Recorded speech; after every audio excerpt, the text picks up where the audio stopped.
And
greetings, everybody. Welcome to the Evidence and Reasons for the Christian Faith video channel, the home of YouTube's #1 creationist. And also, we're co-hosted by someone who's also kind of close to the top of YouTube creationist, Emory Moynagh. But the important thing, it's not what YouTube thinks. It's the fact that he's a graduate school student in biology. And that's just really great, having a creationist who studies biology at that level. There are not many of us, and I think that's just a great thing. So Emory, greetings. And oh my goodness, S.J. Thomason is here. Wow. So I'd like to thank everyone who's joining us this evening. This is going to be a marathon free-for-all. The 26th of every month, StreamYard pretty much gives license to just almost unlimited hours. And I haven't bought a StreamYard account yet because I really need to spend less time on the internet live streaming. And so that's kind of one way to keep me kind of accountable, because I just have too much fun doing this. But while they're going to grant free hours on this account, I'm going to take it. So greetings. And Emory, if you'd like to introduce yourself, that'd be great. Yeah, sure. So, as Sal said, graduate student in biology, should have about 2 semesters left after this summer semester, Lord willing, fingers crossed. And lover of all things theology, culture, and science. I actually recorded. I have my own YouTube channel in his image. which is the logo you see on screen. I have a blog, which I don't really write to very much right now because of grad school, but there is still stuff going up periodically. Not always from me, but there is still stuff going up. I actually put out a video today, and I'll be putting out. I recorded 3 podcasts this evening because I actually had time. Praise the Lord. Unlike most weeks with grad school, so there'll be more stuff. There's more content coming. So if you like what you hear from me tonight, feel free to drop in over there and see what you like. Yes, I'll have to remember to put your channel and contact information in the video description. So I had a whole list of topics, just a whole ton of topics that I could talk about, just in case I ran out of things to talk about. But if there's something on your heart, just feel free to put it on the table. And yeah, go ahead. I mean, honestly, I just spent the last 3.5 hours recording podcasts, so I think I've spit out most of the stuff I really, really wanted to talk about over. So, feel free to bring up some stuff, and I'm sure I'll have something to say. I very rarely don't. So. Okay, I was in an unexpected fight today, and I was on S.J. Tominson's Psalm 23 Apologetics channel, and some guy was just tearing into me. And he said, "I refuse to apologize. I'm confident you're bluffing about your credentials." And I said, "So you think?" So I met him by accident on Graham Gould's channel afterward because Jamie Russell invited me. I said, "Dude, that," I told this guy named Nathan, I said, "Dude, that wasn't cool what you did." I said, out of respect for S.J. Tominson, I didn't want to give you a hard time for it on her channel. I'll give you a hard time for it there. So I said, you're saying I'm lying about my credentials. And this is really interesting. The point is, I am trying to defend myself. No question about that. But there's another thing about this. So he says he's an agnostic, but he said he's quite sure I'm lying and bluffing. Okay, so how can you possibly know that? I mean, have you tracked me through my life? Have you seen me in or out of university classes? But you're confident enough to try to trash someone's reputation publicly who you had no beef with up until we met. There's no reason that I never did anything to him. But he's saying, "Oh, Sal, you're coming across so confident, and that's really dishonest. You're posing as an intellect." I just said I didn't say any of that I was posing myself as an intellectual. I was just pointing out I read something from Bertrand Russell. So, and he was pulling some stunts on me. And I said, okay, so I get the game. This isn't, we are talking about evidences for Jesus Christ. He's the thing that really counts. Whether I'm a scoundrel or an idiot or uneducated, in the scheme of things, that is like so nothing. But I still wanted to pursue this a little more. So I said, this is the mentality I see of some people. It really gets under my skin. They'll be ultra skeptical, but when it suits their, when it suits what they want to feel, they're just gonna, they really want to, they'll just assume you're lying about simple things like whether I took math classes. So I was like, okay, this is when I saw him on Graham Gould's channel after S.J. Tominson's showing up on S.J. Tominson, because he was giving me a hard time because I quoted, I'm going to read from Bertrand Russell. Why didn't I read from Bertrand Russell? Yeah. Because everybody reads from Russell automatically intellectual. Yeah, because all this got started because all I did was read from this. And I was just saying, this is what brought me to the Christian faith.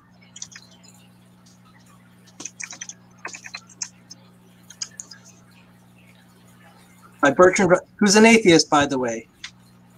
Oh, and thanks for the kind words, SJ. You do have very intellectual views. You're also highly educated, so that's expected and known of you.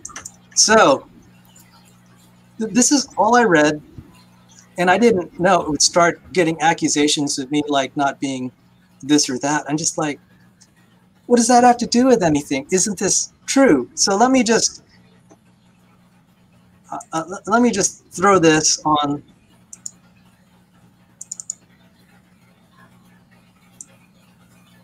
Let me just throw this out. This is one of my favorite essays.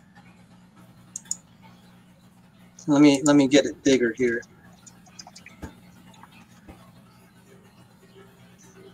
So just to set the stage again, I was about 20 years ago, I nearly left the Christian faith, and I was hanging around atheists. I said, I love the skepticism. It's just wonderful. And I'd say, well, how do you find meaning in life? Why will my life be better if I adopt your view? And so, oh, Logical, I sent you an email if you want to join.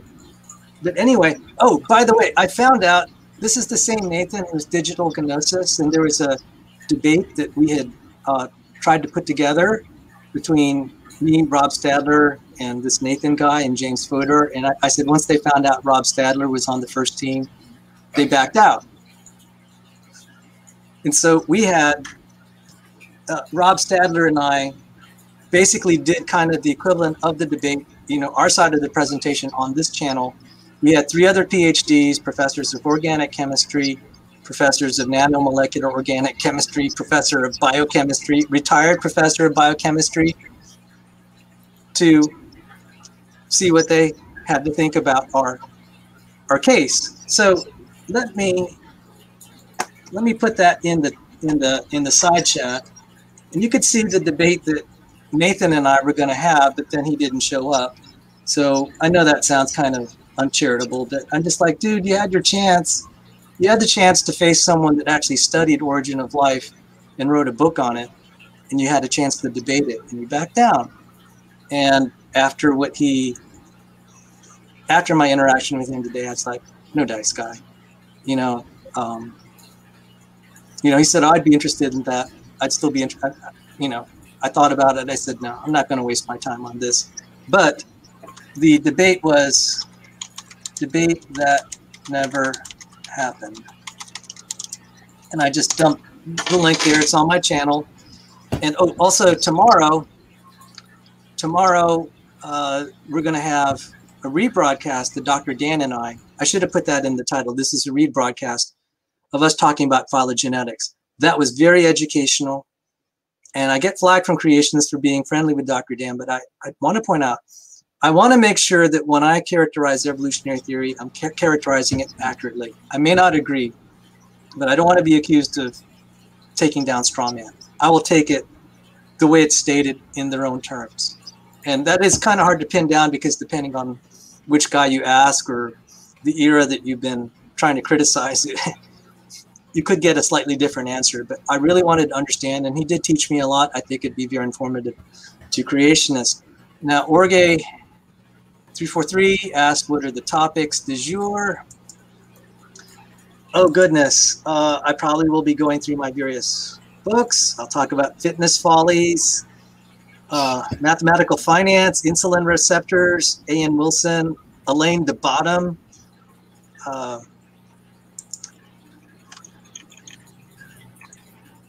Formula One versus dragster cars, and maybe definitely scriptures and scriptures. We'll cover some scriptures, and I had quite a big list of topics, and they're in piles of books here.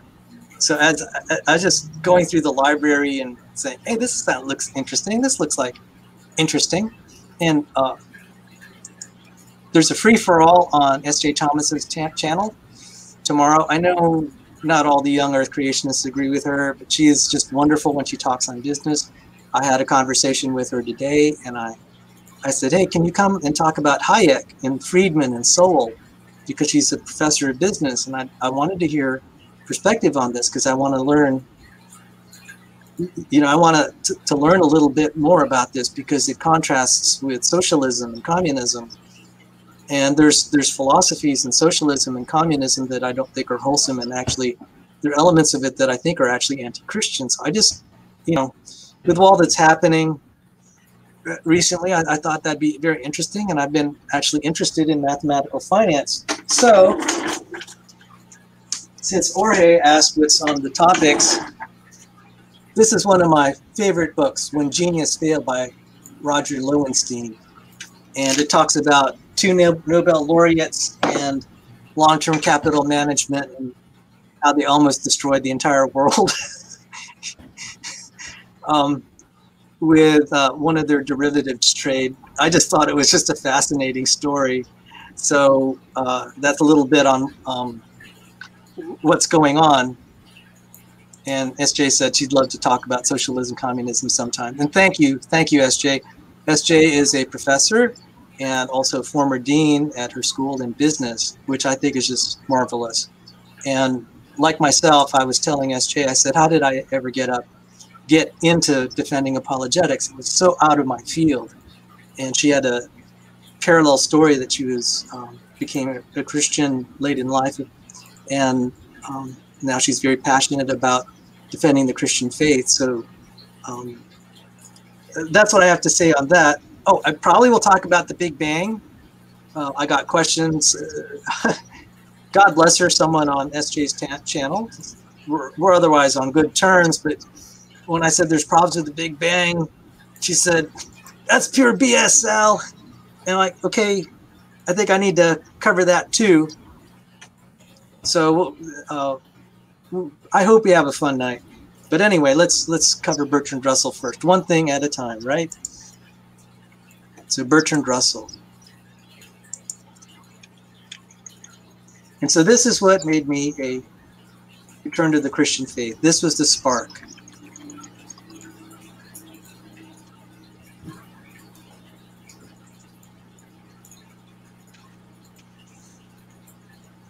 Such an outline, but even more purposeless, more void of meaning is the world which science presents for our belief.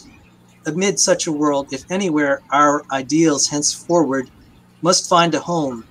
That man is the product of causes which had no prevision of the end they were achieving, that his origin, his growth, his hopes and fears, his loves and his beliefs are but the outcome of accidental co-locations of atoms, that no fire, no heroism, no intensity of thought and feeling can preserve an individual life beyond the grave, that all the labors of the ages, all the devotion, all the inspiration, all the noonday brightness of human genius are destined to extinction in the vast death of the solar system, and that the whole temple of man's achievement must inevitably be buried beneath the debris of a universe in ruins. All these things, if not quite beyond dispute, are yet so nearly certain that no philosophy which rejects them can hope to stand. Only within the scaffolding of these truths, only on the firm foundation of unyielding despair, can the soul's habitation henceforth be safely built. Now, today I didn't read the whole quote, but I thought that'd be great to read most of it today. And that turned me around, and I'll share some verses to that effect. While I'm looking them up, Emory, if you had some thoughts on what Bertrand Russell had to say. I mean, I think he said it pretty well. I mean, Russell is a much more erudite and well-spoken individual than I am. And I think Russell put that very, very well. There are certain things that are just absolute. And in an atheistic perspective, you can't have those kind of absolutes. So it makes it very hard to hold on to an atheistic perspective on things in that certain kind of circumstance. I'll leave the philosophy to you and Danny, though, Sal. Yeah. So hopefully Danny will come. We wanted to talk about Heinrich Jacobi, who is credited with coining the word nihilism, and he's actually not a nihilist. He was actually coining the word to criticize what I think is a non-Christian view, but that's a Danny question, what Jacobi's views are. And so the word nihilism was then adopted by Nietzsche. So this should be interesting. And is Janet Duttridge here? Let me see. I don't see her. Anyway, if you are Janet, greetings, and greetings to everyone else. And so let me share this. So Russell's painting a very bleak picture, and there's a Christian, a famous Christian, who's a famous confessing scientist. Because if we say Christian scientist, that has all sorts of bad connotations. Yes, that has other meanings. Yes, Lord Kelvin. So our temperature scales could be Celsius, Fahrenheit, and the one that scientists use is the absolute temperature scale is called the Kelvin scale. He's a pioneer in the area of thermodynamics, and part of that is the second law of thermodynamics. And you'll actually hear him kind of allude to this, because the second law of thermodynamics means that the universe is going to burn out. I mean, that's a gross simplification. Okay, guys, I know if you're going to, those physics guys out there will pounce on me for saying it that way. But maybe a simpler way is, you know, the stars are going to burn out. The stars are going to burn out. And so he said this, and greetings, Dapper Dino. And I actually did look up, I'm going to comment on which ones I did verify. Lord Kelvin said, we have the sober scientific certainty that the heavens and earth shall wax old as doth a garment. Dark indeed would be the prospects of the human race, if unilluminated by that light which reveals new heavens and a new earth. That's actually two quotes from two very disparate publications, kind of just stitched together. And I'm like, those are gems. I need to know that this wasn't made up or sloppy scholarship, which, Emory, you can speak to this. Occasionally, creationists on our side have had sloppy scholarships, and it's gotten me in trouble when I would just reference their work, and then I'd actually dig, and someone would challenge me and just like, oh, that quotation is way off. It's not accurate. But yeah, I did. That does happen.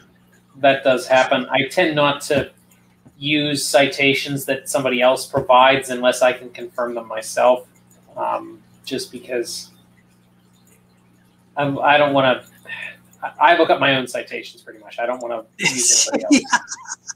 Okay, I've gotten burned. I've gotten burned, but I got burned really early on in my apologetics life, which was like 18 years ago. I said, I'm not going to let this happen again. I'm going to have good people like Dr. Dan to kind of like, I'll run stuff by him and say, is this accurate? And he'll say, no. So don't do that. I'm like, thank you. You know, so that's why it's really important for me to maintain relationships with scholars on the other side. And they've been very good they've been very good in reciprocating and saying, you know, Sal, that's not quite, you know, characterizing correctly. But Lord Kelvin's sentiments really echoed mine. It's like, yeah, you know, if the universe is winding down, as Bertrand Russell said, I said, dark indeed are the prospects for the human race. And, oh, Janet, I made you a moderator. Congratulations. And I've just been in a good mood today to make people moderators and extend gifts. And for what it's worth, I mean, you know, it's a privilege, I'd like to think, to be a member of this community and to be in the side chat, because I've certainly tossed a lot of people. Sorry. So let me share 1 Corinthians. And then I read this about 1 Corinthians, and so let me share this. 1 Corinthians 15 is one of my favorite passages. Hey, Emory, actually, you're the best reader. Could I impose on you to read? Sure. Do you want me to read what you put on the screen, or do you just want me to grab and read it? You have the King James. I'd like to hear the King James. Okay, 1 so Corinthians 15. 1 Corinthians 15. Starting at, let's start at verse 12. Verse 12. All right. Do you want me to go? How far do you want me to go, Sal? Because this is a long chapter. Oh my goodness, it is. How about 58 verses? I might be here a while. 12 through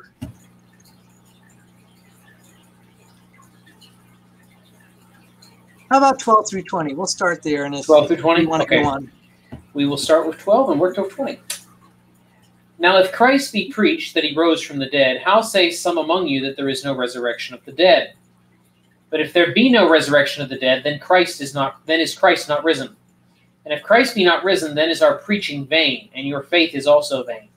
Yea, and we are found false witnesses of God, because we have testified of God that he raised up Christ, whom he raised not up, if so be that the dead rise not. For if the dead rise not, then is not Christ raised. And if Christ be not raised, your faith is vain, ye are yet in your sins. Then they also which are fallen asleep in Christ are perished. If in this life only we have hope in Christ, we are of all men most miserable. But now is Christ risen from the dead and become the first fruits of them that slept. Thank you. And see, that's what I've been saying is the Christian life, it makes sense if there is a resurrection of the dead. All the philosophy, and it was interesting to hear Danny try to frame this in philosophy. I said, this is a matter of history. Did Jesus Christ really rise from the dead? And then, of course, that's very, very central. But then kind of what makes that believable is the other things in the Bible that make bold historical claims, even things that, like finding the discovery of Nehemiah's wall, like in the last 20 years, that resolved a lot of things for me at a personal level. And I said, I'm beginning to trust this more. And then even things in the book of Job, when they're talking about astrophysics, there are things that touched upon astrophysics in the motion of the Pleiades. And J. Warner Wallace had something on this. And then, of course, that I'm studying the topic of genetic entropy, and the creation evolution controversy, and then now stuff like with the Big Bang. I said, if we're able to show that the universe is created, and there's just a lot of things here, and there's also the verse in John 6:68 when Jesus asked the apostles and his disciples, are you going to leave me too? And Peter said, who else will we go? You have words of eternal life. So this is framing about what happened this afternoon when someone was going after me on Gödel's incompleteness theorem and Russell's theory of types, which had nothing to do with the universe burning out and there not being hope. The guy was just trying to make me look bad, and it kind of caught me off guard, but I'm going to review the tape, and I said, okay, I'll know how to deal with this next time. But then I really let him have it on Graham Gould's. I took a stack of all my math books, and this is like a fraction of my books here, and I went through them, and I said, so he was saying that you don't know Gödel's, that's pretty basic. I'm just like, dude, you can learn a lot of math without it on my textbook. And I went through them, and I showed you 1/3 of the stack, okay? And I just started being real theatrical and said, look at that. No mention of Gödel or incompleteness. And, it really got under my iron. I'm going to show one other thing. For those of you who are not, regulars here, Sal normally isn't this worked up. I have 4 of my 5 degrees here, and let me see. I have to find one of them. One of them here says Bachelor of Science in Mathematics, and it was signed by Edwin Meese III, Attorney General of the United States. I'm sure that was just a copy, but the point is, this is forgery if I made this up. Signing the Attorney General of the United States ain't cool if he didn't really sign your diploma. So people really wanted to go after me. You know how you deal with these clown shows in the future, right?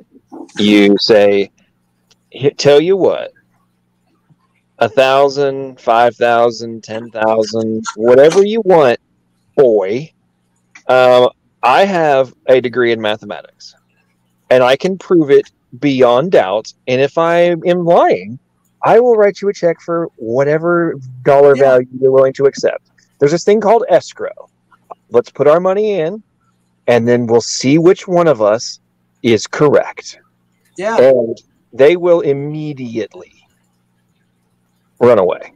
It is guaranteed. I did that speed of pudding last week. They were talking trash about me and claiming I was making up stories about being an entrepreneur before my brain hemorrhage. And I went in there. I'm like, 1,000, 5,000. How much? You think I can't prove it? What do you want? A freaking K1 operating agreement, LLC docs? Like, what do you want to do? And they're like, you're just betting a big number because you know we won't accept. I'm like, no, I'm saying it because I can prove beyond doubt where my position is, and you're straight up lying about me in public right now. So which one is it? You're going to retract? You're going to continue?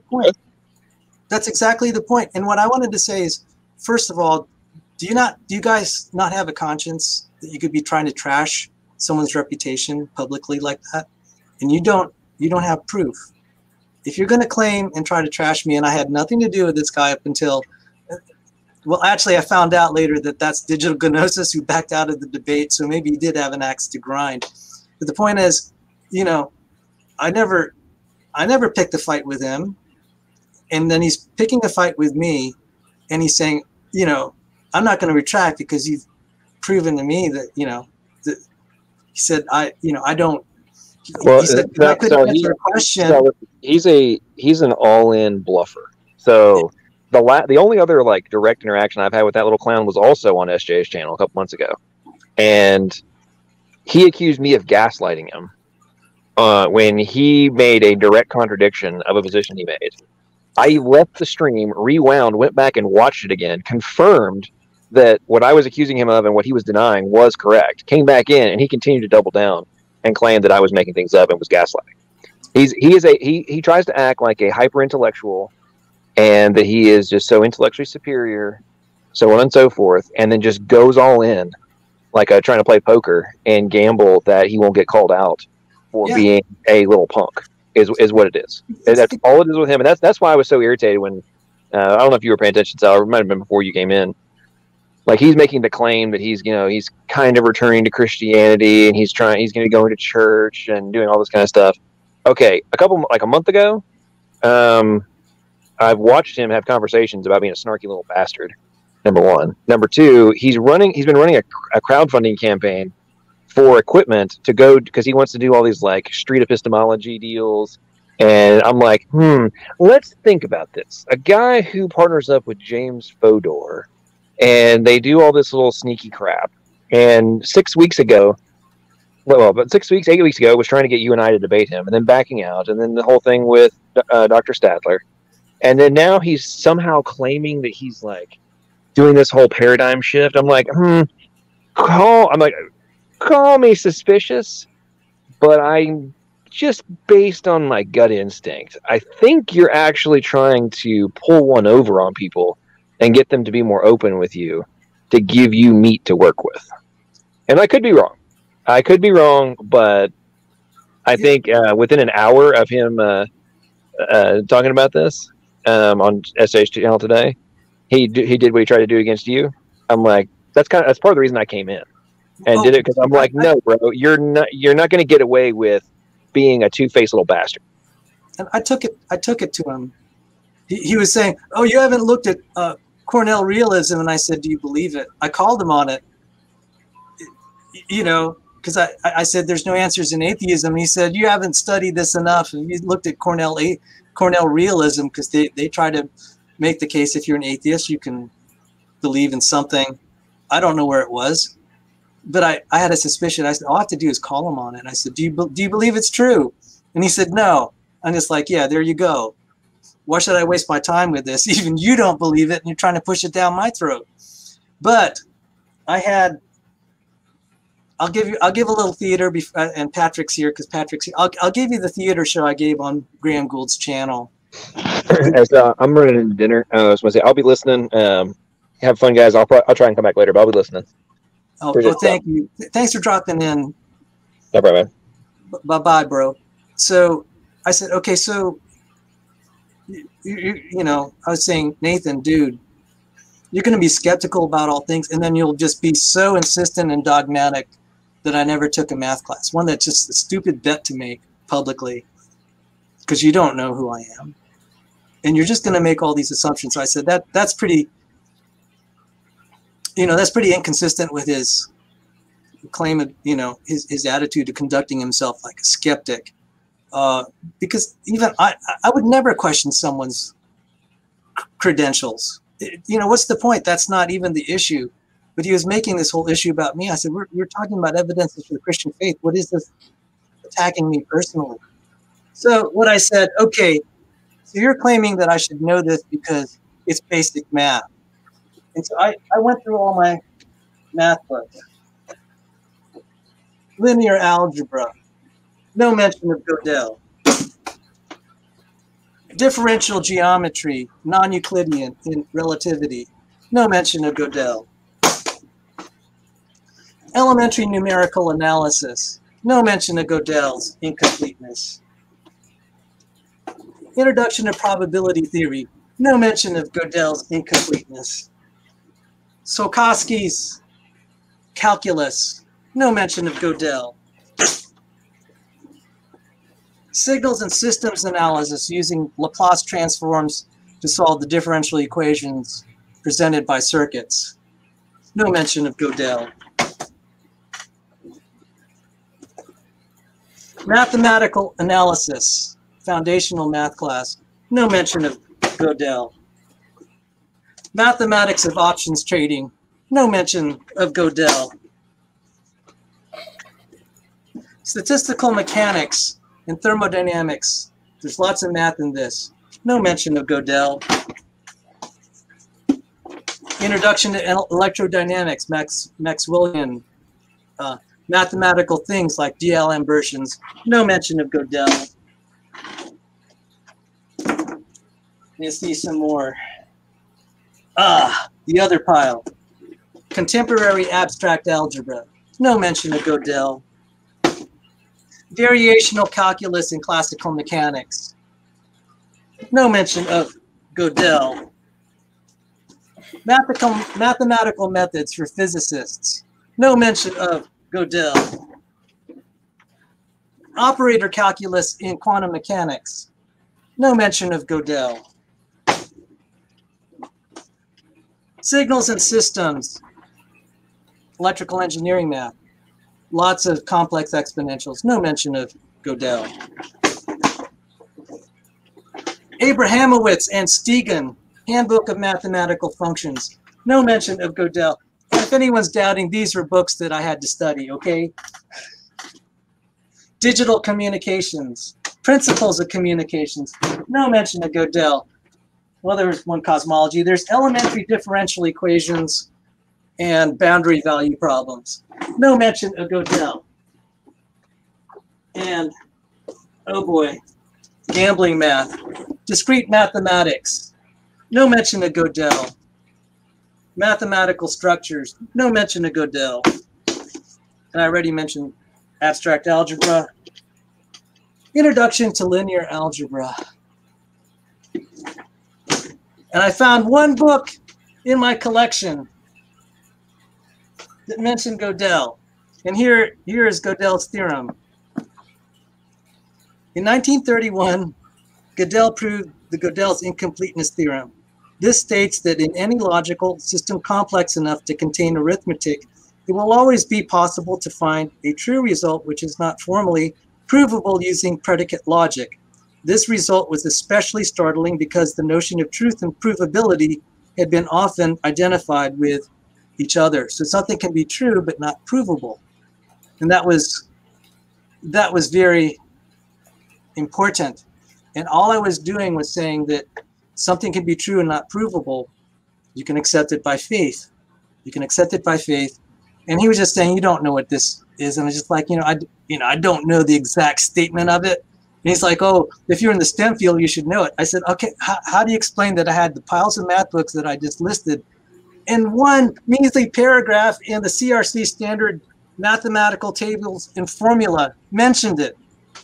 And I'm like, dude, would you what you're doing. And even after I showed that, he was still doubling down and saying, I'm lying about my math degrees.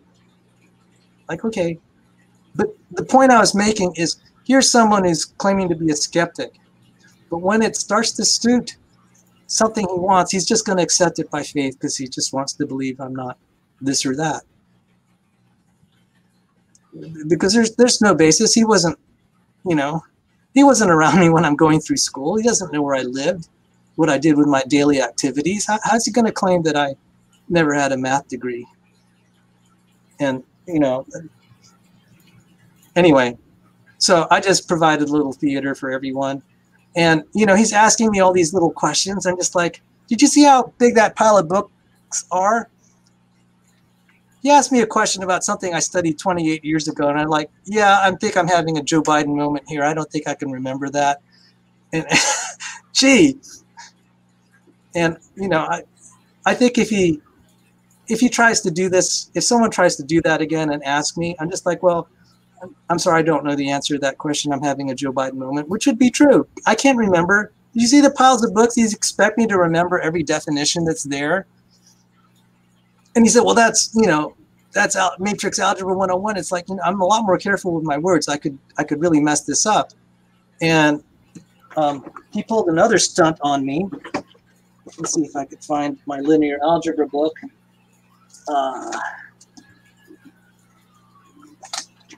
Where he asked me to define a vector space. He said, what's a vector space? So I'm going to read what a vector space is. And I said, this, you know, this is not what I wanted to point out is people can pull this stunt in debate, and I need to be prepared the next time, because someone could just ask you a question that's totally irrelevant. It's a red herring, and it needs to be handled. And I need to think how to handle the red herring. But he said, well, what's a vector space? And I said, yeah, it's been a while. You know, I said something about span and in a field. I kind of got it. I had some of the terms right, but I'll read what a vector space is defined in my book. And he's trying to just kind of, you know, cast aspersions to what I know. And I'm just like, okay, this is like 28 years ago that I had to learn this. Here's the definition of vector space. And he was just trying to represent it's like, I couldn't possibly have taken math because I don't know what a vector space, I couldn't give the exact definition. I kind of know it intuitively, but here's the definition of a vector space from the book Linear Algebra. A vector space or linear space V over a field F consists of a set on which two operations called addition and scalar multiplication respectively are defined so that each pair of elements x, y, in V, for each pair of elements x, y, in V, there is a unique element x plus y in V, and for each element A in F, and each element x in V, there is a unique element ax in V such that the following conditions hold. VS1, for all x, y in V, x plus y equals y plus x. Commutativity of addition, for all x, y, z in V, x plus y plus z equals x plus y plus z with parentheses, and that's associativity. There exists an element V denoted by 0 such that x plus 0 equals x for each x in V. For each element x in V, there exists an element y in V such that x plus y equals 0. For each element x in V, 1x equals x. For each pair AB of elements in F and each element x in V, parentheses ABX equals A parentheses BX. For each element A in F and each pair of elements x, y in V, A quantity x plus y equals AX plus AY.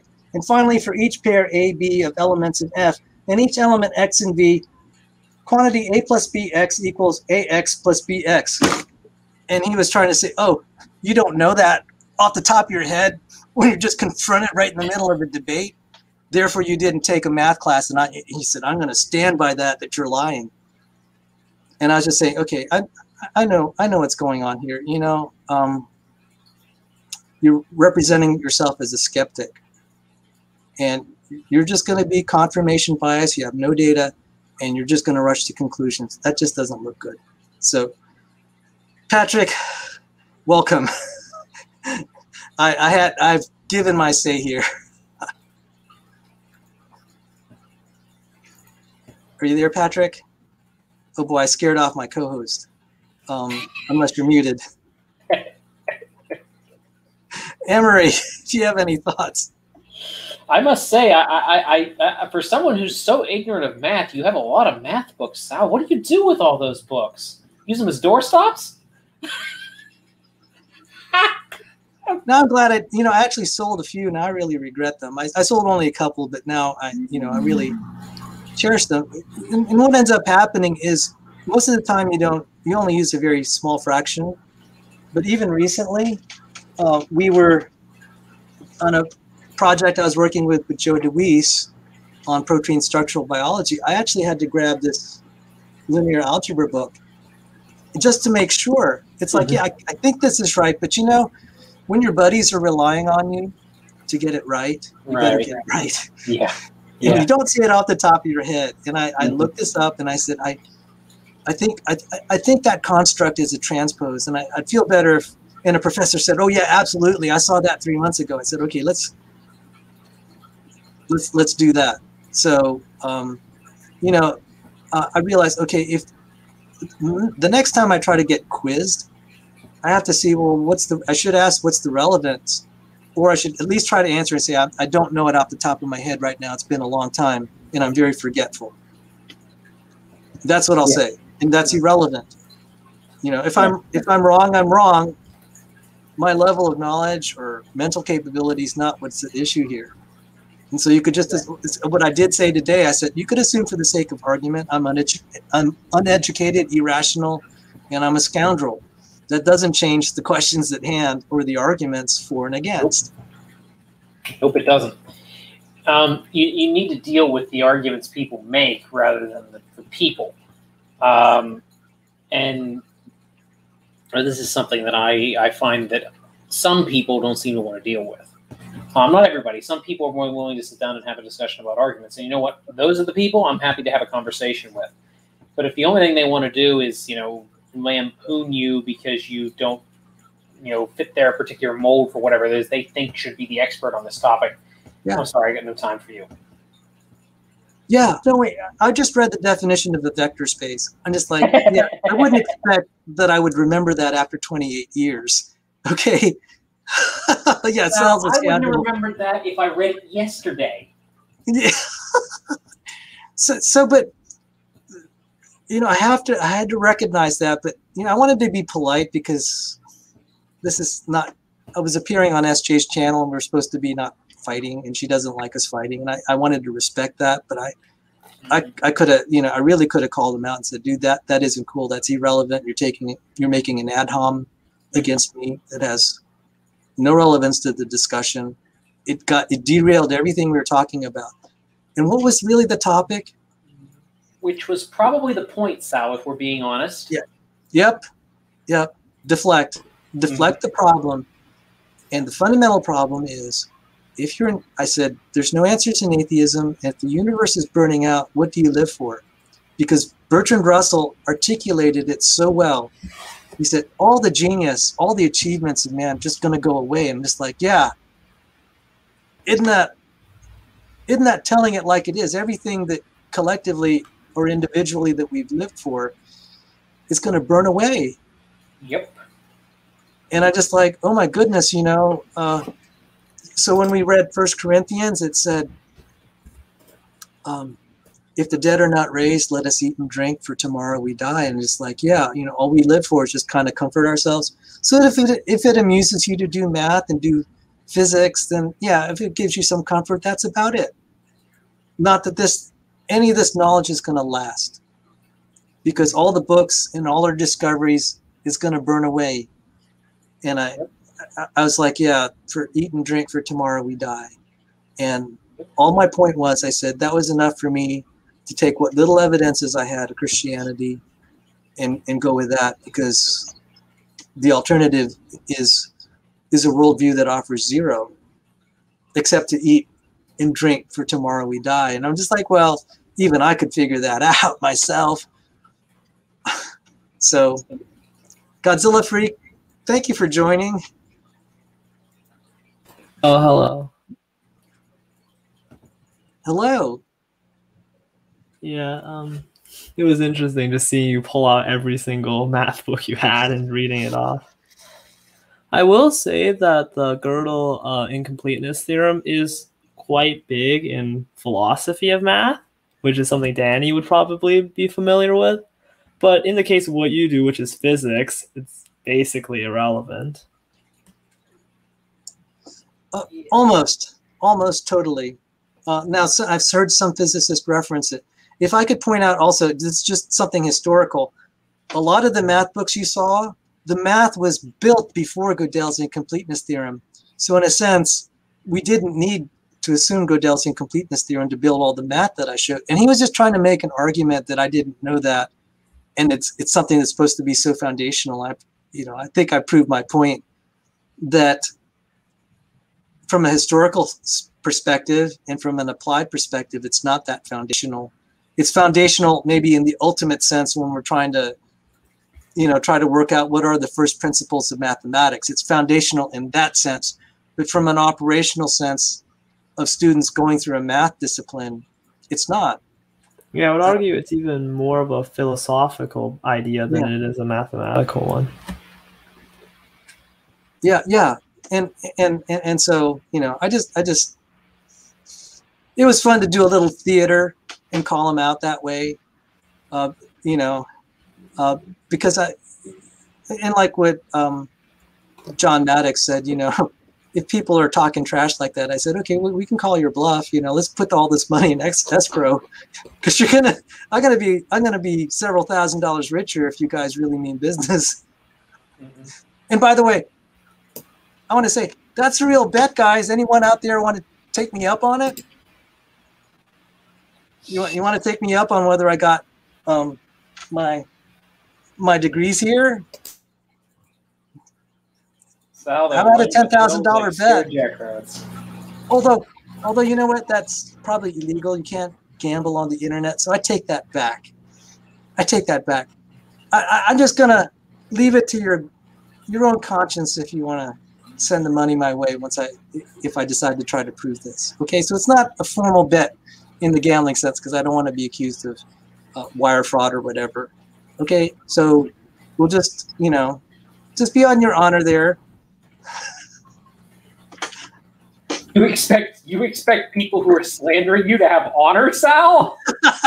Good point. I have like a two-step process here. It goes like this. Number one, identify the troll. Number two, don't feed the troll. That's true. That's true. I actually banned somebody off my YouTube channel the other day who was coming after me because saying I didn't know anything about science and all this other stuff. It's kind of a similar attack that you got, Sal, except it was a written exchange rather than a verbal one. And basically, his commentary was, "You don't know anything about science. You don't know everything's been demonstrated." And so I just went, okay. How many science degrees do you have? What was the last peer-reviewed paper you read? And I just, I laid out a couple, like 2 or 3 things. He didn't have a science degree. The last peer-reviewed paper he read was in psychology, which, okay, it's sort of a science paper, but not anywhere close to the topic we're discussing.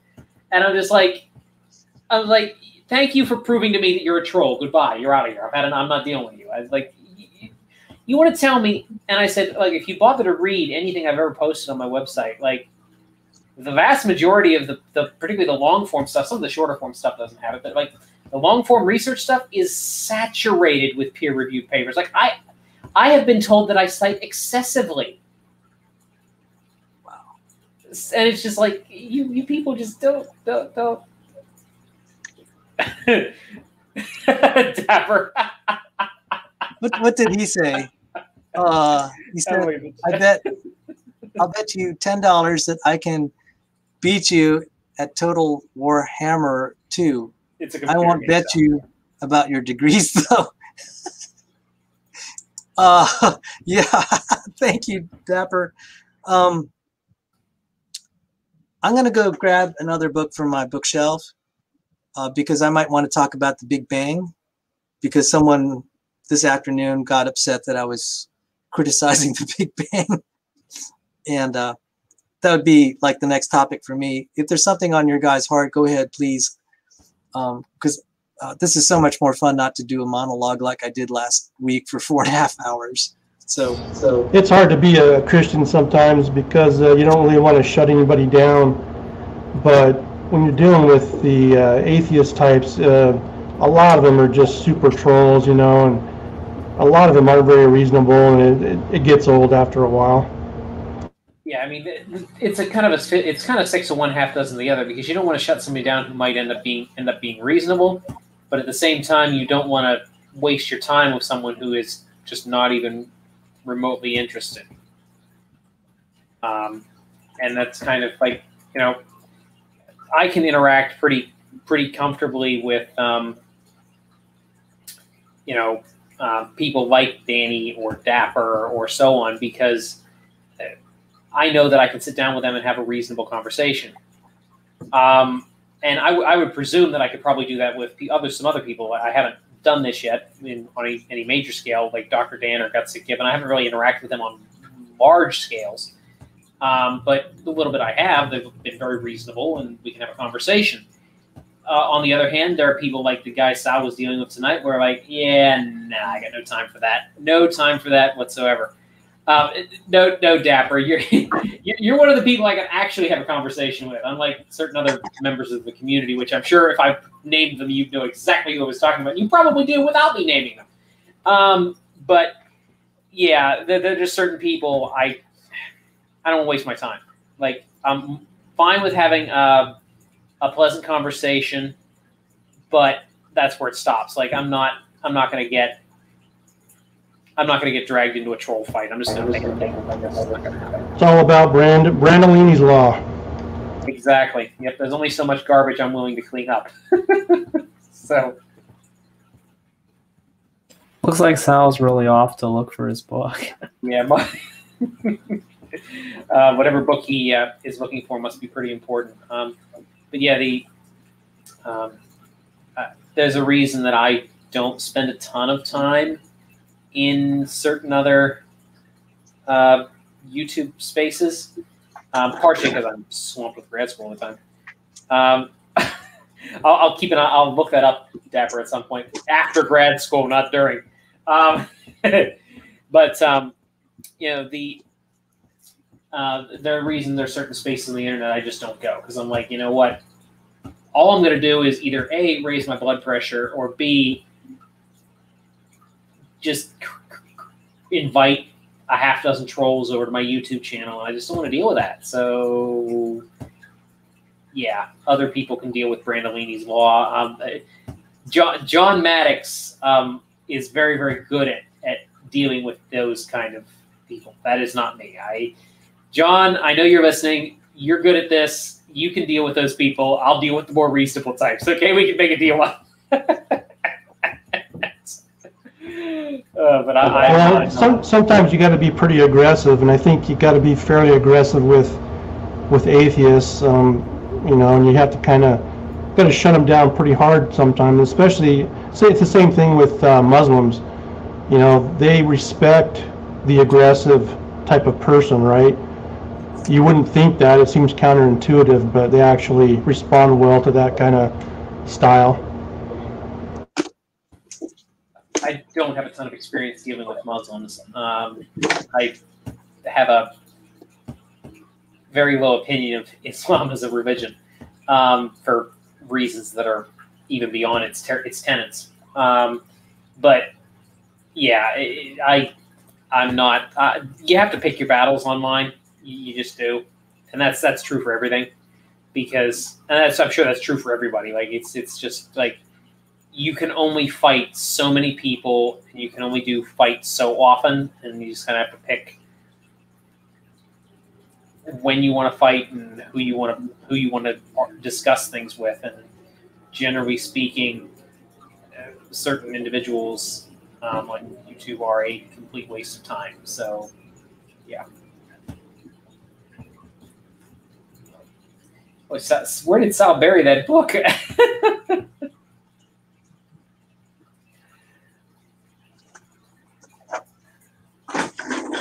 So I was busy trying to file away my books.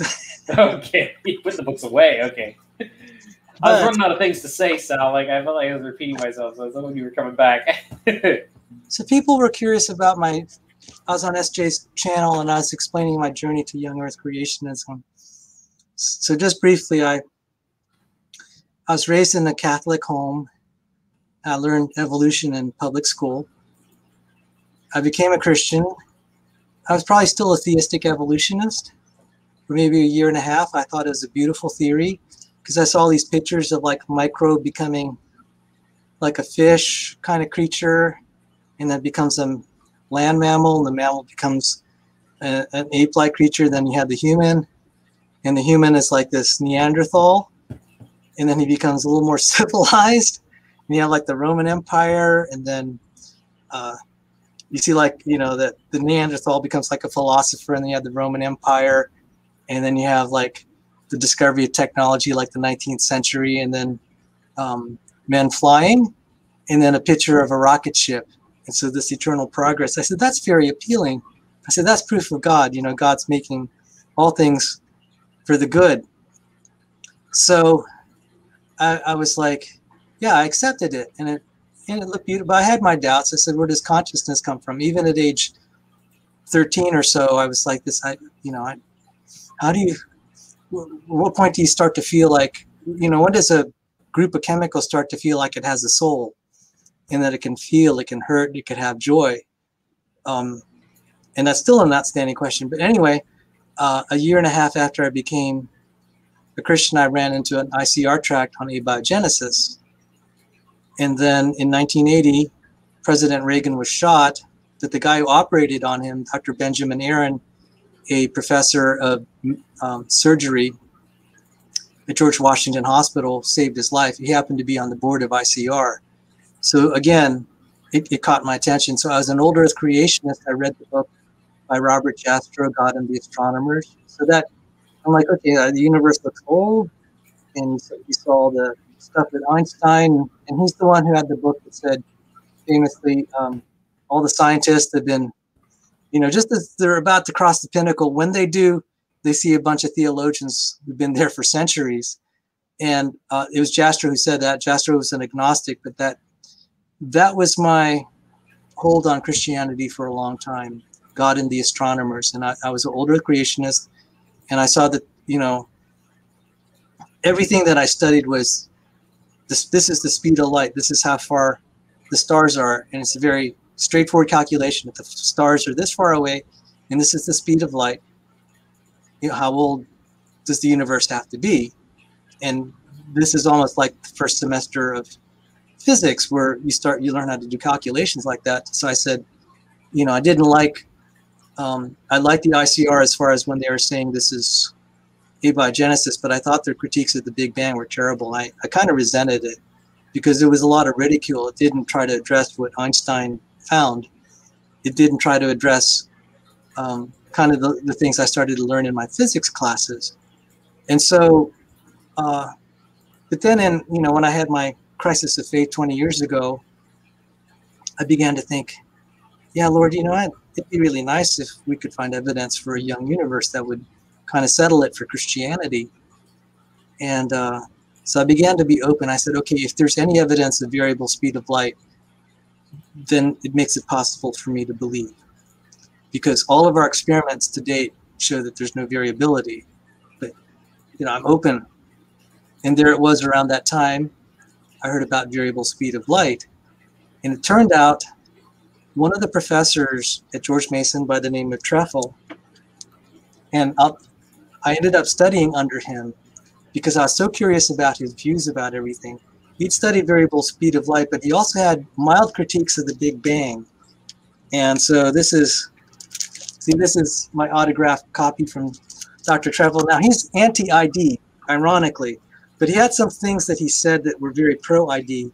But there's something here about the creationists that quoted, and he wasn't aware that creationists were quoting him, until I pointed it out. And he said, yeah, I'm not impressed with answers in Genesis, quoting me.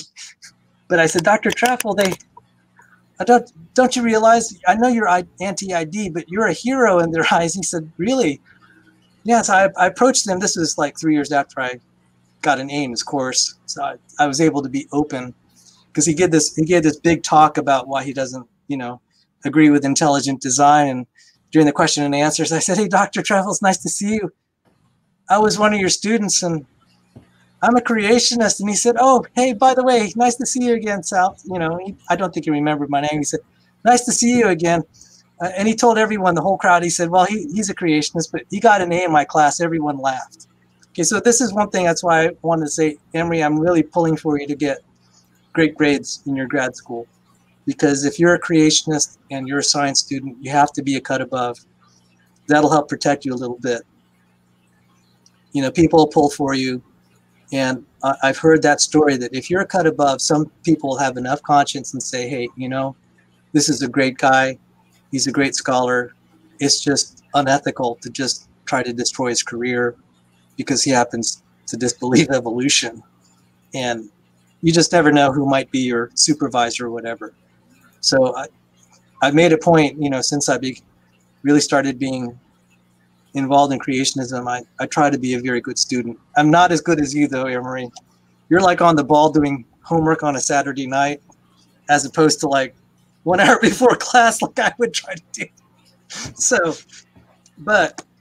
I had this book by one of my professors in supplementary quantum mechanics, but this actually dealt with the universe and the Big Bang. And he had some interesting anecdotes here. He talked about being at a conference where he was at a meeting, and they were all speculating, well, what's the chances the Big Bang would be true, still held as true 50 years from now? So we're going on about 30 years. And then he gave a table of like, okay, this is, what percentage do I think this is true for the Big Bang? And so it wasn't 100% on each column. That got my attention. But this is the chapter that really got me. The 5 reasons why galaxies can't exist. The 5 reasons why galaxies can't exist. And Dr. Treffel writes, we can summarize the modern view of the universe in 2 brief statements. First, the universe has been expanding ever since it was formed, and in the process, we've evolved from simple to complex structures. Where have we heard that before? It evolved from simple to complex, okay? Second, the visible matter in the universe is organized hierarchically. The stars grouped into galaxies, the galaxies into clusters, and the clusters into superclusters. The problem we face then is to understand how the universe, whose evolution is dominated by the first statement, could become one whose structure is described by the second. The problem explaining the existence of galaxies has proved to be one of the thorniest in cosmology. By all rights, they shouldn't be there, yet there they sit. It's hard to convey the depth of frustration that this simple fact induces among scientists. And so there's the seeds of doubt. Now he tries to explain the alternative theories that involve dark matter. And so that's why it's called the dark side of the universe. And I said, this is going to be interesting because that was when I was a student at George Mason, 2004. I went to Johns Hopkins fall of 2007. In one of my mathematical physics classes by Dr. Phil Edelman, we called him affectionately Dr. Phil. Oh, I better not mention his name. Can you scratch that? Some professor said, I don't believe in dark matter. I don't believe in dark matter. And that was also floating around George Mason. 3 professors publicly said they don't believe in dark matter. They don't believe the Big Bang is the correct cosmology. Their names are Minas Kafatos, who was the chairman of the Earth Space Observation at George Mason, Sisser and Makibullah Roy. And Sisser Roy came out recently. He's from India, and he was at one of their major institutions. He got recently published in a astrophysical journal, prestigious, criticizing the Big Bang. And just like, yeah, things are starting to melt. And he signed, those three professors signed a document at George Mason University saying they don't believe in Big Bang. They don't believe. They said there are problems with it. One of them cited the problem of dark matter. In 2019 and onward, there have been experiments trying to experimentally verify the existence of dark matter. They failed. A lot of money went into these experiments. I would presume a lot of taxpayer money went into these experiments. But the creationists, the young Earth creationists were like, and then now there are people criticizing inflation theory, and I did 2 shows on that, and I'm not going to invest time today because I don't have the articles really handy right now. And like, yeah, every pillar, when I was in grad school studying, and this is my book. This is my book on cosmology, Introduction to Cosmology by Barbara Ryden. And so sorry to interrupt, Sal. I just have a quick question. Is so these guys, they don't. A few of them don't believe in like dark matter or whatever. Is it because there's lack of evidence for that, or I mean, what exactly is going on here? Because Big Bang cosmology is, I thought it was pretty strong, but maybe it's not. It's not. There's a joke. There's cosmology and then there's speculation.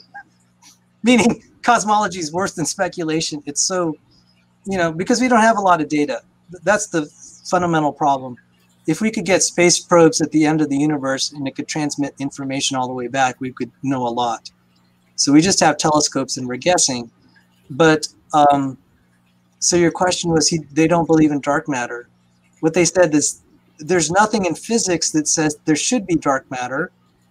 And then furthermore, we don't know what it's made of. We should be able to sample some of it in principle if it exists. And that's what some of these experiments in 2019, 2020 were about. They're trying to... It's kind of like, postulating about multiverses and stuff then too, then. It's kind of similar or not? It's not quite that bad because you can't directly observe a multiverse. There's certain kinds of multiverses in inflation theory that you can't even observe in principle. So it's like, well, how can you build a theory on something you can't test and still call it science? You can speculate it. With dark matter, there was the hope that we could build either probes or physical experiments that are earthbound that could detect it. And they said, well, if it exists, it's way smaller than anything we can determine. But it was such a bad crisis that some people began saying, well, maybe it doesn't even exist. It raises, Dapper Dino, if I could just pause here. God go, but let's do something on Christian history. We can start with the Apostolic Fathers or something. Who doesn't like Clement of Alexandria or the Shepherd? And for the viewers here, Dapper Dino and I were also having a conversation on whether he thought Richard Carrier was a real scholar. And you can probably guess where he stands because once he told me what he viewed, I said, I want to have Dapper Dino here because he seems to know this way better than I. And we can have a discussion on how good Richard Carrier is or not. And yes, I would look forward to having you. I will email you. And thank you so much for visiting me on a Saturday night, Dapper. Hope all is well. And I want to give a public thank you for your support and friendship during this hard time, the last 7 weeks since my mother passed. It's very kind of you to drop in. Take care and God bless you. Oh.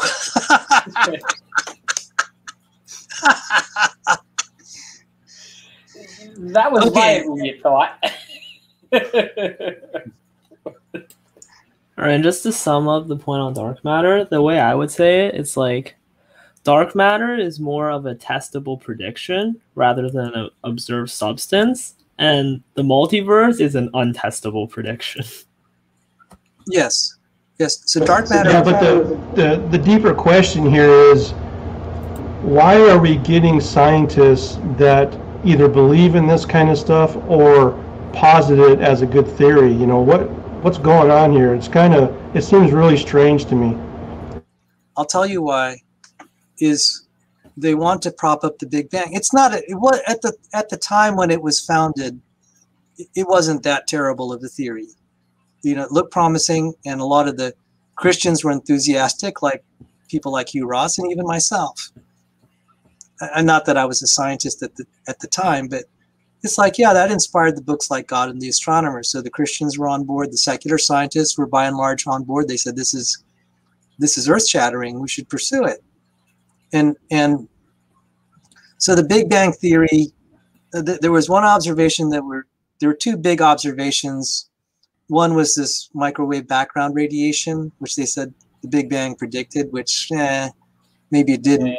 But then also the red shifts, it looked like the stars are moving away from us. So like when a police has a radar gun trained on your car, if you're speeding and you're moving away from when he's pointing the radar gun, it has a Doppler shift. There's a comparable, it's not exactly the same. It's what they call a cosmological shift of if the universe is expanding, you would expect to see these stars have kind of what they call a red shift. So like when you hear a train and it's going to you, it's high frequency, it goes like that when it passes you and it's moving away. So when it's moving away, we could say it's quote unquote redshifted. Quote unquote, I emphasize. So they were seeing this and they said, oh, the best way to explain this is what they call expansion of space. And the earlier models, they had this priest named Lamarck who solved it, and then also some other people like Friedman, Robertson, Walker predicted the possibility of expanding space. So you're asking, why did they believe it? Those are the two big reasons. But then I just read the passage in Trefl where he said, well, if you have expanding space, that's not consistent with the evolution of complexity of galaxies and stars. They began to realize that early on. There's not enough, I think, gravity to pull things together. It's been a while since I read this. And it actually explains it in my book by Ryden, why we need dark matter. And I'm embarrassed to say I forgot what the explanation is, because it's like, well, if it's false, I'm not going to invest time. But I should go back because I'm trying to teach people about how it is, why I'm a young Earth creationist. But I saw early on, when I saw my professors and grad students quietly whispering, we think that that's a fantasy. I said, then the Big Bang could be a fantasy. And one of the fixes, there was another problem with the Big Bang called inflation theory. One of the fixes to that is variable speed of light. That caught my attention. Because when we read in Revelation and in the prophecies of Jesus, when he said, we'll see disturbances in the heavens, that means that stars that are far away, there has to be a mechanism that we could see it. You know, if it's falling apart or whatever, we ought to be able to see it in almost real time. And so there have been these thoughts about one-way speed of light and so forth. And some of the arguments I think are good, some I think are not so good. And we just need to work through it, because the young Earth creationists don't have a unified view of how to explain distant starlight. But it's kind of at the stage now that even the secular scientists are saying, you know, we don't think the Big Bang is right. We're entertaining the possibility that the speed of light is variable. And so those are two very big stumbling blocks for me. And the trend, I said, okay, if young Earth creationism, young cosmos creationism is true, and that the Lord wants to reveal this to us, we'll slowly see the secular world start to kind of just fess up and say, the Big Bang is problematic. Constancy, speed of light is problematic. And one thing that is known to be problematic is evolution of stars, solar systems, and galaxies. They do look created to me, especially the solar system. I became open to young Earth creationism when I bought the book, Evolution of the Solar System. And let me see if I can show it. Evolution of the Solar System.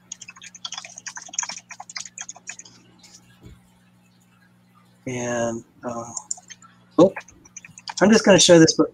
And the author of the book, Stuart Ross Taylor, where is it? There are a lot of books by that name. Let's see, Stuart Ross Taylor. Stuart Ross Taylor. Oh, so solar system evolution. So let me just show the book here. It's Solar System Evolution. Here it is. When I read that book, and it was supposed to, he said, you know, I really want to fight all this creationist stuff. So the author said, I wrote this book to fight the creationists. And so I started reading it. By the end of the book, I was a creationist for sure, because every chapter would end, how this planet came to be is this big unsolved problem. It did that for every planet and every feature of the solar system. And like, you wanted to make a convincing case that the solar system could evolve naturally from a nebula. You just proved to me that the hand of God specially created it like he did life. In terms, because I had just taken classical mechanics at undergrad and I understood the arguments. I said, yeah, Dr. Taylor, you know, National Academy member, you made a really good creationist case. And that's how I came to my present set of views. I will say our models are not completely solved, but the old Earth side has its problems. And so I said that Hugh Ross, I'm a big fan of what he did for me in his arguments against evolution and particularly abiogenesis. When he came to the University of Maryland, I was at the NIH. I drove to see him and I barely got there because there was a traffic accident, but I got him 5 minutes before he's about to leave or so. And I said, Dr. Ross, you know, thank you. I nearly left the Christian faith, but your work on biology and one of the people that worked in his organization, Richard Deem, I said, he made such a good argument, brought me back to believing in miracles and God's action. And then Hugh Ross did a lot for the fine tuning of the universe. But he accepts the Big Bang, and I was like, you know, that could the Big Bang could blow apart, pun intended. I think the problem isn't so much that Ross accepts the Big Bang. Like I think Frank Turek accepts the Big Bang too, but Frank Turek won't lose his ministry if the Big Bang falls apart because he hasn't built his whole ministry model around it. Whereas Ross has. If the Big Bang falls apart, Ross's ministry falls apart. And that's why I hold the scripture tightly and the models loosely. And I think Ross is holding a way too tightly to the Big Bang and not nearly tightly enough to what the scripture says on the topic. And this is why I don't have a particular, I'm not an astronomer, so I'm not really qualified to commentate on the various views on solving the light travel problem. I like Lyle's view because I understand it. But that doesn't mean it's right. That just means it's the only one I understand. But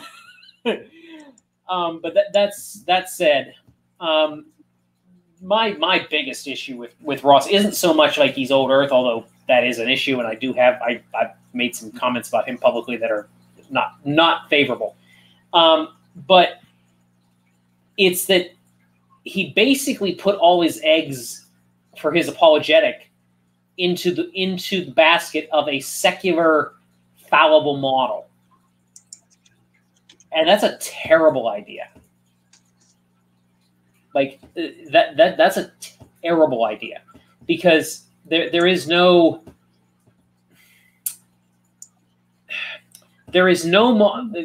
saying that goes around in biology. I don't know if it hits astronomy. All models are wrong, but some are useful. Whoa. I never heard that. Yeah, that floats around in biology. All models are wrong, but some are useful. And I think because Ross has hooked himself so strongly to the Big Bang, even claiming that, yeah, the Bible teaches a Big Bang, he's going to be in a lot of trouble when the secular world pulls the. Now he probably be honest. I mean, he's older. He'll probably be dead when that happens. I don't mean to be rude to Ross, but he's at least in his late 60s. So you know he's going to pass away in the next 20 to 30 years, most likely. And it's probably going to take longer than that for the secular community to completely abandon the Big Bang model. But yeah, I mean, that's assuming when it civilization falls, is still here. so will reasons to believe. Anyway, go ahead. Yeah, I'd just like to add to that prior to the Big Bang, the ruling model was even more atheistic, so to speak, in that it advocated an eternal universe that could just keep going. Mm-hmm. Yep. And that's what the Big Bang critics, secular-wise, are trying to go back to. They want to go back to their atheistic roots and argue for an eternal universe. I saw that with, so this is strange bedfellows with the young Earth creationists. We have really hardened atheists that hate the Big Bang, want an eternal universe, and they're the ones who are publicly criticizing the Big Bang. So this could be a very interesting development on many levels. But just personally, I'm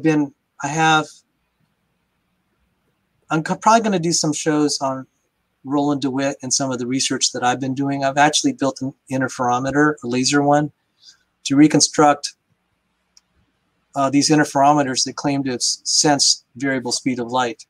Now, I built the cheap version, got inconclusive results, but I've been following this work by Reginald Cahill, and there have been some people that said, yeah, the original Michelson-Morley experiments were not, if they were conducted using gas or glass, they would have gotten different results. So I've been focusing so much on biology, I haven't had a chance to go my first love. So when you saw all those books, those are my physics, engineering, math books. My biology books are only small by comparison. But so I'd like to go back to that. So I don't know, Godzilla Freak, I didn't mean to derail your point, but yeah, they'll want to go back to the eternal universe model. And I think part of the appeal of the Big Bang for Christians is like, oh, at least as a beginning, right? So it's like closer. But then it's like, well, it's not actually biblical. There's a lot more to it than that, just having a beginning. Genesis says quite a lot more. Right. And like, I think,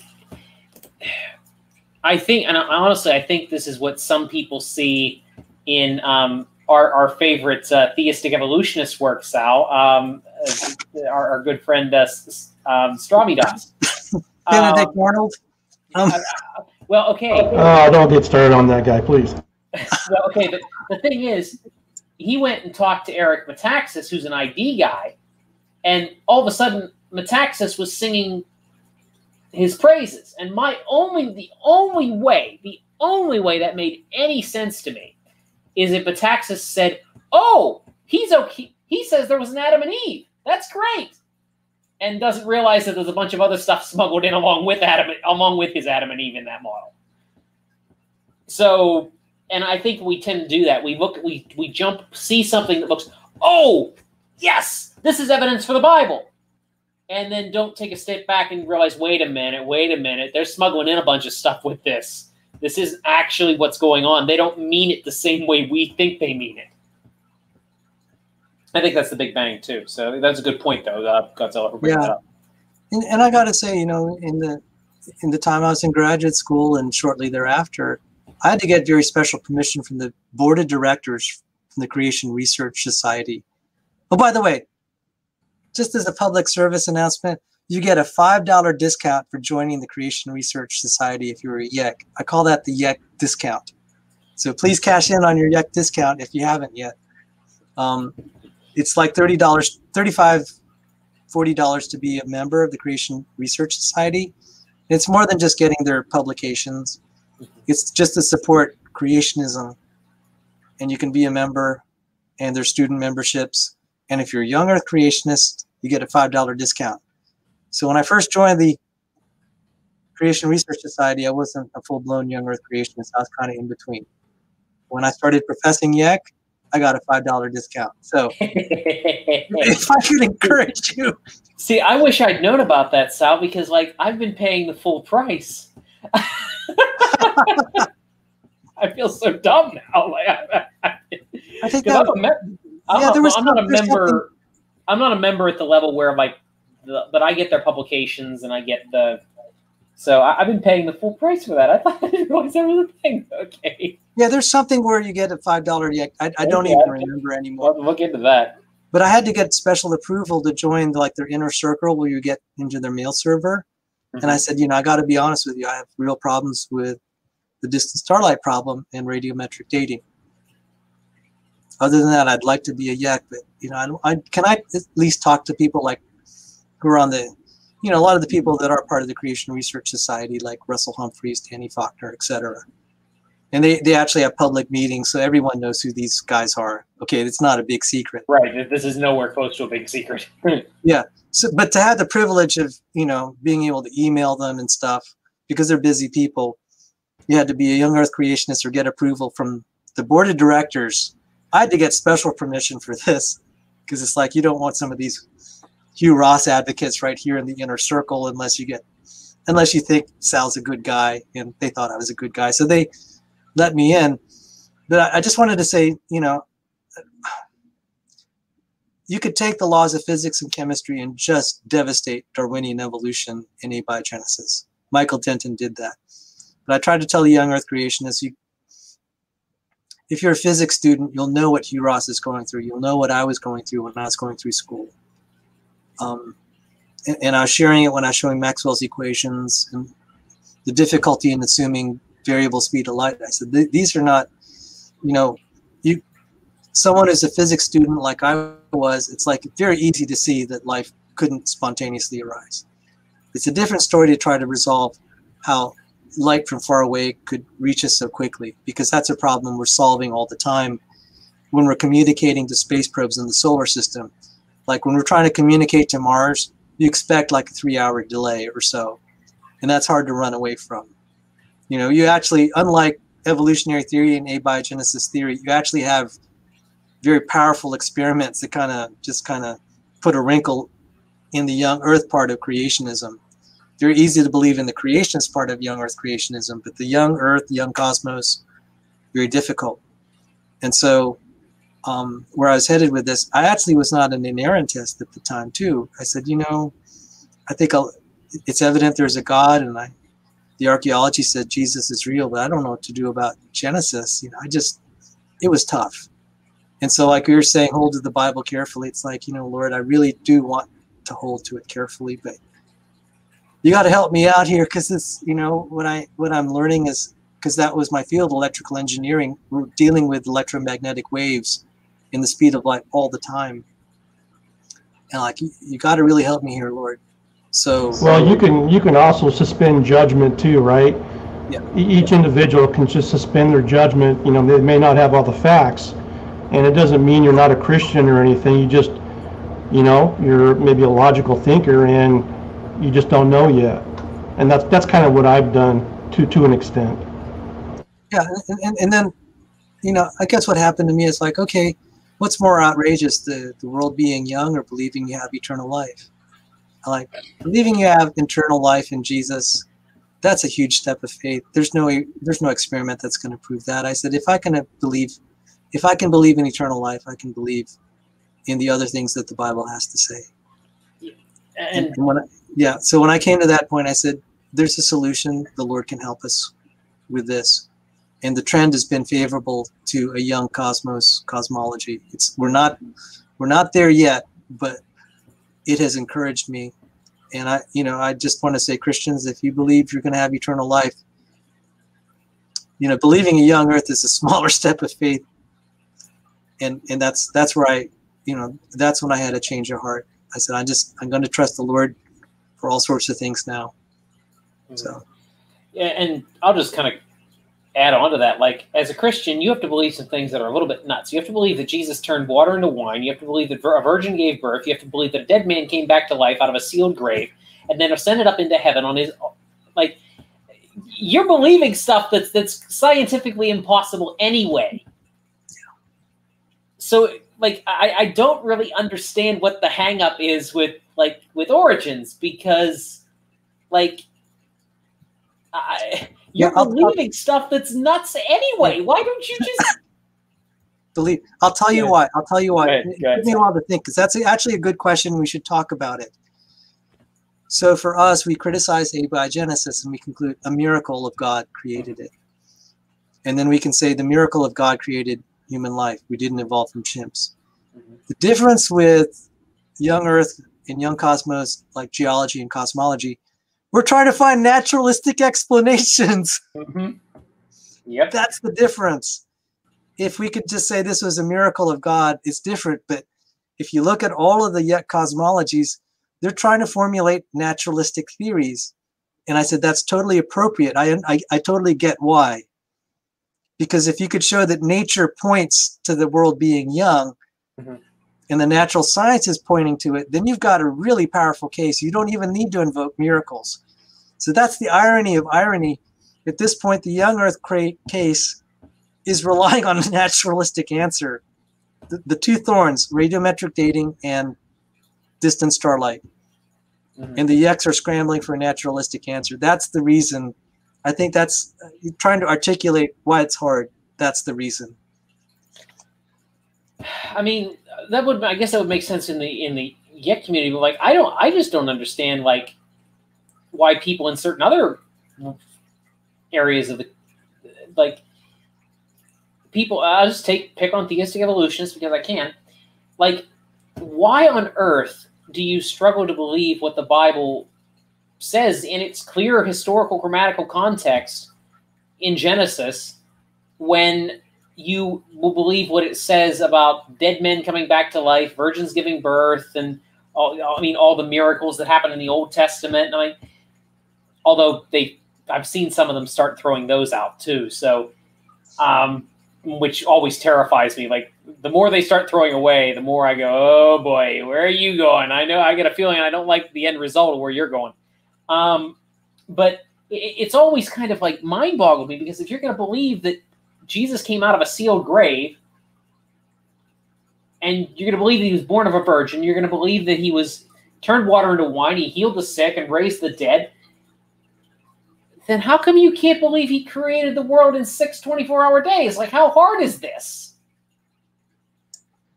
Or even a smaller thing. How about creating the first life by a miracle? Is that hard to believe that the first cell was a miracle? Yeah. That'd be kind of more like Cy Gart. And I'm just like, good on Cy Gart that he's seeing this. He's open to it. So he came from an atheist background, became a Christian. And he defended me. He saw my debate with James Downard on abiogenesis and evolution. You know, is there evidence for intelligent design? Cy Gart said I did magnificently. So thank you, Cy, if you're listening. Oh, and by the way, Dr. Gart will be debating James Downard on the 29th. So, James, you're a glutton for punishment, bro.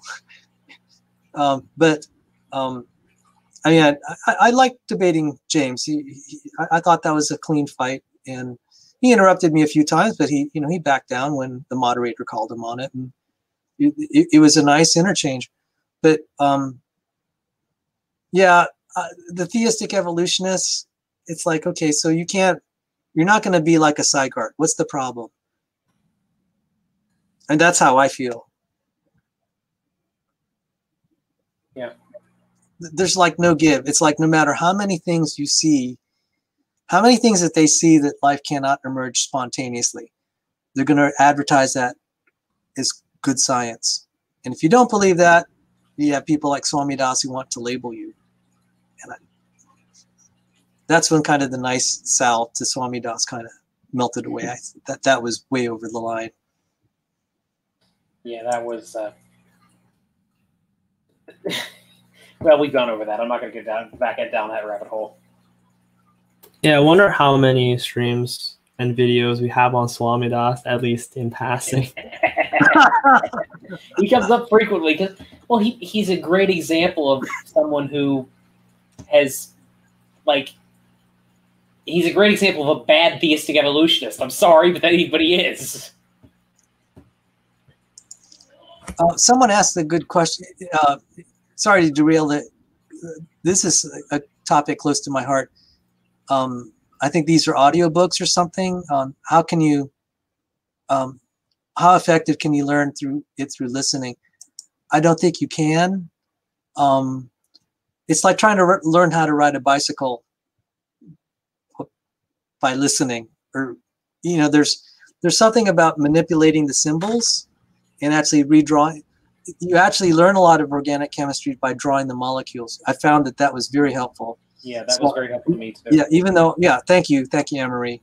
So I still didn't do well in the class, so don't put too much on that for me. But well, we have a professor of organic chemistry that joins this channel occasionally, James Carter,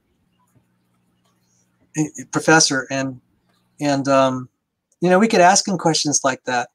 But in a book, I have an organic chemistry book from a professor at my alma mater, Johns Hopkins, and he said, yeah, some people think that they could just learn this by going to the lecture. He said, it's like riding a bicycle. You're not going to learn how to ride a bicycle through a lecture. You have to do. And I said, yeah, there's something about it that's almost like coordination. That's why you have these, they'll encourage you to buy these molecular sets, and you'll actually put together the molecules conceptually, and you'll look at it from different angles. That's very helpful. So that's all I could say. And that's the reason I highlighted that comment by Protract is it's on my heart to actually give organic chemistry lectures on my other channel, the Evidence Reasons Academy. If you click on the About page of this channel, you'll see a link to the Evidence Reasons Academy. Right now, I'm going through a general chemistry lecture series.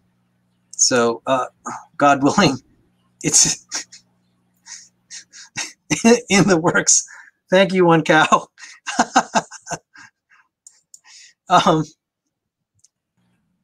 But I did have something on the Big Bang, and we could kind of close out the topic if you guys wanted to hear it, and we can talk about something else after that. All right. So I mentioned the 3 professors, including James Trefle, at my school that had some skepticism. Trefle was kind of like, I believe in the Big Bang, but I have some reservations. The 3 professors at George Mason, my undergrad, were really wide open anti-Big Bang. And I got to tell you, George Mason's a funny place because it's like a creationist factory, so to speak. We have McQueen. David McQueen, professor of geology, creationist. He's from our school. Carolyn Crocker, professor of biology, ID proponent. They expelled her, but she was from George Mason. Gordon Wilson, doctor of biology, PhD biology. He's from George Mason. Tim Brophy, not as well known, PhD in biology, teaches at Liberty. He's from George Mason. Timothy Standish, professor of biology. He's from George Mason. And someone in the Creationist Hall of Fame, Dr. Charles Jackson, he's from George Mason. And then we have these 3 professors that were anti the Big Bang. And last but not least, yours truly from George Mason. So I joke, there's something in the water at George Mason University. But these 3 professors signed the following statement that I'm going to share. So let me share it.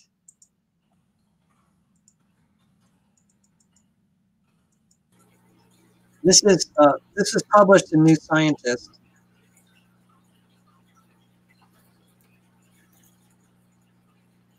In May 22nd, 2004, and it was a big deal for the young Earth creationists. Even though this is quietly an eternal universe perspective, at the time it was still positive for the young Earth creationists. Open letter on cosmology statement.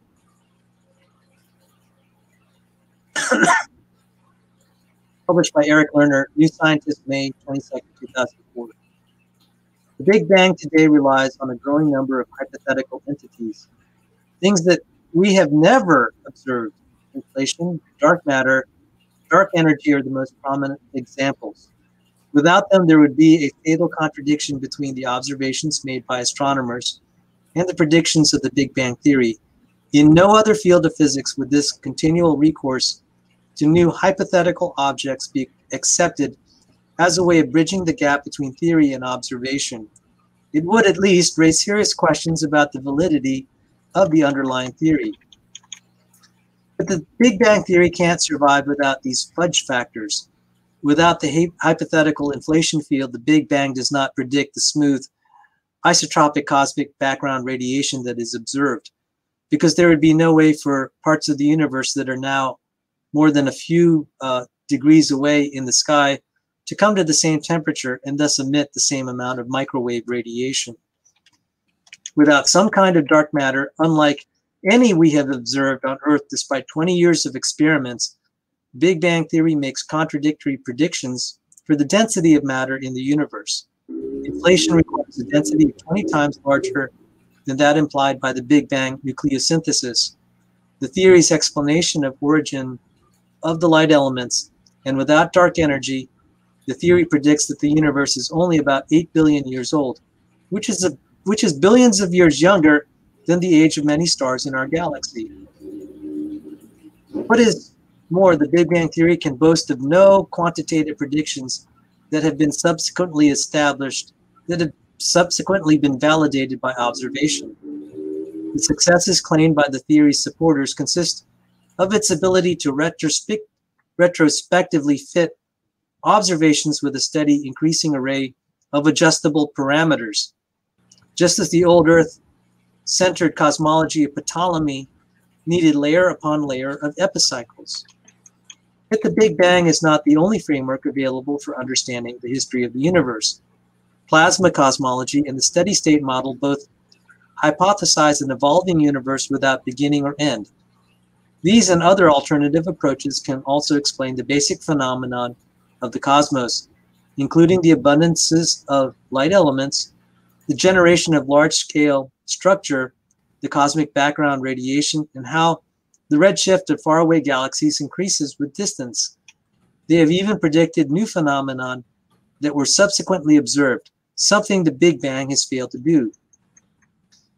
Supporters of the Big Bang may retort that these theories do not explain every cosmological observation, but that is scarcely surprising, as their development has been severely hampered by a complete lack of funding. Indeed, such questions and alternatives cannot even now be freely discussed and examined. An open exchange of ideas is lacking in most mainstream conferences, whereas Richard Feynman could say that science is the culture of doubt. In cosmology today, doubt and dissent are not tolerated, and young scientists learn to remain silent if they have something negative to say about the standard Big Bang model. Those who doubt the Big Bang fear that saying so will cost them their funding. Even observations are now interpreted through this biased filter, judged right or wrong depending on whether or not they support the Big Bang. So discordant data on redshifts, lithium and helium abundances, and galaxy distribution, among other topics, are ignored or ridiculed. This reflects a growing dogmatic mindset that is alien to the spirit of free scientific inquiry.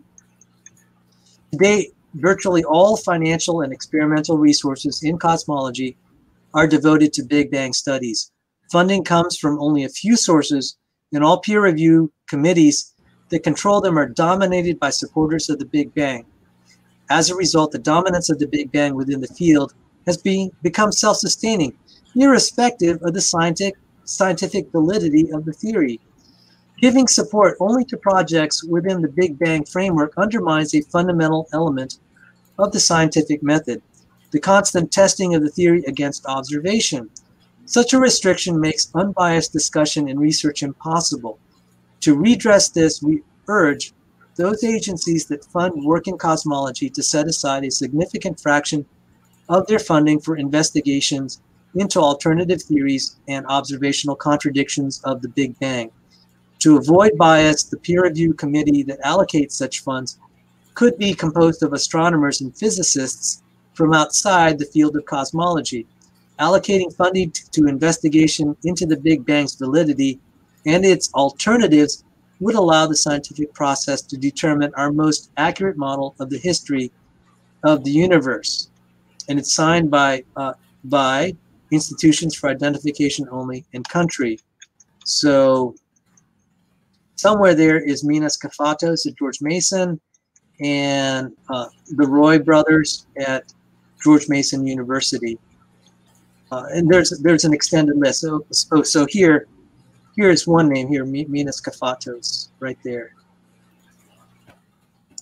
And then it may be on another list that we have the Sisser and Mac. Oh, there it is. Here, the Roy brothers right here. So when people are asking me, it's like, Sal, you studied cosmology, you studied all this in school. Why do you have doubts? This is the reason. When professors are beginning to dissent like that openly at your school, you're like, wow, young Earth could be true. So thanks for letting me share that letter. And everything that they pointed out has gotten their case has gotten stronger since 2004. The inflation theory is serious trouble, and so is dark matter. I would also like to add that if you just replace the word Big Bang with evolution, you could basically apply that letter the same way. Yes. Yes. Are they although I think it'd be kind of hard to get. Yeah, it'd be a lot harder to get those names. Yeah, it'd be a lot harder to get signatories, but the letter itself would still be accurate. Absolutely. But you know what? And I saw this when I helped work out getting Dr. Sanford at the NIH. I found a sympathetic contact who, by the way, to Hugh Ross's credit, this is a big Hugh Ross guy, but he said, I like John Sanford. He's a great young Earth creationist. We have no beef with him personally. He's valuable to the discussion. And so John Sanford got to speak at the NIH. Why? Even though people accept evolution, we can't deny the facts that the human genome is deteriorating. And the NIH is committed to studying and treating diseases. Heritable diseases are on the rise, and we don't. According to evolutionary theory, we really don't know why. And so Dr. Sanford came out and he said, didn't criticize evolution directly. He said, this is what we're facing. Look at the deterioration. And I could just read peer-reviewed article after peer-reviewed article and say, just don't even use the word genetic entropy. Just read what the evolutionary biologists like Michael Lynch are saying.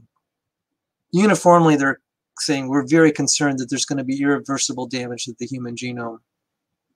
And so even though they won't come out and say evolutionary theory is wrong, the medical industry is kind of, God has given us an ally in the medical and biotech industries to tell it like it really is. Because the human population, they deserve to know the condition of their bodies.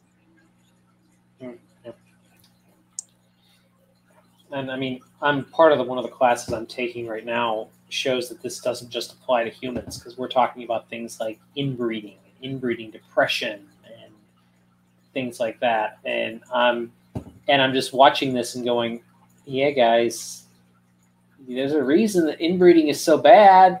There really is a reason why this is such a terrible thing. But I can't tell you, because if I do, I'll get kicked out of my class. But there's a reason why this is so terrible, guys. Like, you might want to think about that. Play the Deliverance theme.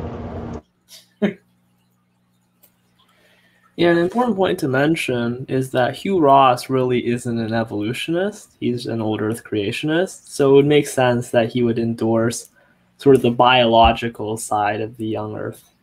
Actually, not really. Ross's position on a lot of the biological stuff is fixity of species, believe it or not. I know that, but... Which is bizarro. I don't understand that, but I still think he would be okay with genetic entropy, because he'd hold the view that God is like stepping in every once in a while. Entropy, I could see him being more open to genetic entropy. Although that does cause problems for you, though, because it means, but as Kondrashov said, why aren't we dead 100 times over? And he thinks we've been around for quite some time. So, although he doesn't think Neanderthals are human, but they somehow bred with humans and created offspring, and yeah, okay. That's weird. But anyway. He would have to think that God is like coming in and causing speciation, right? So maybe like at the same time he would have to. Well, I'm not entirely sure where he is on that, but my thinking, if I understand him and Dr. Rana correctly, is that they are essentially think that God created kind of a continuous creation type thing, I guess. Like there's no actual speciation. So it's a little weird. Yeah, I'm not very familiar with it either. I just know the basics.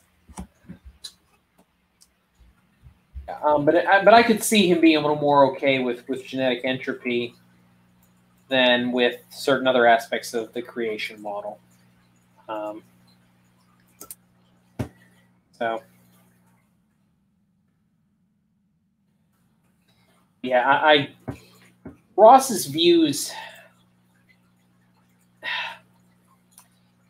I struggle with that because, like, the Neanderthal data is just so strong that they were completely and fully human, and I don't know how he gets around that. Like, I don't know.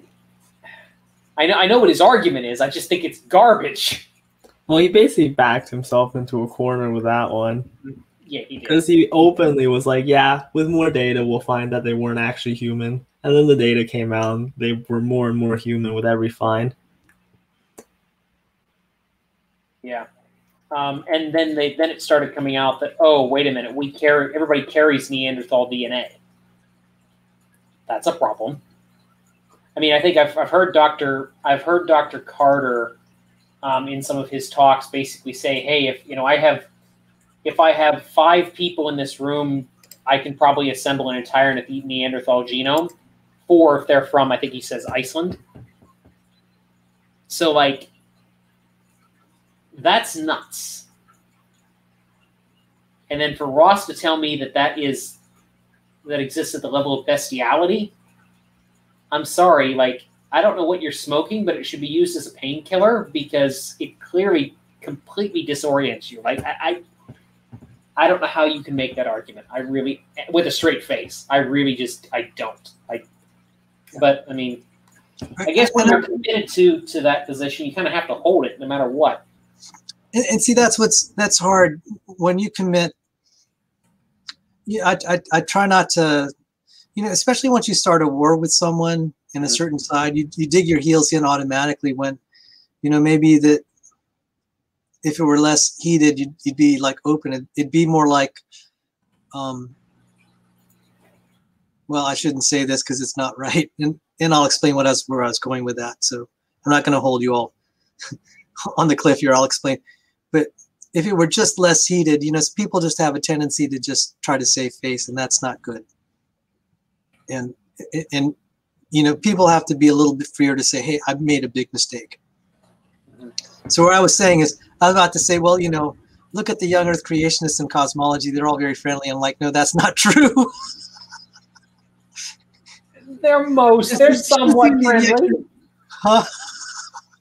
So that's another topic, the fighting in the young Earth community. Even in our young Earth community, there's some like not so nice feelings. There are people I will not talk to in the community. The pig fight was me. Just like, yeah, like, dude, why are you screaming at me? I don't want to deal with you anymore. Why are you screaming at the top of your lungs? And I saw some fights in the cosmology group.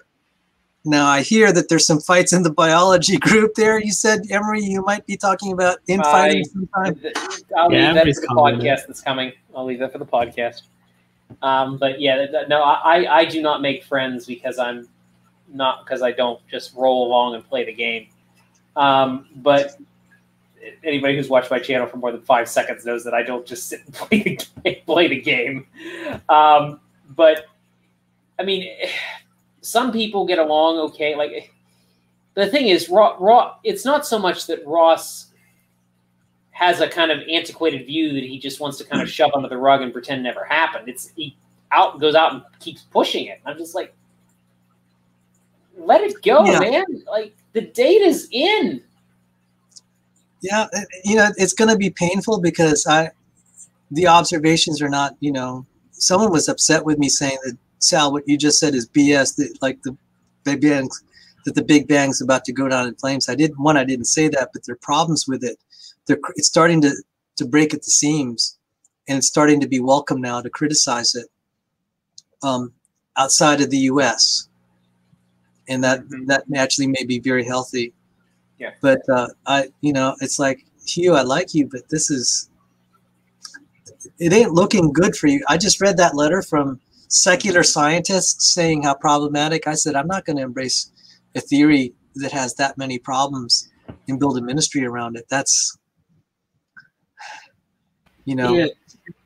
It would be a lot easier if you weren't so publicly committed to these ideas.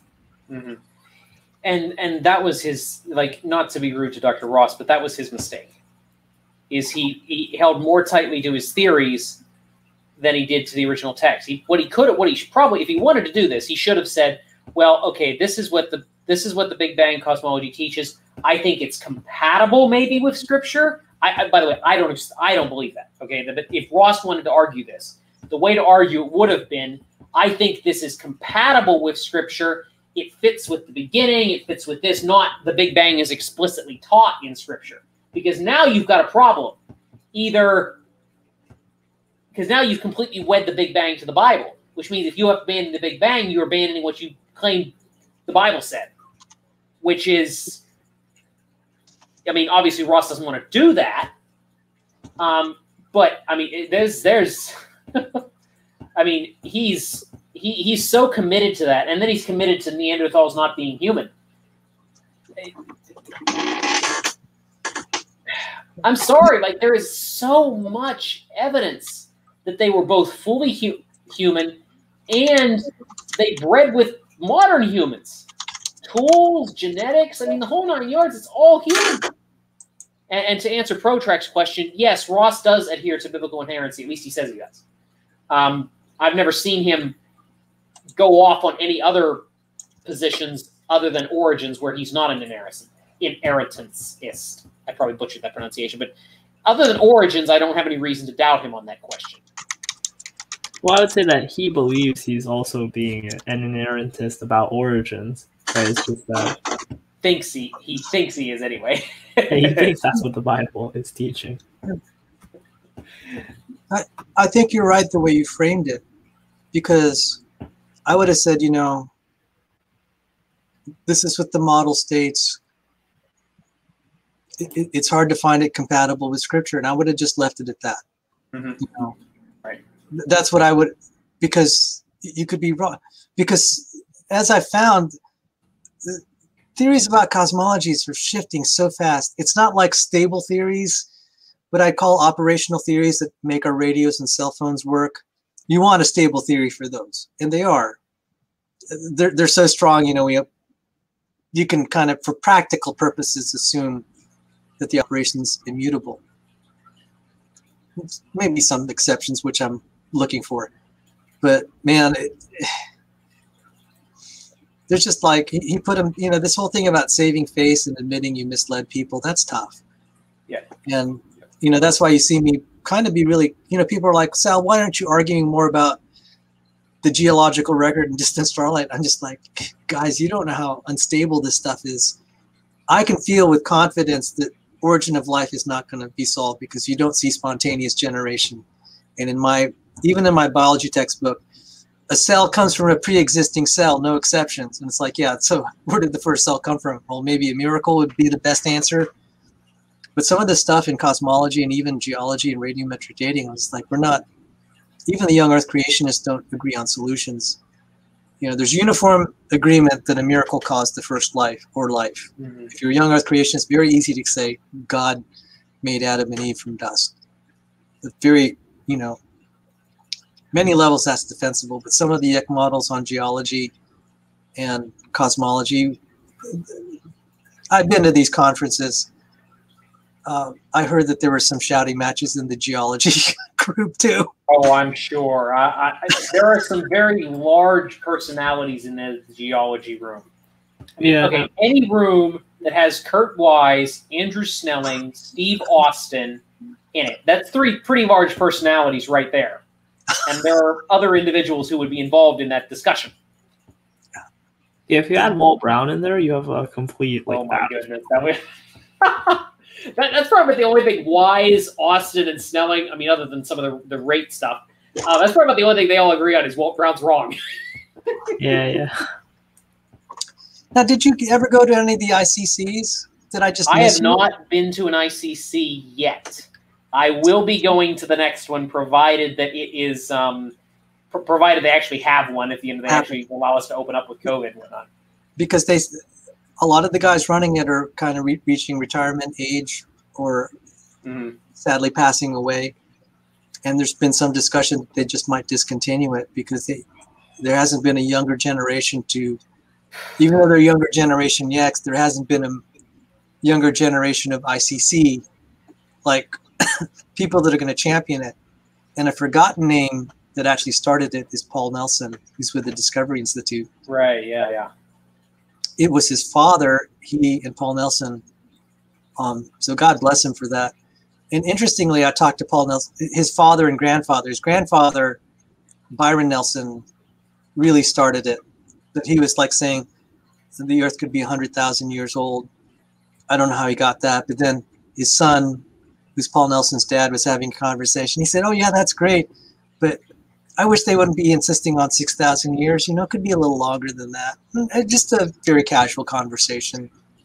But I wanted to still say, you know, thank you for organizing this and founding it, even though now it's kind of moved so strongly toward that time frame of 6,000 to 6,500 years. Even though the original founders of it were like more like 100,000 years permissible or some number. I don't know how they arrived at that. Okay, so, but I do have the quotes from Byron Nelson's book. And ironically, they were giving out the Byron Nelson Award at the ICC to outstanding young Earth creationists. But the irony is, he doesn't stick to 6,500 years. Yeah. Just a random data point there for you guys. That's a random history nerd. The difference between 100,000 and 6,000 is a lot smaller than the difference between 100,000 and 13 billion. So. Yeah. Fair point, Godzilla. Fair point. I'm not sure how you would arrive at the 100,000 number, but again, the 100,000, as you said, 100,000 number is a whole lot closer to 6,000 than 100,000 is to 13 point, whatever billion they're talking about these days. So, so I think we have probably only nerds on the side chat, and I did have other books. Like I found this. Sal, your whole channel is nerds. What are you talking about? I found this book on my bookshelf. The 5 love languages, because there's some ladies here on the channel. I don't know if Janet is still on the channel. She seemed to that book seemed to resonate with her. But I did have another cosmology nerd topic since the topic of Hugh Ross came up. And we're talking how shaky his foundations are on science.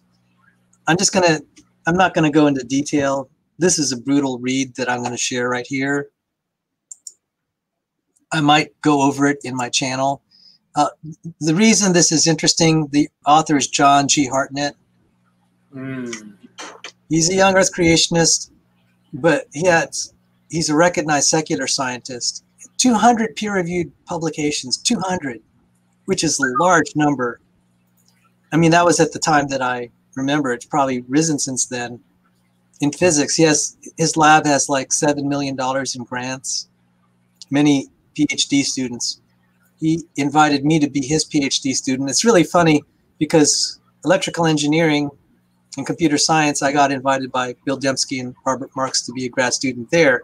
And then because of my physics background, John Hartnett invited me to be his grad student. So what ends up happening, the field I'm totally not qualified in, John Sanford recruits me to be his research assistant. So part of this is geographic. Actually, it's almost all, I would have been interested in working with John Hartnett, but I would have had to leave home. I've been able to work from home for John Sanford. That's why I ended up with him, and it's been great doing biology. But all this to say, we made a really good case against the Big Bang in this Cornell archive. Now, this isn't formally fully peer-reviewed. it has to go through a few checks just to say he's not a total crank. And I'm going to show this, and I'm going to drop the link in the side chat. And I'll just read the abstract, and then we'll move on. It's a brutal. Now, just a second here. I'm not sure if I'm correct here or not, but I was under the impression that there have been measurements between galaxies that they are actually not only moving apart but also accelerating. Is that incorrect? Yes, that assumes the Big Bang. That has to deal with how we interpret the redshift. So when you have the police radar gun or the LADARs are trained on you, we know the frequency or the wavelength of the signal being sent out of the gun. And so when the police shoot that radar beam at you or laser beam at you, they know that frequency. And when it hits the car and bounces back, they can estimate the speed. But it could be that space does something that kind of makes it look like something's moving. And that's been an outstanding question. And Hartnett goes in all the reasons why we could be misinterpreting the speed. And there are other reasons. It's like, remember I said that we can measure the redshift with the radar gun because the gun is generating the actual light beam. You know the frequency that it's coming out. One of the problems is we actually don't know the frequency exactly what's coming out of the stars. And that was actually raised with the issue of quasars, and I actually confronted Hugh Ross over that. I said, are you sure? And he took a little bit like, no, I'm sure that quasars were my PhD program. And I'm like, okay, I'm not going to have a conversation with him on this. But there's been a question on whether we're even interpreting the redshifts correctly. And I might cover that. So in some shows. So your question is, haven't we measured that? If our assumptions are correct, we have. The whole problem is, what are our assumptions about how light is behaving in space over those great distances? Those could be thrown into great question. And Hartnett gives a big explanation why we should doubt this.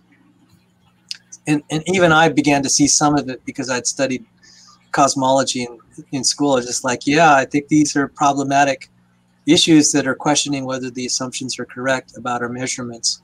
So did that help, Patrick? Yeah, that helps. Okay, so now I'll just go on. I'm done. So is the universe really expanding? The Hubble law determined from the distance moduli and redshifts of galaxies for the past 80 years has been used as strong evidence for an expanding universe. And again, Patrick, that's kind of addressing your question. This claim is reviewed in light of the claimed lack of necessary evidence for time dilation in quasar and gamma ray burst luminosity variations and other lines of evidence. It is concluded that the observations could be used to describe either a static universe where the Hubble law results from some as yet unknown mechanism, or an expanding universe described by the standard lambda cold dark matter model. In the latter case, size evolution of galaxies is necessary for agreement with observation. Yet the simple non-expanding Euclidean universe fits most data with the least number of assumptions. From this review, it is apparent that there are still many unanswered questions in cosmology, and the title question of this paper is still far from being answered. And if that was like really thick reading, it is. But suffice to say, these are tough things to study, and I'd much rather debate evolutionists over topics like what we talk about in biology than stuff like this, because this is just so miserably technical. But that's where the fight is right now for young Earth cosmology. There's so few of us that are in that fight because it's a very, very difficult field. There are very few of us in there, but I hold out a little bit of interest to get back into it sometime. But I'm just sharing that with everyone here that there's some great young Earth creationists like John Hartnett that are criticizing the Big Bang and trying to put forward testable models that may solve the young Earth distant starlight problem. So that's all I had on that. Speaking from a biblical point of view, there are plenty of verses in the Bible that talk about God stretching out the heavens, right? There's a bunch of them. And to me, this tells me that, you know, the constants, the cosmological constants that we assume now could have been wildly different, right? Speaking from a biblical point of view. Not so much the constants, but space could be stretching out. And the Big Bang Theory is basically expanding and stretching out space. And I could see why Hugh Ross would attach to that. That would be describing the Big Bang. My counter is that the young Earth cosmologies could also account for a stretching out of the heavens. One of them, Russell Humphreys, his white hole cosmology also has a stretching out of heavens. So all this to say, I don't think this is going to be a miserable. This is probably the last frontier of young Earth creationism, because you know, right now everyone's speculating. But the point I was trying to make is, that's like Hugh Ross. You know, you're really standing on shifting sand. To be tying your, you know, if he's tying his ministry to the Big Bang. Yeah. So, you know, and it pains me because, like I said, he and William Lane Craig, John Polkinghorne, Hugh Ross, very instrumental to bringing me back to the Christian faith. And it was the yak no one likes, Walter Brown, that really brought me in. So, you know, I seem to really love being around the outcasts. Even, yeah. I'm actually not like that familiar with a lot of Brown's stuff, so like I don't have an opinion on Brown, but but again, Brown deals in geology and things that are like, again, the only rocks I like are the ones in my head. So I'd really not get into all that stuff. I let the geologists fight over that stuff. The only interest I have at all in geology is fossils, but even that's kind of hit and miss. So yeah, what I know of Brown is that he's very bold in his claims and in his predictions. Who's this? Walt Brown? Yeah. Oh yeah. I like that. He actually makes predictions in the real day. And I actually, when I was in grad school, I was following his work. I got more convinced that he was probably closer to the truth. So there are two major models that I know of for Noah's flood. One is catastrophic plate tectonics and then hydroplate. I actually like some of the things that came out of hydroplate theory from a nuclear physics standpoint. But again, you know, right now, today, I'm in biology because that's where God is really handing us the victory. It's so easy now to be debating that life is a product of a miracle. And then we can criticize the stages of evolution, which is a nice segue maybe to our next topic, if everyone wants to move on to something biological. That's fine with me. That's perfectly fine with me. This will actually be something I can contribute to. Yeah, sounds good. Yeah. So I will try to cover Walt Brown and Brian Nichol in one of my shows, and so this is we are us saying biology is like being handed to us by God on a silver platter, in terms of arguing against abiogenesis and then certain stages of organic evolution. I think part of it is that the more explicit the Bible is about what's going on, the easier it ends up being to argue. Like in the case of cosmology, the Bible is like one sentence, and you have to sort of figure out the naturalistic explanations beyond that point. Whereas for biology, for example, he lays out quite a lot more. And that's actually true. So one of the reasons that it came to my mind to talk about biology is Jungle Jargon's here, and he loves the Y chromosome. Now, Dr. Dan and I did actually a show on Thursday night, and I'm rebroadcasting it tomorrow night, so I could actually save my voice a little bit. I'll be in the chat. I think I scheduled it for like 10 p.m. I don't know. Someone can tell us exactly what time. I actually forgot what time I'm going to be rebroadcasting it. So some of you like One Cow. And by the way, One Cow, thank you for your support. And I did send you an email if you wanted to join the panel. I wanted to thank everyone who came out to my discussion with Dr. Dan. And it's one of the interactions between creationists and evolutionary biologists that everyone seemed to be really happy with the outcome. Dr. Dan was happy. I was happy. Lots of people in the side chat were happy. And it really was a very good conversation. I think creationists would be very blessed, the nerd type creationists, that is, to see that, because I had a lot of things I did not understand, because I studied under an evolutionary biologist, but I was studying bioinformatics. We had a little bit on phylogeny building. So the questions about mitochondrial Eve and trying to date her 6,500 years, and same for Y chromosomal atom, et cetera, et cetera. This was kind of the beginning of that discussion. And I said, let's just time out. Why don't we just talk about the methods of building phylogenetic trees? We're not even going to talk about clocking. Tell me about all the terminology. And so I have been confused about the meaning of synapomorphy. And he defined it.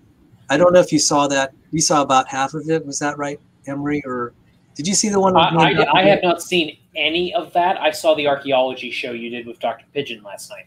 Oh, okay. Thursday night was a complete wash. I did nothing but graduate school homework that night. I wasn't done till after midnight. So, yeah, I haven't seen that yet. I need. It's on the agenda to watch. It's just I got to find the time for it. Okay, so this is the best of my recollection, and if any of the evolutionists are listening, this is where I appreciated Dr. Dan explaining what a synapomorphy was. And then he showed mid-rooting. But synapomorphy will define, that's a trait shared by all the clades. You can use that to define the clade. If a clade has that synapomorphy, any creature with that synapomorphy, you could say it's a member of the clade. Did I get that right, or did I just mangle that to death? That sounds like it's correct to me. I'd have to. I haven't looked at phylogenies in a while. They've been something that's been on the back burner, but that sounds like you got it right. Have you taken any evolutionary biology classes? Yes, yes, I have taken evolutionary biology classes. They were not phylogenetics heavy, but I have done quite a bit of research on my own in phylogenetics. And if you ever need someone to run a phylogeny cell, I've got a phylogenetic tree making software I can run this for you. So, well, speaking of which, you see, this is how. I mean, this is not unique to biology or evolutionary biology. Everyone has such specialized stuff. You would think they would know, but particularly in evolutionary biology, there are like these conflicting schools of thought, and you don't necessarily know that. So someone, like I even see if I don't. Oh yeah, I have Felsenstein's book here. Ah, yes, yes. And it's a miserable read. I'm a math guy, and that book is terrible. Oh, you recognize it? No, I recognize that book, and I recognize that name. Oh, and I'm a math guy, and I had a hard time. So I can only imagine. I hated it. But what I tried to tell creationists, if you want to get in the question of Y chromosomal atom, mitochondrial Eve, and then also, like, I guess it would relate also to baraminology, although I'm not a baraminologist. I said it's good to learn the evolutionary terms. It's going to be helpful because a lot of biology is framed in evolutionary terms, and you at least need to know how to navigate that. So I was saying this is great that Dr. Dan was teaching me. In One Cow Stampede, let's see, a synapomorphy A derived trait is a derived trait relative to the common clade? My notes from Dr. Dan himself. So the nice thing is, this is the good thing about having a dialogue with Dr. Dan. I could say, this is the creationist stuff that I want to teach. I'm going to say, okay, this is the way I'm defining evolutionary theory. This is how I'm applying it to creationism. How well, you know, what parts don't give you heartache, what parts do? And that would be fine if, I would be willing to say, okay, Dr. Dan agrees with this, he didn't agree with that. And that would be fair. Or an evolutionary biologist agreed with me this part and he didn't agree with this part. I think that would be fair. And so the one thing that I got was like, okay, doing molecular phylogenetics is, he and I sort of agreed of the challenges, because if you take one protein, and some evolutionary biologists do this, they'll take only one protein, run it through their software, or one gene, and then they try to build a tree. I can cite dozens of those papers, Sal. You give me 5 minutes, I can give you a dozen of them. Exactly. And I was pointing out the difficulties in that, and he seemed to agree. And I actually highlighted something from here. And so his eyes kind of opened up when I was saying, so there's some challenges between the morphology guys and the molecular guys. And his eyes lit up. He said, oh, yes. And I said, that's the thing I got out of Joe Felsenstein's book, Inferring Phylogenies, that the molecular guys will come up with trees that don't agree with the morphology. And then I just, in the process of talking to him, I realized the molecular stuff came long after the morphological stuff. And so he started out with the Linnaean taxonomy there, and it's like, yeah, that's so obvious. You don't need molecules to do that. And so that raised an interesting question. I said, I do like the idea of these synapomorphies, because I've actually done a topoisomerase phylogeny tree. And let me just see if I can grab it. Do you have any thoughts while I try to grab it here? Oh, sure. So you point out that the morphology guys and the molecular guys don't always agree. The molecular guys don't always agree with themselves. I can take a gene, and you give me any gene sequence you want, cytochrome C, which is the common one, but you can pick out any common gene sequence you want. I can build you a phylogeny that can tell you anything you want. With enough trial and error, I can do it. Because the thing is, you're making some heavy assumptions when you build these trees. For one thing, you're assuming that similarity equals ancestry, except when it doesn't in terms of convergent evolution, which is purely bogus, because convergence just utterly blows that away. But I can build you a phylogenetic tree that can tell you anything you want out of it. If you work at it hard enough, you can make it say anything you want. Now, I'm not saying that the evolutionary biologists who run these trees are doing that, but the fact that I can make it say anything I want is a little bit concerning. And the fact that you can make a tree based on the morphology, and you can come up with one tree, and then you can take it, do the genetics. And even if you do like a whole chromosome, which I've seen, I don't see too many of those. They're expensive to do. Yeah, darn expensive. And you got to do more than one chromosome, one animal's chromosome. You got to do like however many animals you want to run in this phylogeny. So they usually stick with one or two genes, or maybe a couple of genes, or mitochondria. They'll do the whole mitochondria because those are cheaper and easier. But like you do that, and you get trees that disagree with each other. And if you add in, and the other thing is too, if you add in some kind of closely related or non-related outgroup, it'll change the position of organisms in the in-group, which it shouldn't do. And this is what I want to credit Dr. Dan with. I said, so when we change the outgroup, you can get different clades. He said, oh, absolutely. I'm just like, okay, Dr. Dan, thank you. Better you said it than me.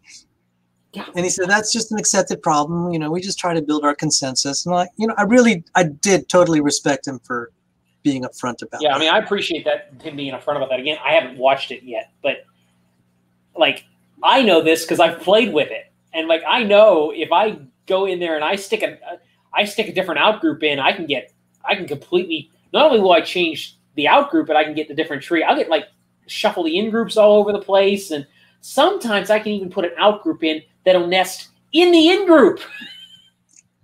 Oh, see, you and I know it's going to offend the evolutionary biologists, but we could do a show like this with better. We tried doing it once, and it's like the graphics didn't come out so well, but we can do it. But that's, you know, they'll say, well, you have to outgroup it with the fossil record. It's like, okay, that's circular reasoning, but you know, that's better. At least you have something. But I was just laughing. I said, you know, you have all the major groups like the birds, the fish, and the humans. Mm-hmm. And the plants, I said, why don't you make the humans the outgroup and see what you get? And so you have everything descending from the humans. You know, the birds can descend from like a human. It was cute. That, by the way, Dr. Daniel Dingme, that's not exactly right. He'll say, no, it's derived traits, not an ancestor. It's like, okay, sorry. But you will get different clades. And that was my favorite, putting the human as the outgroup. But yeah, that would just, I wonder what would happen if you tried it. Well, you know what? I've tried this. Yeah, for the reader's benefit, this isn't exactly right, okay? But because I'm trying to avoid getting too technical, but then if I simplify it, I'm going to be wrong. So we're kind of in between. So that, just take that caveat. But the idea is, you could hypothetically suggest a human-like creature as the ancestor of birds when you do all these molecular sequences, and that would be a valid phylogeny. I mean, it looked kind of funny that the fish and the birds descended from humans, but you could do that if you wanted. Mm-hmm. Isn't that right, Emory? We could. You can make phylogenies tell you any story you want. And I have seen this. I have a data set that is actually proof of this. I had someone who was an expert in hominids and humans and apes and so on and morphology and that one look at a data set of like 300 morphological characters that I've played around with. And you know what they told me? There are only like, I forget exactly how many, but there's remember, this is a 300 and some character data set. There's less than 2 handfuls, less than 10 characters in there that you could possibly use to separate apes from humans. No wonder they nest with the apes, because what the characters you pick have a huge influence on what phylogeny you get. And if you know your organisms real well, you can pick characters in a way that will create the group, or at least you think it will create the group you want, because you know the organism real well and you know what the defining characters are. And if you just kind of ignore those and grab the ones that you know will make it similar to this other group, you can nest anything together you want. Yeah, and they always tell you, it's like, oh, we're just looking at traits, right? We're not trying to be selective. Well, which traits are you looking at? Because you can't possibly look at all the traits, because there'd be like infinitely many that you could think of, basically. It's just limited by your imagination. So you're picking and choosing what traits you're looking at. Mm-hmm. But, you know, I mean, I do want to be, you know, I try to represent the other side as, you know, as fairly as I can. And I do totally get that you can't run away from the fact that we can group organisms kind of in quote unquote clades. Yeah. I'm totally fine with that. And I really want to challenge Matthew McLean and say, do you think birds fit in the Cercoptygerian clade, which is a fish, for the viewers out there? Because Emory's concerned with the importation of evolutionary literature into young Earth creationism. But so we're not, what Emory and I are not saying is that you can't arrange things into family or family. Well, no, absolutely not. No. You absolutely can. Yeah. But deciding on the common ancestor, that's one thing I saw in Dr. Dan's diagram. He's saying, yeah, we don't really have, we can't identify the common ancestor. We can't describe him exactly. And I posed this to evolutionary biologists. Okay, so tell me what the common ancestor of a tree and a giraffe would look like. I mean, what would that look like? And so they'll say some single-celled organism. I'm just like, well, that's not very informative. But I mean, I think you get my point. Mm-hmm. Is that when you start building this, and something that I know you have some challenges with Marcus Ross, but he and Paul Nelson did say that you start getting these X creatures, and even Michael Denton saw this. And I'm going to show now the phylogeny that I built with molecular stuff. Yes, my old staple, because it's only, you know, people in the protein world will study just one enzyme. Okay, so I keep repeating topoisomerase because that's just the way. Every protein's so complex in itself. It could occupy someone's entire professional career for one protein. And so this gyrase subunit, B plus A E. coli, and it's showing the topoisomerase of that E. coli with comparing it to the topoisomerase of other creatures like yeasts and plants and fruit flies, all the way up to humans. Now, you know, one could look at that and say, oh, that's easy. That's proof it evolved. That's proof it evolved. But the problem in doing this is that it glosses over the differences, because going from a bacteria to a eukaryote like a yeast, enormous difference. So that this is the problem with this kind of molecular phylogeny. It kind of de-emphasizes, you may be totally glossing over all the major new organs that have to be put in. And going from prokaryote to eukaryote, you have all these major organs put in, but if you do a phylogenetic molecular reconstruction like that, it's like, oh, that's not a big deal. It can easily happen. But that's exactly what I was trying to point out. When you start to go to the morphology, the physiology, those molecular arguments don't hold as much water. Yeah. They really, yeah. It's like the other issue here, there's actually two of them that I want to kind of hit on. One of which being phylogenies only really tell you about similarities. They do not tell you about differences. So it makes things look more similar than they are, because you're only measuring similarity. That's all you're really doing in a phylogenetic tree, and that goes for morphology and for DNA. That's for both. Like it's only really a measure of how similar things are, which could be useful perhaps, but it's not. It fails to take into account. It fails to take into account defining traits that set things off from other groups. Because there's actually two more things I want to get. And Godzilla, did you have something you want to say? And I'll come back. Yeah. I just want to say that it's really only a statistical measure. It doesn't help with the mechanistic explanations of how such a thing would be possible. Correct. 100% correct. It does nothing to tell you anything mechanistically. It's purely a statistical measurement of similarity. But there's actually two other problems here. One of which is, how do you define what a trait is? What's a trait? How do you measure that? What is long? What is short? How do you quantify that?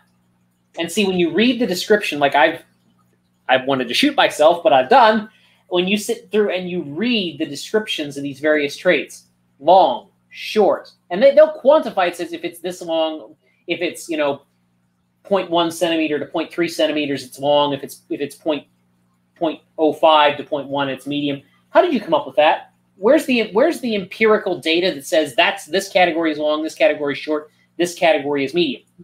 There isn't any. It's purely what's the word I'm looking for? It's purely not speculative, but it's purely arbitrary. It's completely arbitrary. You define traits in a completely arbitrary fashion. So there's no empirical data behind how you define a trait. You just define it however you really want to define it. And the other problem is the weight problem. Now, and what I mean by this is some traits are more valuable than others, right? So like the synapomorphies that we were talking about, those are more valuable than certain other traits, right? Absolutely. But when you run them through a phylogenetic software, they have the same weight as the less valuable traits. Yes. Yes. But I could, and the other thing that you could also point out to this is more of a problem with morphology than it is with genetics. Organisms are more than the sum of their parts. The arrangement of their parts matter. If I listed off a bunch of parts, and I actually do this, I think I did this on the website at one point. If I list off a bunch of parts in a row, you might be able to tell me vaguely what it is. But unless you're really sharp, or can read minds, you're not going to be able to tell me how those parts are arranged or what species they go to. So the arrangement of the parts matters. You can't just split the animal into parts and say, oh, yeah, well, an organism is more than the sum of its parts. It's not just the sum of its parts. You can't just throw the parts together in any old order and have an organism. It doesn't work like that. And phylogenetics implicitly assumes that it does.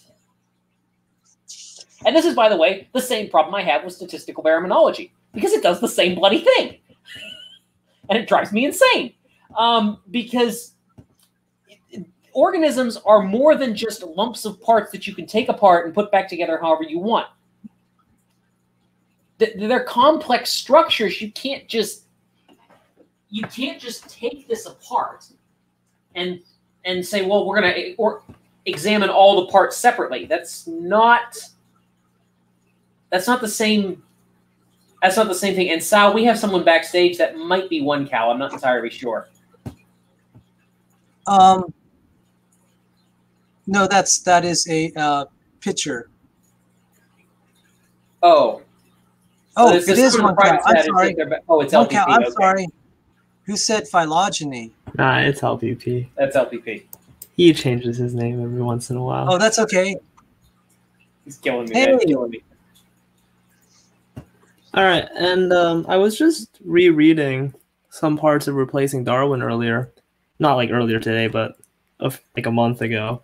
And I found an interesting method, proposed method for baraminology, which is to look at the mitochondria, where we agree that mutations are the cause of change, and say that within a kind you would find functionally neutral changes or differences, but between kinds you would find functionally dramatic differences.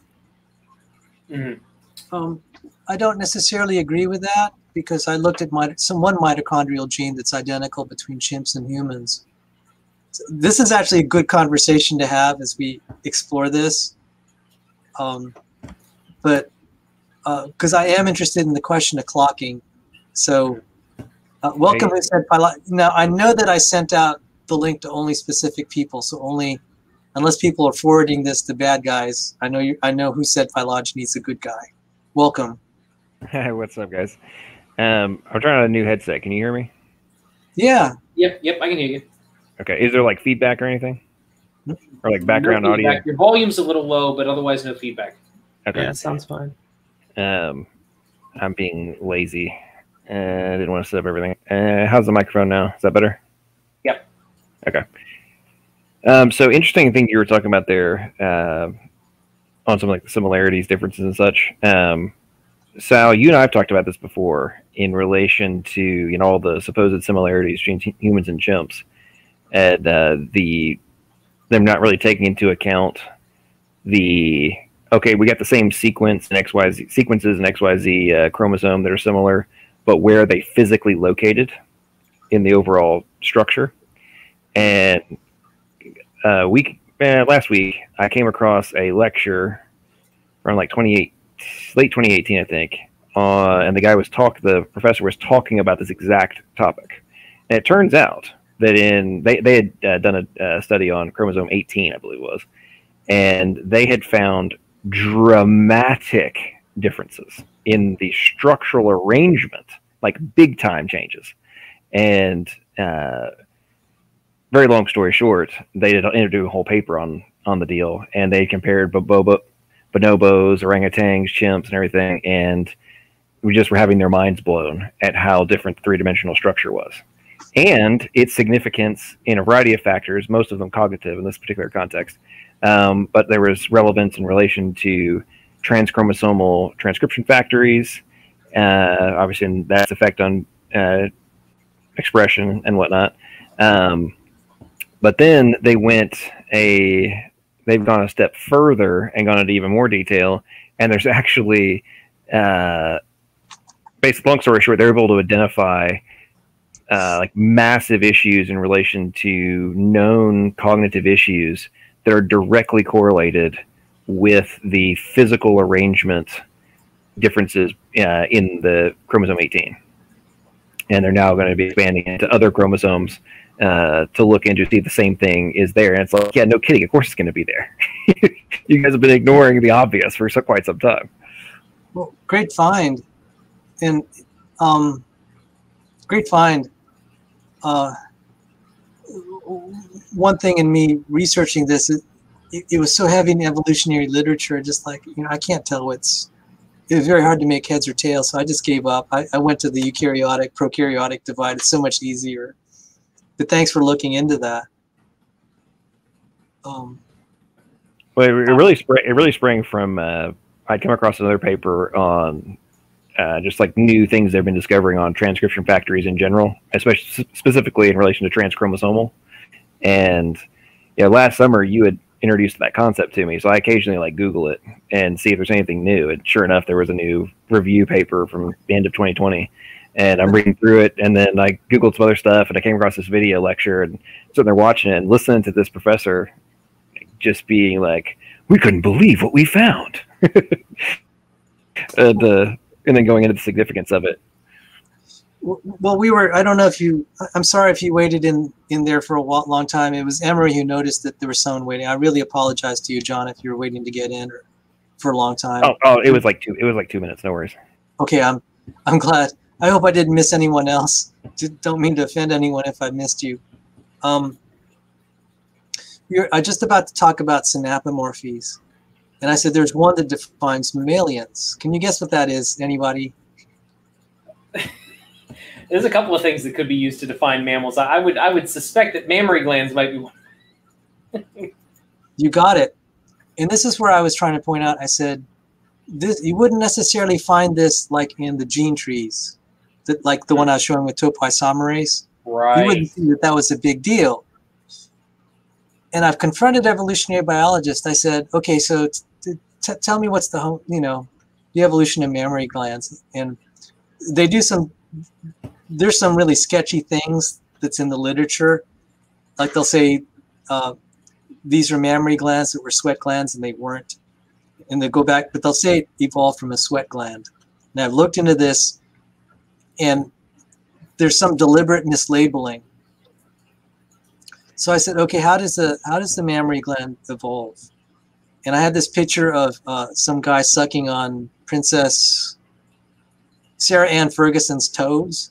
Okay, I know that sounds really gross, but I said, how did it evolve? So a baby is born and he starts sucking on the mom's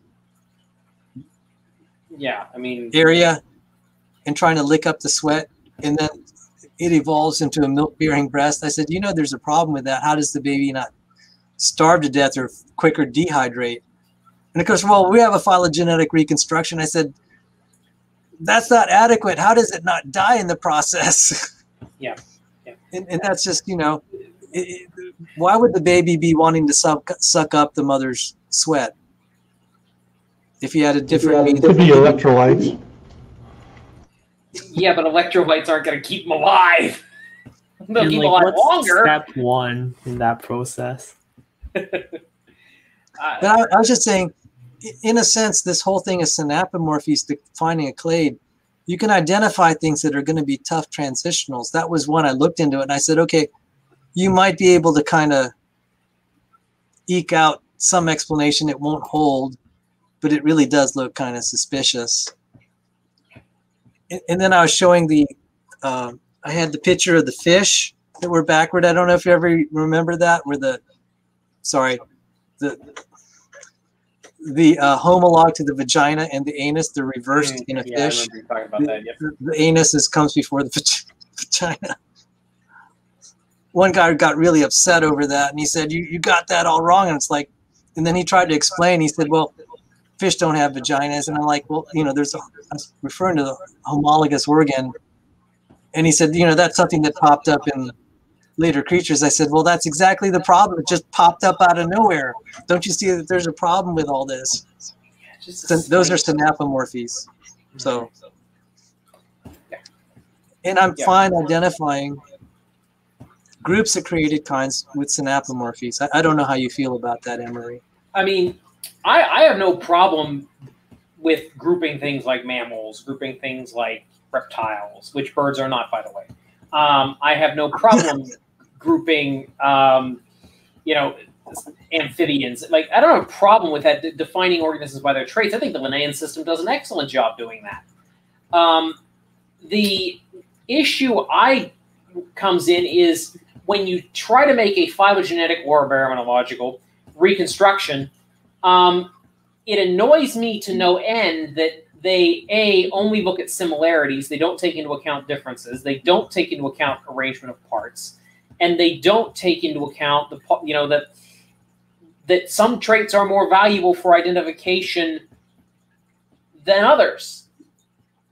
And I'm sorry, if we don't take those things into account, your reconstructions are garbage. I mean, no offense, but you absolutely have to take those things into account. Thank you. I mean, look at this fish. Now tell me that the arrangement of parts in that fish doesn't matter. We can just take them all and put them wherever we want. You want to put the caudal fin right in front of the mouth? Think that's going to work? Or maybe put the swim bladder where the tail is right now? No, you can't just move parts around like that. Everything has to be organized and arranged in a particular way, or the organism either dies or it's not the same organism. And phylogenetics just completely ignores all that. And not to mention if there is a sexual component. Yes. Because then if you start putting a leg somewhere else, it's not going to be able to find mates. Okay. Like, do you guys ever consider that? Yeah. I mean, I really want to be sensitive to people with birth defects. But someone that has a birth defect still is not necessarily attracted to someone else that has that same birth defect. And I really, because I know, you know, it's really tough to touch on that subject. But if we're talking the science of the evolvability, I mean, let's take this back to, you know, some kind of mutant. I mean, let's just take it back to the first organism that evolved sexual reproduction, right? If you want to go back that far, whatever organism that was, and again, this is another X organism, right? We don't know what this thing is. You know, you can't just evolve one. Yeah. You've got to evolve two. Yeah. And on John Maddox's channel, we were trying to explain that to Andrew Cumming. Yeah. Because he was really into Evo Devo. I said, did you ever consider that? And now we might have. I don't know what happened. What did I do? I don't know what you did either, Sal. You shared my screen. I'll share it again. I'm sorry. Try it again. It should be back there. All right. Okay. So this is the paper in regarding what I was mentioning earlier, and this is one of the things that they came across, right? And so all the stuff up at the top is like, you know, human predecessors, etc., humans, and then here's the monkeys.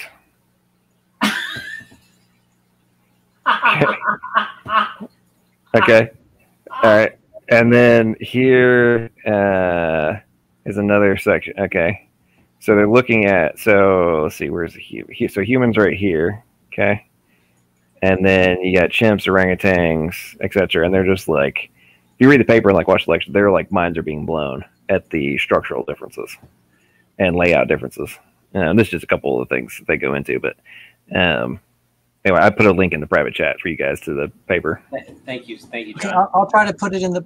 Can I pass it on to the public? Yeah, that's just I got it. The paper's in my Google Drive. Oh, is it in people that?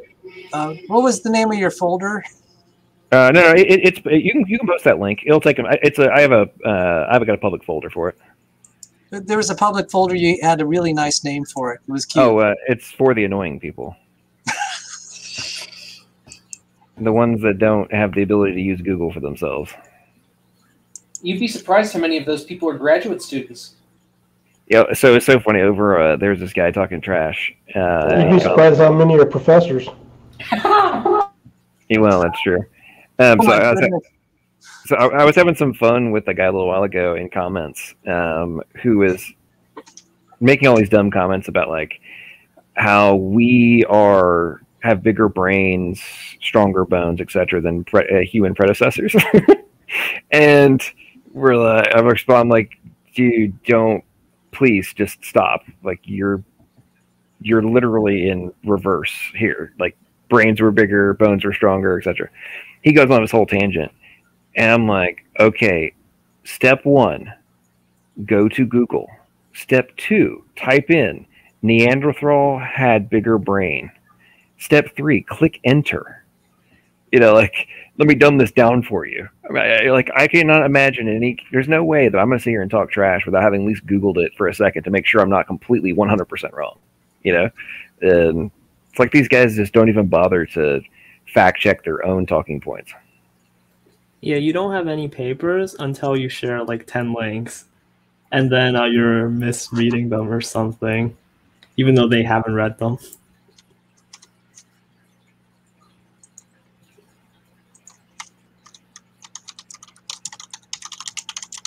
Yeah,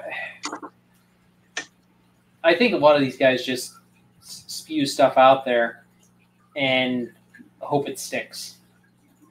And John, it means a lot to me that you remembered one of my lectures on the transcription factories and transchromosomal. That really does mean a lot to me that you pursued that. Sometimes I say things that people just,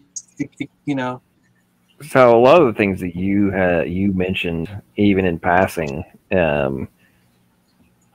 let's just say they have stuck in the back of my mind, and a lot of the stuff, it's like it from a technological perspective. As you know, I view biological systems as engineering, both hardware and software, and I contemplate this stuff a lot.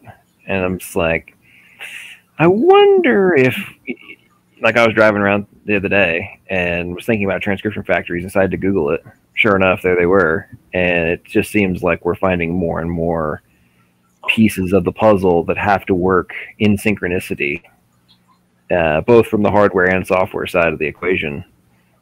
That's just mind-blowing stuff.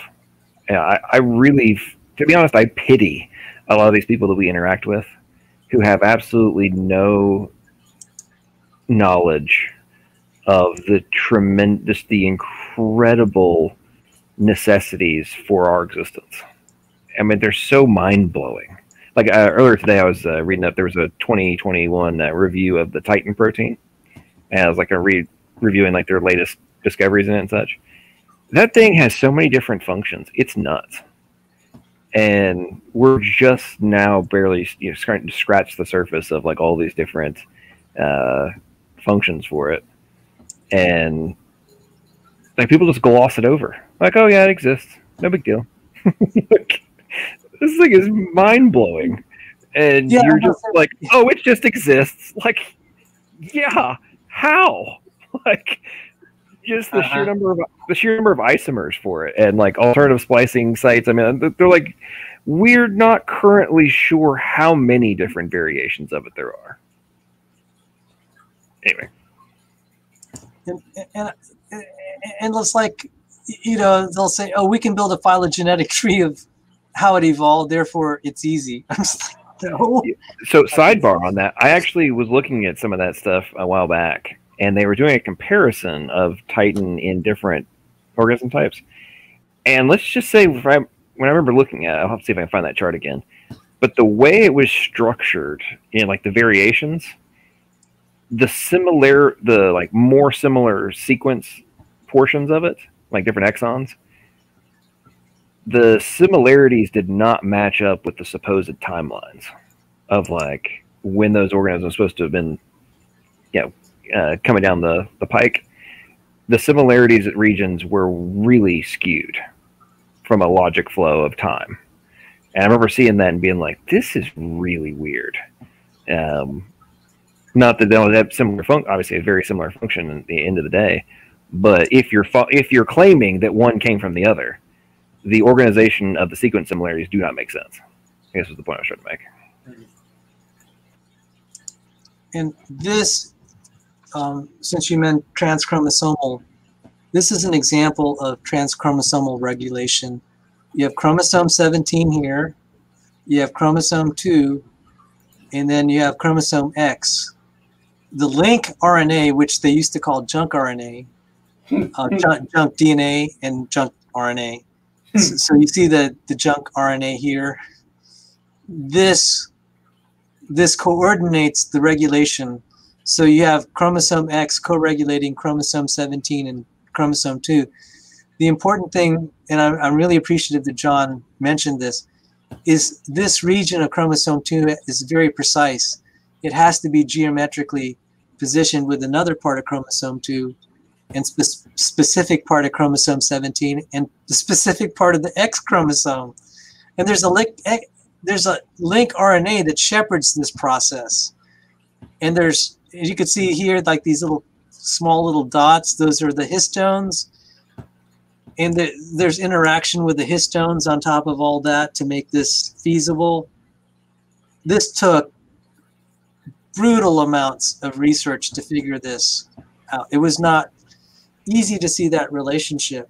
And when I was debating the issue of junk DNA, I said, this is a big deal because DNA, not just a sequence, it's used as a scaffold. It's like a ladder that has to be perfectly positioned. It's, for the molecular, reconfigurable parking lots. And Sal, the other portion, this correlates again with the junk DNA being debunked. I assume I'm guessing you've seen this, but there's now papers on how STRs and other supposed junk repeat segments. Oh wait, those are actually acting like hinges and pivot points to allow for the three-dimensional folding that's necessary for these types of things to be executed. And yes, I'm like, that's pretty interesting. I'm just like, get out of town, bro. Leave. Shut your mouth with the junk DNA argument. Like, we now know beyond doubt that there are many diseases that are directly caused by deletions, additions to those supposed completely junk repeat arenas. And why? What's the disease? Oh, turns out those genes can't be expressed or not be expressed properly. But it's from their interaction with another chromosome. So you're telling me that three-dimensional space and time logic is not being expressed here, and there's not also the structural component that's necessary for something you're claiming has no bearing. That's an argument from ignorance. While you're claiming that I'm making arguments from God of the gaps, you're an idiot and uninformed. I apologize for that being the state of affairs for you, but it's not my job to, and your job to, like, I'm talking about we're talking about the more like supposedly educated ones. Like, you're claiming that this has no bearing. Did you not read the paper on it? Because a bunch of them that say otherwise. And this is funny that something that Emory mentioned. I was just posting the stuff that I got from peer-reviewed papers from my professors and interacting with evolutionary biologists who obviously had obsolete knowledge. And they're saying, you have no clue what you're talking about. I was just like laughing. I said that I got this from one of the researchers at the NIH. And so Emory can relate something like that, can't you? Mm-hmm, mm-hmm. Oh, yeah. I have had multiple people come after me and say, you don't know what you're talking about, so on, so on. And the funny thing is, half the time it's about stuff that I've written for graduate school that's gotten an A grade, and then I've posted it up on my blog or whatever after the fact. And people come back, oh, you don't know what you're talking about. You're an idiot. You're stupid. I'm like, yeah, I got an A on this. Shut up. Hey, Sal, have you guys seen the well, let me ask you this: have y'all Googled or looked at any papers of the last like 2 years on translational pausing? No. Okay, so I have to go get a coffee because my throat's getting raspy. But please. I'll go real quick. So one of the latest things that they have like kind of defined, like yes, this is true, is that as you know, the redundancy and the synonyms, codons, yada yada. One of the things I've actually discovered is that yes, there's significance from the timing logic and the protein fold further into the sequence, but there's also very significant relevance in terms of the beginning portions of the sequence and the supposed synonymous substitutions. Right, it seems to be having those early stage substitutions actually seem to be having downstream negative ramifications of the protein fold. Just based on that initial set sequence or initial start sequence portion of it. And it just basically just escalates the ramifications further down the line because it's like basically the halting and the initial start of the timing logic for the overall protein fold is causing a cascade problem, which I thought was extraordinarily fascinating. I wanted to say, actually, I had a video on the translational pausing, but for something else. I don't even know if you remember the sewing machine thing where I was showing how the you're talking about like in the membranes. Yes. Yeah. There was translational pausing there in the sewing machine. So that's the one instance. But that you can talk on. I think I'd like to reshare that video because I want to tell you something that means a lot to me. I don't know if Matt's is here. I'd given a talk on topoisomerase, and I believe Matt's is a Christian, and he's trying to raise his family as Christians. And Matt said his daughter really liked that topoisomerase example. That means a lot to me. And then when I debated James Downer, people were saying, Sal, that sewing machine thing was really cool. And I'm like, glad. That means a lot to me. It's like creationists argue more like this. You're just going to annihilate the opposition because... well, you've heard me talk about this. I really think that we, as people on our side of the equation, and I know that Dr. Stadler and Dr. Carter are trying to work on this to an extent, but I mean, I really think we need to actively be contemplating creating our own animated content so we have full rights and usage of it. Of some of these fundamental, like, yes, there's always, like, the video that you shared, the videos you shared, Sal, are awesome, right? But there's obviously ultimately limits on what can be done with them, right? And I think we need to look at some of these fundamental structures and processes in biological systems that our minds are collectively blown over them, right? Like, we know they're amazing. And we've gotten to see some of these awesome animations and such. But in terms of being able to leverage them to actively reach out, I don't mean passively, I mean actively reach out to the masses. You know, we have some hindrances, right? But we have the amount of weaponry we have is insane. I mean, and that's without even having to go that far down the rabbit hole.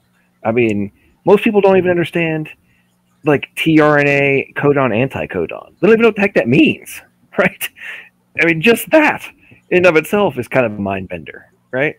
And then you get into things like, you know, membrane binding sites and all that kind of stuff. I mean, it's like, what? Your mind continues to be, I mean, my mind continues to be blown on a daily basis of this different stuff I come across. I'm like, you got to be kidding me. And it fascinates me that the atheists and the evolutionary biologists think that we're operating from the weak position. And in my opinion, we're not. The only reason we're operating from the weak position is because we don't necessarily have the assets under our control that can be used as basically the Gatling gun to shoot down their talking points. Yeah, I mean, I'm completely behind that. I mean, if I wish we had more.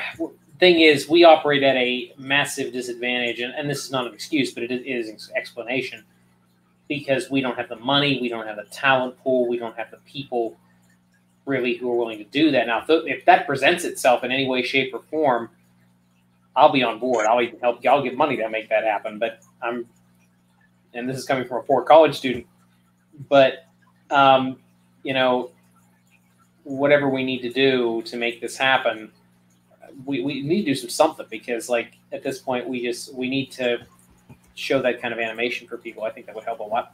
Well, one of the things I've been contemplating is, you know, with the existing open source data that's available, right? And the models, really just need, at this point, it's getting down to finding the right animator talent that can take these pre-existing, you know, downloadable 3D scaffolds, right? And then be able to render them inside of obviously scenes, and obviously writing out the logic or the scripting and all that kind of stuff, right? But having somebody that can take those pre-existing data that's available and then just incorporate it into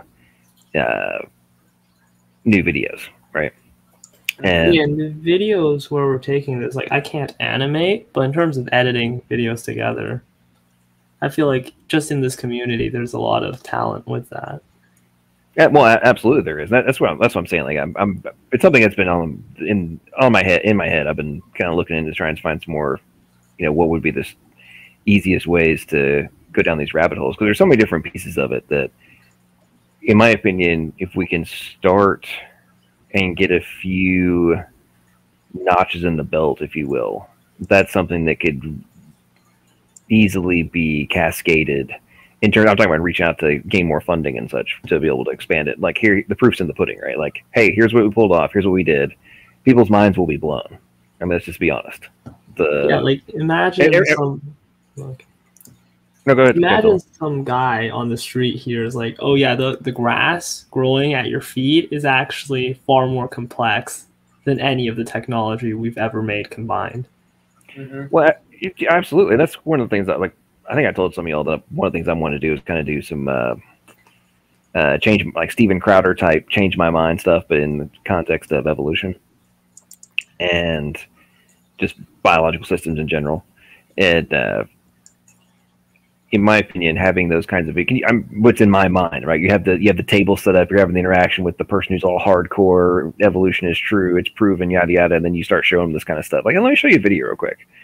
So you actually think that evolved, and then like if you could take it from there, like getting into the sequencing and all this different stuff. Like, this is what you're being told, just poofed through undirected process. This is how it came into existence. Like, do you actually think that's plausible? Now that you're looking at this, and obviously there's still going to be the hardcore types, but I think there's a lot of people who would be, they might not convert on the spot kind of thing, but I wager that would start to chip away and put some significant cracks in their, you know, the confidence of their supposed proven beyond all doubt worldview. And you have to realize, people in real life aren't like people on the internet. They're not nearly as committed to holding on to their view, and they're much more open to actually changing it. I know I was rambling there for a minute. So, you wanted to play that video? Yes, I actually, if you saw me looking here, I actually had to fish it out. So I think I found the right one. So give me a second here, and I'm going to restart it. Actually, let me just do this. There's a way I could do this more efficiently, and the sound is actually improved. I think this is the one that also has one form of translational pausing. So let me try to get that one going. And so this is just candy for the eyes, and I can go grab something from my poor sore throat in the meantime. Please excuse me for having to fish this out. It's been a while since I've done this. So this would be the protein.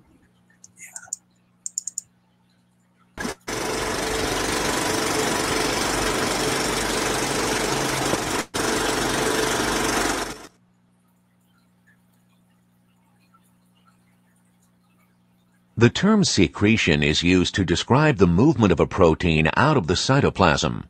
A gram-negative cell has a number of destinations for secreted proteins.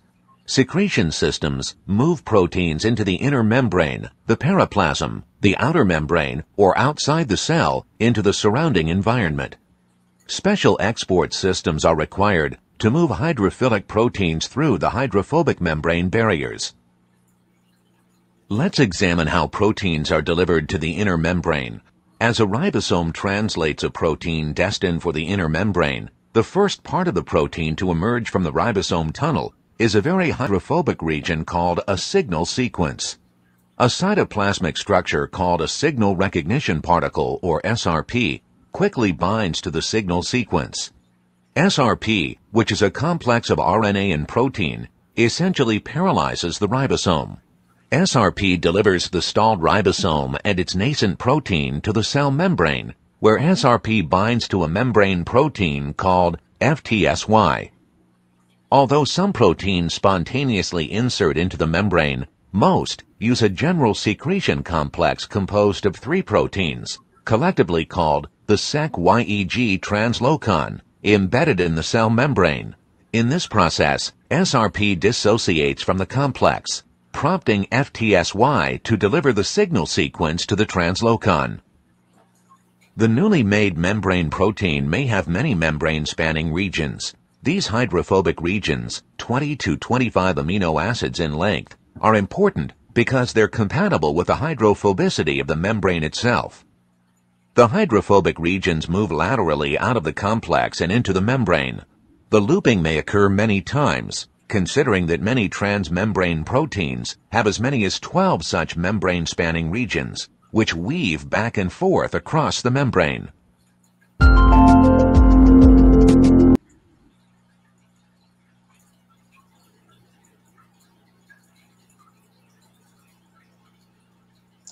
I was showing this stuff like this to James Downard in my debate, and he said, "Do you have peer-reviewed reference for that?" I said, "James, this is textbook stuff." I tell you something I'm looking forward to is, well, it should be interesting, is freaking Downard versus Sygart. Sygart.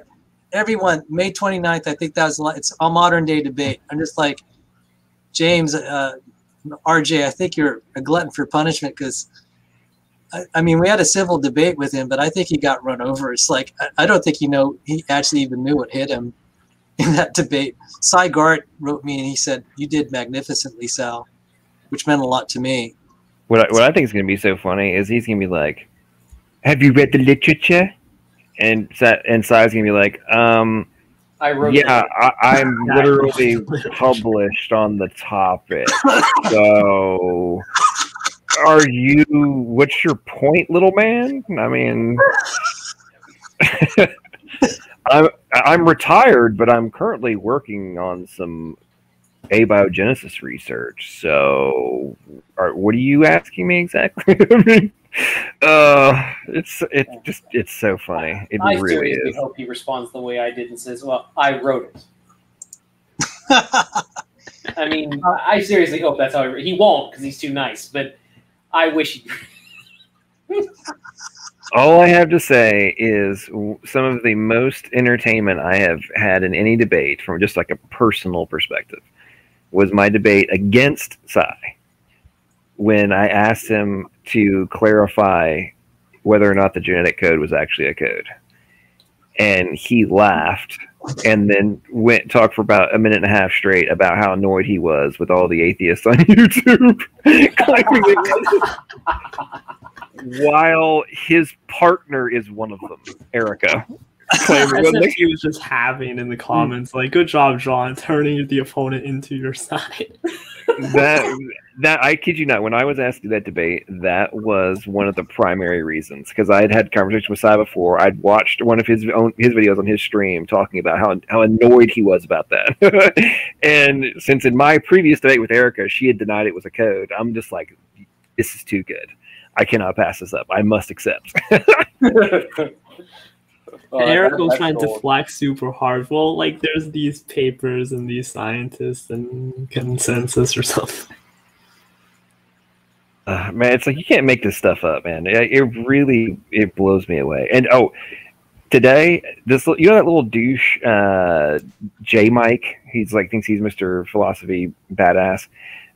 He claims to A, be in school to be a software developer, and B, that he's also pursuing computational biology degree. Okay, this clown show claimed that a DNA sequence is not a code, and I'm like, dude, you are claiming to A, be a software developer, B, you've talked all this trash about I don't know what I'm talking about, C, you're claiming to be working on a degree in computational biology, and D, you're claiming that it's not what you're studying. Like, what I mean, like, I don't know what to tell you. Like, you're either full of crap, or you're so early on in your like studies that you haven't gotten to the point where you actually know anything yet. Because, I mean, it's like, why don't you go to the Microsoft Genetics Lab at Cambridge, and go tell them that the languages they've developed to be translated directly into genetic code aren't actually code, because it's literally their words. You must have not read the course synopsis yet. I guess. Sorry. So I know you were holding up a book there. Sorry for my my little ramble there.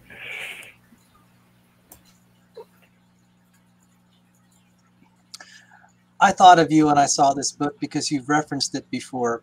Actually, when we were having our quasi debate, just because you're trying to give away $100, and I said, I'm going to try to stop you from doing that. And oh yeah. Do you remember that? Where I offered $100 to someone to argue. I said, John, I don't want you to give that money. I'll volunteer, because none of the atheists volunteered. And I said, John, don't pay me. I want you to keep the money. I don't want you giving this out to atheists. But you use this in our debate. I actually happen to have the book. So let me show it here.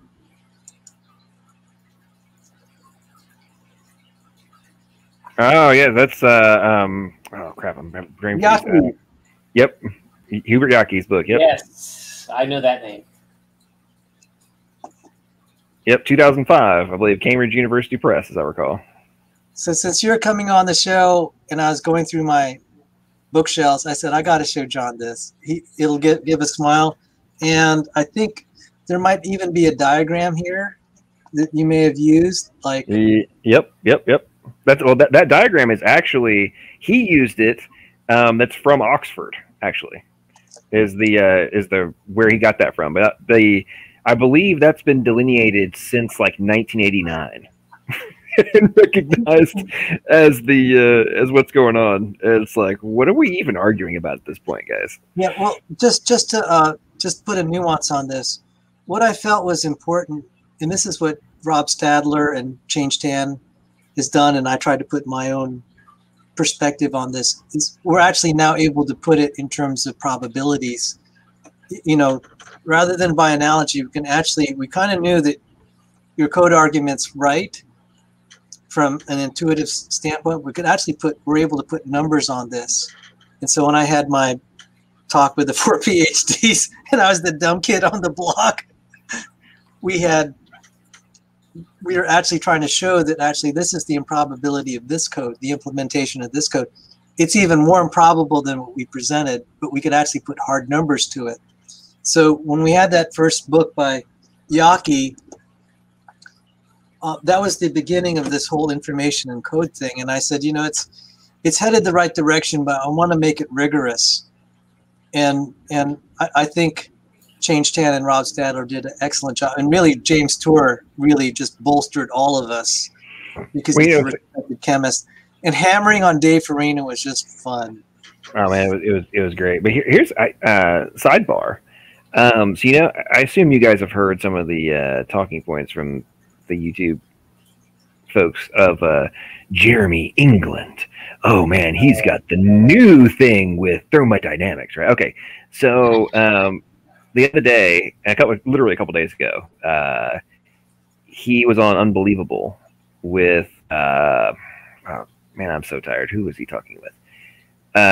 Paul Davies, and they were talking about some different stuff. But as a result, I decided to I've read some of the stuff about him, but I haven't read his book, all this kind of stuff. So I'm like, you know what? I'm going to buy the book, and just so the next time I get the talking points, I'll at least have much more substance to the overall arguments, right? Okay. What I'm about to say is in no way, shape, form, or fashion bashing Jeremy England, because he actually freely states we don't have the answers. His ideas are purely beginning stage and does not account for anything, right? From a macro level. And ultimate irony for all the atheists out there who love to talk about Jeremy England, he's a Jewish rabbi, and the titles of every chapter of his book are references to frickin' Moses and the Torah specifically. And throughout the book, he talks about how there's different references in Scripture that showcase aspects of physics and frickin' biology. So for all the evotards who run around talking a big game, you clearly haven't read his book, or you probably wouldn't be using them as a supposed weapon in your frickin' arsenal, number one. Number two, in the context of what he's outlining, they have in no way, shape, form, or fashion in the stuff they're looking at with their thermodynamic experiments and such. They haven't solved a single paradox in relation to origin of life. None. Zero. Not any. And moreover, many of the things that they're talking about and they're finding, they require preset parameters that are being executed to be able to achieve the potential objective that they're looking for. Like, they're coming up with math, doing simulations, creating different like processes that will be being executed in order to have the adaptation occur. But you have to have these fixed parameters beating the adaptation into the molecules. And I'm like, so there's intelligent agency being executed in order to do this, and you're running around claiming that this is in your favor? You obviously have not read his book. Anyway, I yield. I'll tell you one of the parameters. You need a living creature. You need a living cell to initiate self-organization like he's describing. Mm-hmm. Then it will work.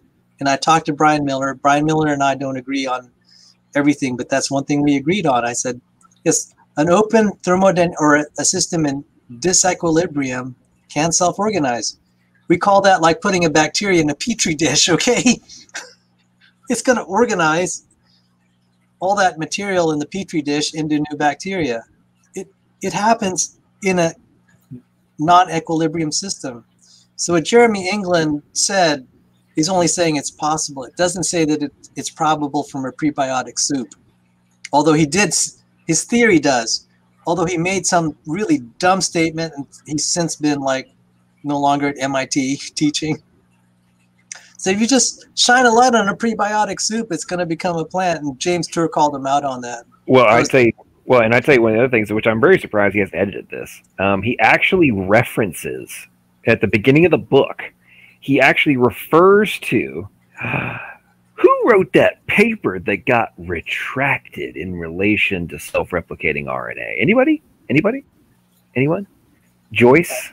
Remember that supposed self-replicating RNA James Joyce paper that got retracted? Vaguely, yes. No, I can't remember that. Yes. And it was like 100, like it was like 149 and 151 nucleotide long or base pair long chain, right? Remember all that stuff? Yeah. And it wasn't actually self-replicating. It was ligating. Yada yada. Okay. That one. Yeah. He references that as an example of what needed to be achieved and could be self-replicating. Like we found the self-replication that's totally doable. And I'm like, you're literally referencing a paper that was retracted. And he published his book in 2020, and that paper was retracted back in like 2016. Yeah, I remember that paper was retracted. It's like, yeah, bro, you're at it. Yeah, I'm just saying. Like I said, I'm not bashing the guy because he had it was a good book. It was very interesting, and he's obviously thinking and trying to find answers and such. And what really struck me more than anything was the embodiment of something we joke about, but I think is being proven more and more, that the academics that are like, I'm talking hardcore inside of academia, very often are taking with on face value what they're told by their peers as having, oh, it's been solved. I don't actually have to substantiate whether or not it's true. It's been established as a talking point, therefore it must be true. And anyway. And Dr. Sanford and I faced that. We had shown that nylon eating bacteria didn't really evolve. And we've had editors privately and publicly affirming that our conclusions are right. And it's still being cited by academics in PLOS One or whatever. I'm just like, we're just laughing. I said, this was falsified like in 1992 or somewhere around that time, and they're still citing it. So not only is it like you said, John, where they will just go down to their colleagues and say it's been solved. Sometimes it's been refuted already in the literature, and they don't know it. Yeah, and I mean, it passes peer review, and the editors approve.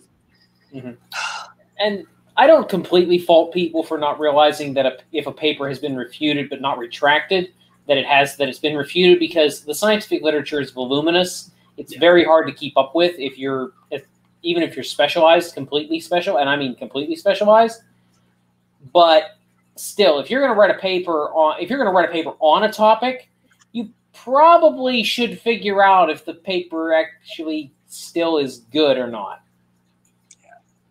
And I tell you what. Oh, go ahead, Tom. I was about to say the problem is when we were trying to fix this issue and make it really clear to everyone that there is a problem with Ono's 1984 paper, we were getting blocked by the editors. 7 rejections. 7 rejections. We were told our conclusions are correct. They'll just say, okay, it's out of scope. They'll give some excuse. And I'm like, yeah, we know what this game really is. You just don't want to be an editor that sticks your neck out because we were criticizing a National Academy member. And so there's politics in this, that something that's wrong, there's pressure not to correct it. It's saving face. And I do highlight Heather Hying, who's an evolutionary biologist. She said, peer review is broken. I'm just like, yeah, no kidding. Hey, so speaking of Aaron Raw being on the screen, so I watched a part of a rather entertaining stream he did earlier today with Jason is Tired. They were talking about evolution and such. And he goes ask a couple questions about origin of life. And Aaron Raw claimed that no aspects of evolution apply to origin of life.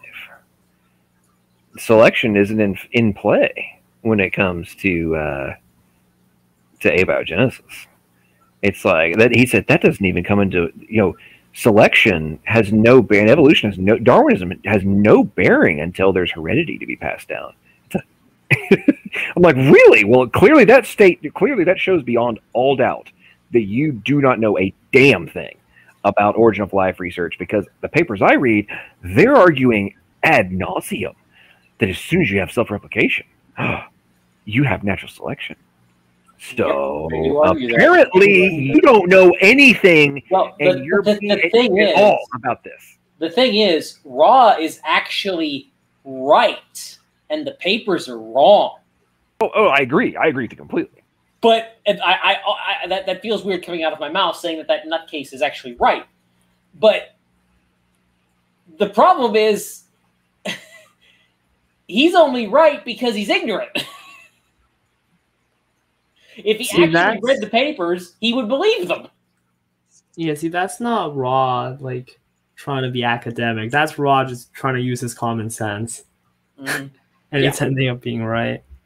And another thing, he might actually define self-replication as life. I know there's people like that out there. He might do that. That's true.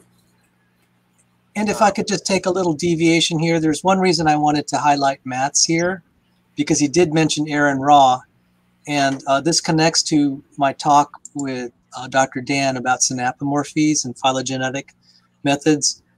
And I know, John, that you you have some words to say about Dr. Dan, but he actually did a fabulous job. Everyone loved his talk with me, and we were just saying, okay, teach me evolutionary theory like you're teaching it in the classroom. At the very least, I got all the explanations. So the reason I was highlighting Aaron Raw, that was more of a place marker for me that that I remembered one thing. Aaron Ross said, you know, I have this challenge for creationists. Tell me what the created kinds are. You specify them. And I said, this is my retort. I don't know. I'm not a beer minologist, but you know, did you notice that you can't specify what your common ancestor looked at? How do you like them apples? Well, because Dr. Dan was showing me that phylogenetic diagram, and he said, well, we don't know what the common ancestor. This is all about derived traits that define the clade. We don't actually know what the common ancestor looks like. I said, okay, so there you go, Aaron Ra. You can't define what the common ancestor looked like anyway. For all you know, it never existed. Mm-hmm. Go on, Emory. I mean, my retort to that would be, okay, tell me what a species is. Because, like, there are 32, at least, definitions in the scientific literature, and I looked them all up at one point and found papers for all of them. 32 definitions of what a species is. 32! Now, you want me to believe that we know that this species came from this species that came from this species that came from this common ancestor, and you got this great chain all the way back to the beginning. You want me to believe that, but you can't even tell me what a species is.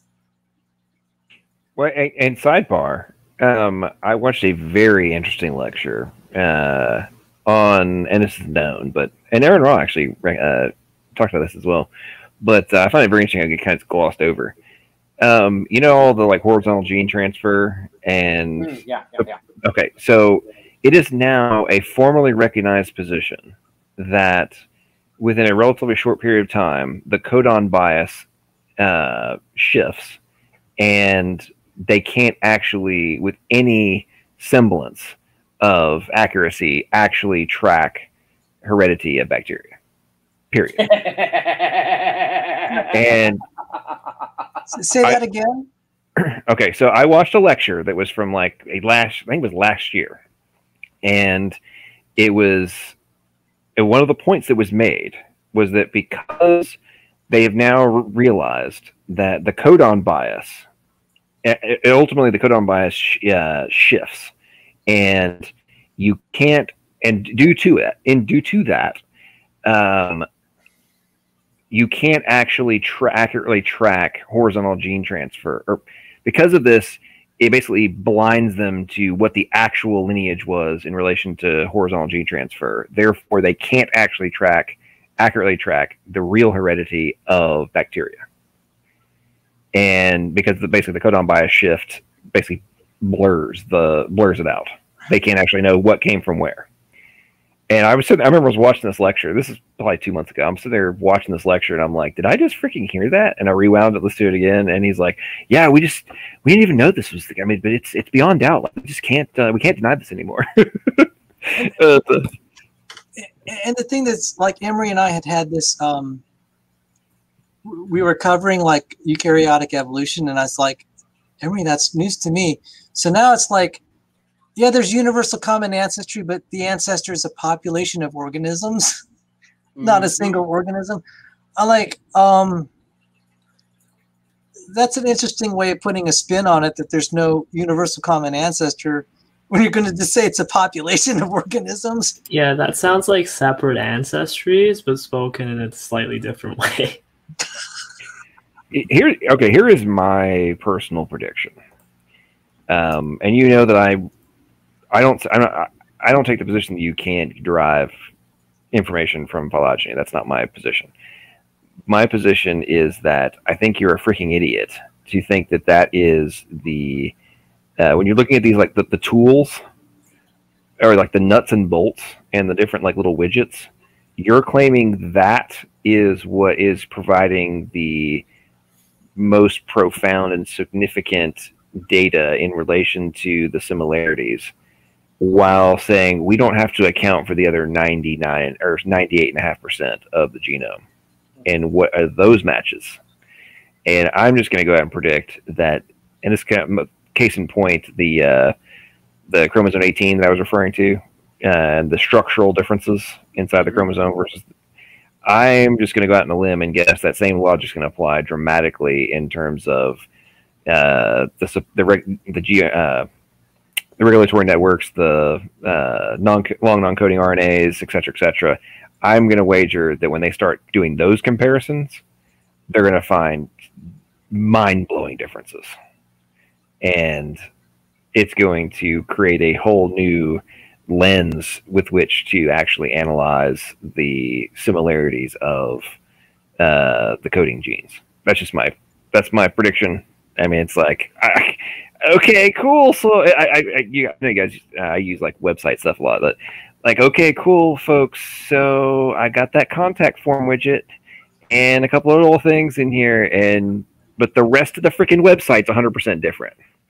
And you're telling me that because I got these two, it's, evolved from A evolved or B evolved from A.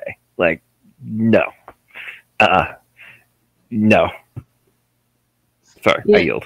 And they're trying to pull something like, oh, because of the phylogeny, we know that evolution happened, just not how it happened. And I'm seeing they're like, well, there's like no way this could have happened though. So, well, and also. Go ahead, John. Go ahead. Oh, the only thing I was going to say was there was yet another paper published, I think it was in June, actually, beginning of June, on pseudogenes and their active functionality. Yet another, like, we've discovered a whole nother giant chunk of pseudogenes that actually have functional or direct function. Not just, they're being transcribed, and yet, no, we're starting to identify their functions. So, and that's just starting points, right? So you can only imagine what that's going to turn into. So this goes back to my point of the phylogeny of like, so what do the pseudogenes tell you? Are you comparing them right now? I don't think you are. I'm pretty sure you're not. So let's go back to you're comparing and correct me if I'm wrong on this, guys, but they're not comparing the entirety of the 1.5% of the coding genes. They're comparing subsets of that. Usually, yes. I haven't seen where they've done more than a few genes at a time. Part of that is computing power, because if the genome is so big that if you tried to like run the whole genome and do a full, most computers you'd fry. So that's part of it. So I'm not blaming them too harshly for that. Like I get why they can't. They've got computing power problems, but there's just so many problems with phylogenetics. I won't hit them for that one, but because there are plenty of other good things that I could hit them for. Yeah. I was wondering, I did want to show a little candy for the eyes. It's that sewing machine video, if you guys want to see it. And I wanted to show it to the viewers again, if that's all right with you guys. Sure. It's just 5 minutes. So again, this is, stitching into a membrane. And tying this, some guys looked at titin. I think that's a transmembrane protein. I don't know for sure. If it is, then it's going to need a lot of stitching. So I'm going to show that video. And in the meantime, I'm going to grab some coffee. And Patrick Alexander said it's noodle time, so I'm going to also throw some ramen into the microwave. So so this is just 5 minutes long. Reticulum, or ER, is the most extensive membrane system in eukaryotic cells. Proteins transported to the Golgi apparatus, endosomes, lysosomes, and the cell surface all must first enter the ER from the cytosol. As an mRNA molecule is translated into a protein, many ribosomes bind to it, forming a polyribosome. There are two separate populations of polyribosomes in the cytosol that share the same pool of ribosomal subunits. Free ribosomes are unattached to any membrane. Membrane-bound ribosomes become riveted to the ER membrane and translate proteins that are translocated into the ER. These membrane-bound ribosomes coat the surface of the ER, creating regions called rough endoplasmic reticulum. Two kinds of proteins are moved from the cytosol to the ER. Water-soluble proteins completely cross the ER membrane and are released into the lumen, while transmembrane proteins only partially cross the ER and become embedded in the membrane. All these proteins are directed to the ER by a signal sequence of small hydrophobic amino acids. The signal sequence is guided to the ER membrane with a signal recognition particle, or SRP, which binds the ER signal sequence in the new protein as it emerges from the ribosome. Protein synthesis then slows down until the SRP ribosome complex binds to an SRP receptor in the ER membrane. The SRP is then released, passing the ribosome to a protein translocation channel in the ER membrane. Thus, the SRP and SRP receptor function as molecular matchmakers, connecting ribosomes that are synthesizing proteins containing ER signal sequences to available ER translocation channels. In addition to directing proteins to the ER, the signal sequence functions to open the translocation channel. The signal peptide remains bound to the channel, while the rest of the protein chain is threaded through the membrane as a large loop. Once the protein has passed through the membrane, it is released into the ER lumen, after the signal sequence has been cleaved off by a signal peptidase located on the luminal side of the ER membrane. The signal peptide is then released from the translocation channel into the membrane and rapidly degraded. It is thought that a protein serving as a plug then binds from the ER lumen to close the inactive channel. But not all proteins that enter the ER are released into the ER lumen. Some remain embedded in the ER membrane as transmembrane proteins. For clarity's sake, the membrane-bound ribosome will be omitted to illustrate the translocation of transmembrane proteins into the ER membrane. In the simplest case, that of a transmembrane protein with a single membrane-spanning segment, the N-terminal signal sequence initiates translocation, just as for a soluble protein. But the transfer process is halted by an additional sequence of hydrophobic amino acids, a stop transfer sequence, further in the polypeptide chain.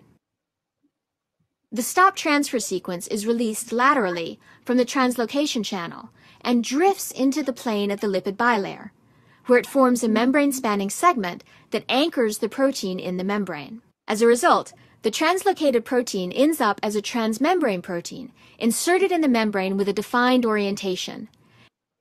In some transmembrane proteins, an internal signal sequence is used to start the protein transfer, which continues until a stop transfer sequence is reached.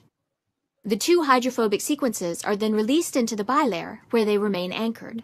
In complex multipass proteins, in which many hydrophobic regions span the bilayer, additional pairs of stop and start sequences come into play. One sequence reinitiates translocation further down the polypeptide chain, and the other stops translocation and causes polypeptide release, and so on, for subsequent starts and stops. Thus, multipass membrane proteins are stitched into the lipid bilayer as they are being synthesized, by a mechanism resembling a sewing machine.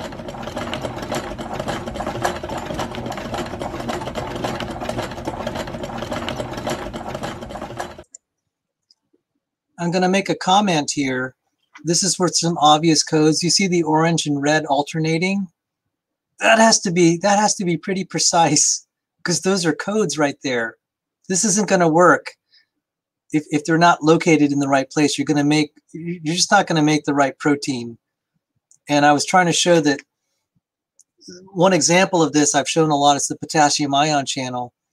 If you're off by even a fractional, like a fractional angstrom, which is the size of a fractional size of an atom, the channel's going to fail. The transmembrane protein will fail. So these red and orange codes that are telling it to go, in and out, like for example, if you have it oriented the wrong way, or if you don't have the code, it's going to fail. There's so many ways that this could go wrong. Yeah. So just to give you guys some ideas of like what kind of goes in my mind of this is, okay, let's say we recreated this type of demonstration, right? Here is where you need the pause, explaining what you're talking about, and then a blow up of the gene sequence, or sorry, of the amino acid sequence, and like, okay, here is, whatever the amino acids are in a row, the ones highlighted, right? And then the arrow pointing to that orange sequence, right? Or segment right there. Like here is the code. Here is the 3-dimensional rendering of this. Right? Because I think what really, correct me if you guys think I'm wrong on this, but I really feel like a lot of these folks that we interact with just do not they have not been able to mentally visualize the reality of 3D printing logic that's being executed in protein synthesis and all these different things that we're talking about, right? Like, I think people just don't put two and two together mentally. And in fairness, a lot of folks, like, they've never messed around with a 3D printer. So they don't even, like, the premise of being able to, like, really visualize in their own mind's eye of, like, we're taking a freaking CAD file, turning it into a G-code file that's being run through the 3D printer, and then we have a three-dimensional object that is a freaking machine that comes out the other end. Like, this is what we're talking about here. We're not making this up. This isn't like hyperbole. This is literal, you know? And you need the sewing machine. And I really don't mean to be to Jackson Wheat, but he's been really pushing evolution and phylogeny and all that. And I had a quasi-debate, friendly exchange. And I was talking about the prokaryote-eukaryote transition. What you would need to implement a eukaryote are all these sewing machines and these transmembrane proteins. So that was important. And I was showing that in my debate with James Downard. You need to do a lot of sewing because there are a lot of membrane-bound organelles inside a eukaryotic cell. So all this sewing machine stuff, you multiply that by a lot because they're all. And I said, I just don't think that's going to work. And Jackson Wheat says, oh, I think if you have a membrane-bound organelle, like say for the nucleus, I think stuff could just leak in and out. Yeah, that was just like textbook high school biology. I don't know how you can hypothesize like that.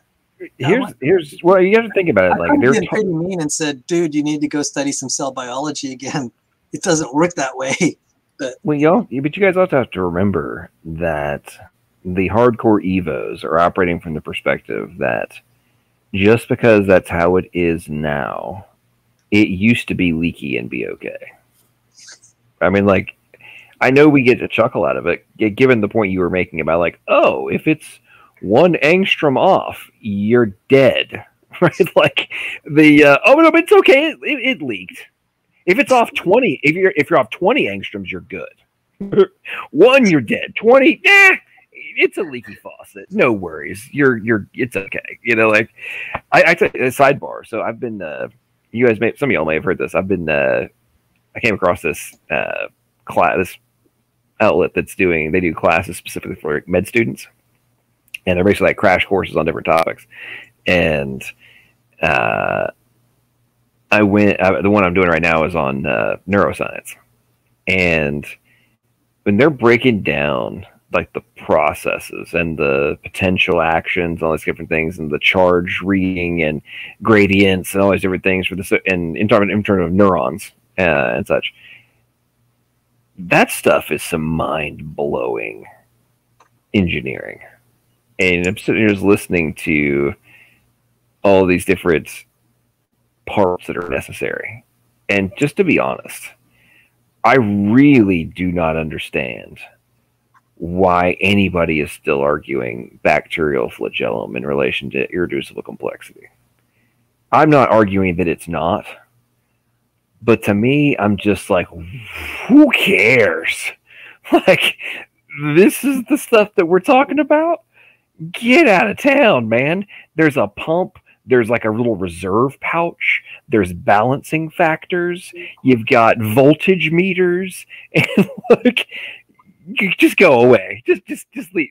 Just walk away. And then in conjunction with that, another thing I was watching lectures on histone coding, and just the scaffold enzymes that are necessary to create the correct three-dimensional positioning for the read, write, or erase proteins and their add-ons.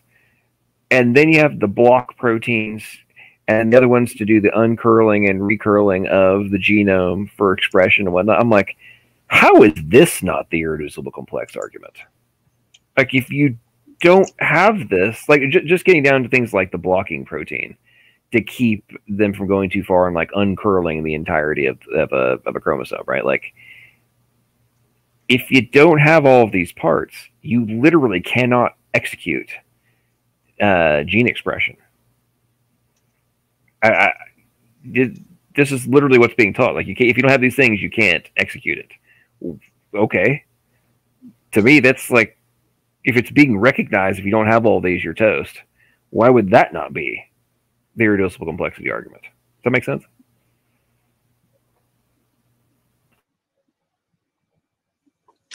I was just looking up some verses in the Bible. So go on, John. I'm sorry if I looked a little distracted. It's relating to what we're doing right now. When you're talking about not just the flagellum, look at everything else. And I'm right with you here. Hey, Sal, Pigs Can Fly is backstage. Oh, there's someone here. Oh, he finally, yeah, he's on West Coast time. Oh my goodness. Hey, welcome. What's up, guys? Matt, did you have you like put some new style on the goatee since last time I saw you? It actually curls that way automatically. I don't have any control of that. So, yeah, I was considering just wiping the whole thing off, but I'm like, you know what? I'll just deal with it. It's not a big deal. No worries. I thought it was a little bit longer than last time. I've chopped my beard. I still have my beard, but it's significantly shorter. I chopped most of it off. I'm thinking when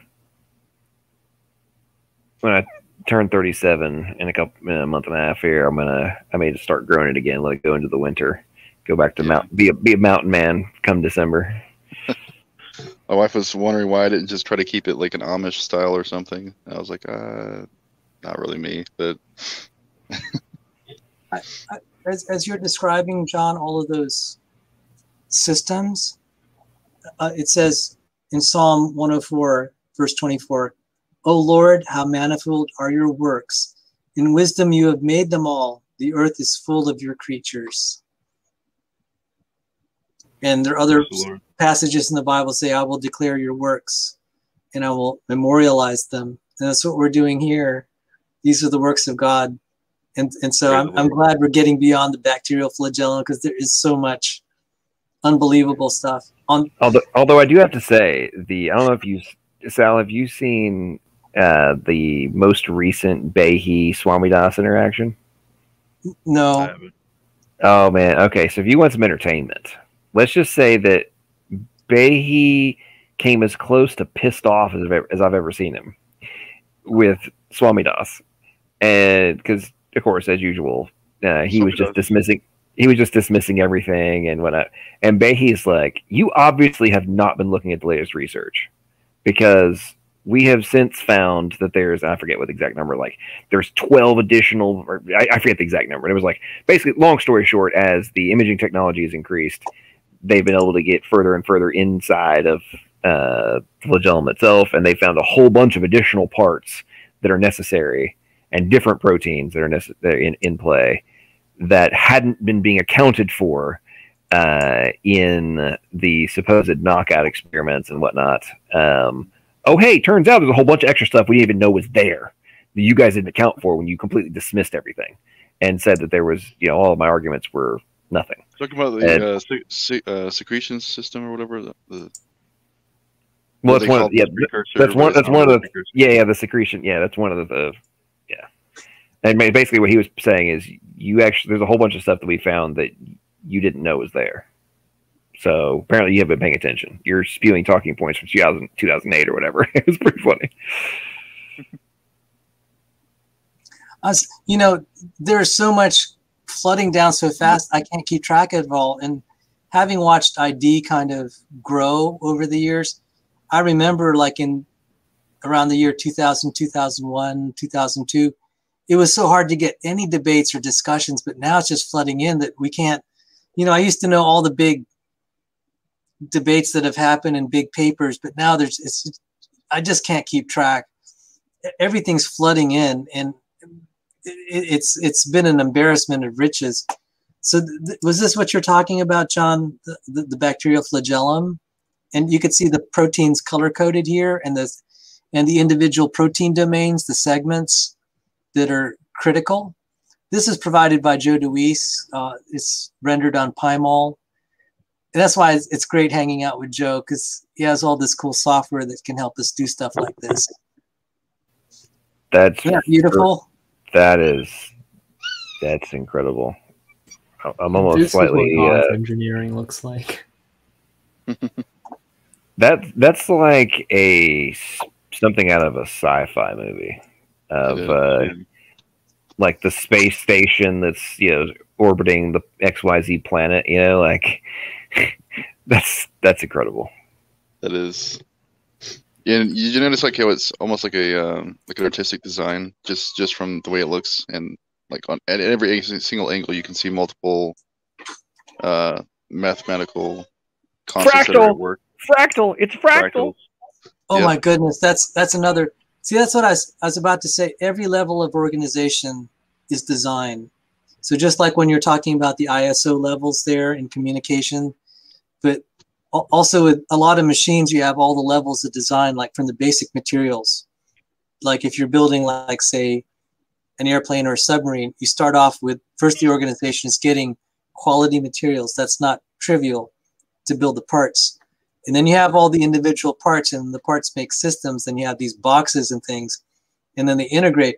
But every level there's design. But in biology, we see that too. We have it like, at the Change Tan Rob Stadler level, where it's just the DNA and the molecules and the chemicals. Then on top of that, you have kind of like the organization of all the parts in the cell, and even that I'm totally trivializing. And then for multicellular organisms, you have even more, where you have organs, and then organs and form systems. Like the bat sonar. Mm-hmm. Talk about levels of organization for all the parts. You have the nerves, you have the sensory organs that can sense sound, and then you have something that integrates the sound to make kind of a visualization for the bat to say, oh, there's a wall there. I can't see it, but I can visualize it. And then that's integrated with its wings and its ability to move. I'm just like, yeah, really it's cool. Just amazing. Like whenever you look at animals like sharks, like they have these sensory organs that are right around their mouth that allows them to literally pick up sonar. Well, not necessarily. It's like an electromagnetic field, I think, if I remember correctly. But it makes a 3D imaging picture of what's in front of them, and like around their area. That is the most amazing. Like it's one of the most crazy things to think about, because we can barely do that ourselves right now with that kind of imaging. With processing. This is something that's been ingrained into a biological system that can actually use it in its mind. That's insane. Just to think about. Sorry, go ahead. As I said earlier, organisms are way more than the sum of their parts. Exactly. Yeah. Yeah, the way I like to think about it, especially on the cellular level, it's like some author or artist is trying to make the most over-designed thing they can do and just like add all these features, but then all of the features are actually useful and they're all essential. Exactly. Or they can not only be useful, they can have multi-purpose. Yeah, it literally sounds made up, but then it's right there in front of us.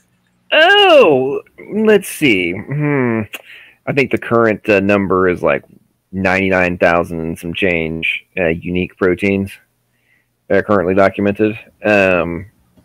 Somehow that's pulled off of just under 20,000 genes, which I'm just like, think about that for a second, you freaking idiots.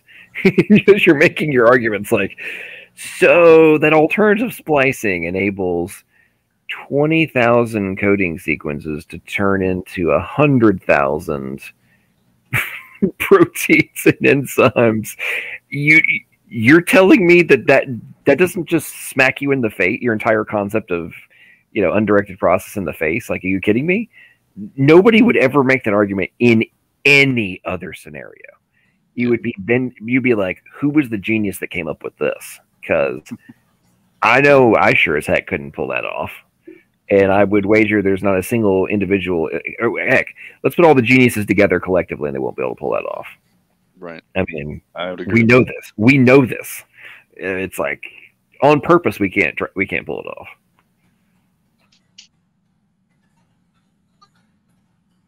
Sal, you're muted, so we can't hear you. Oh, thank you. Just wanted to acknowledge the Lord as we're talking about his works here. It says, I will, this is Psalm 77. I will remember the deeds of the Lord. Yes, I will remember your wonders of old. I will ponder all your work and meditate on your mighty deeds. Your way, O God, is holy. What God is great like our God? You are the God who works wonders. You have made known your might among the peoples.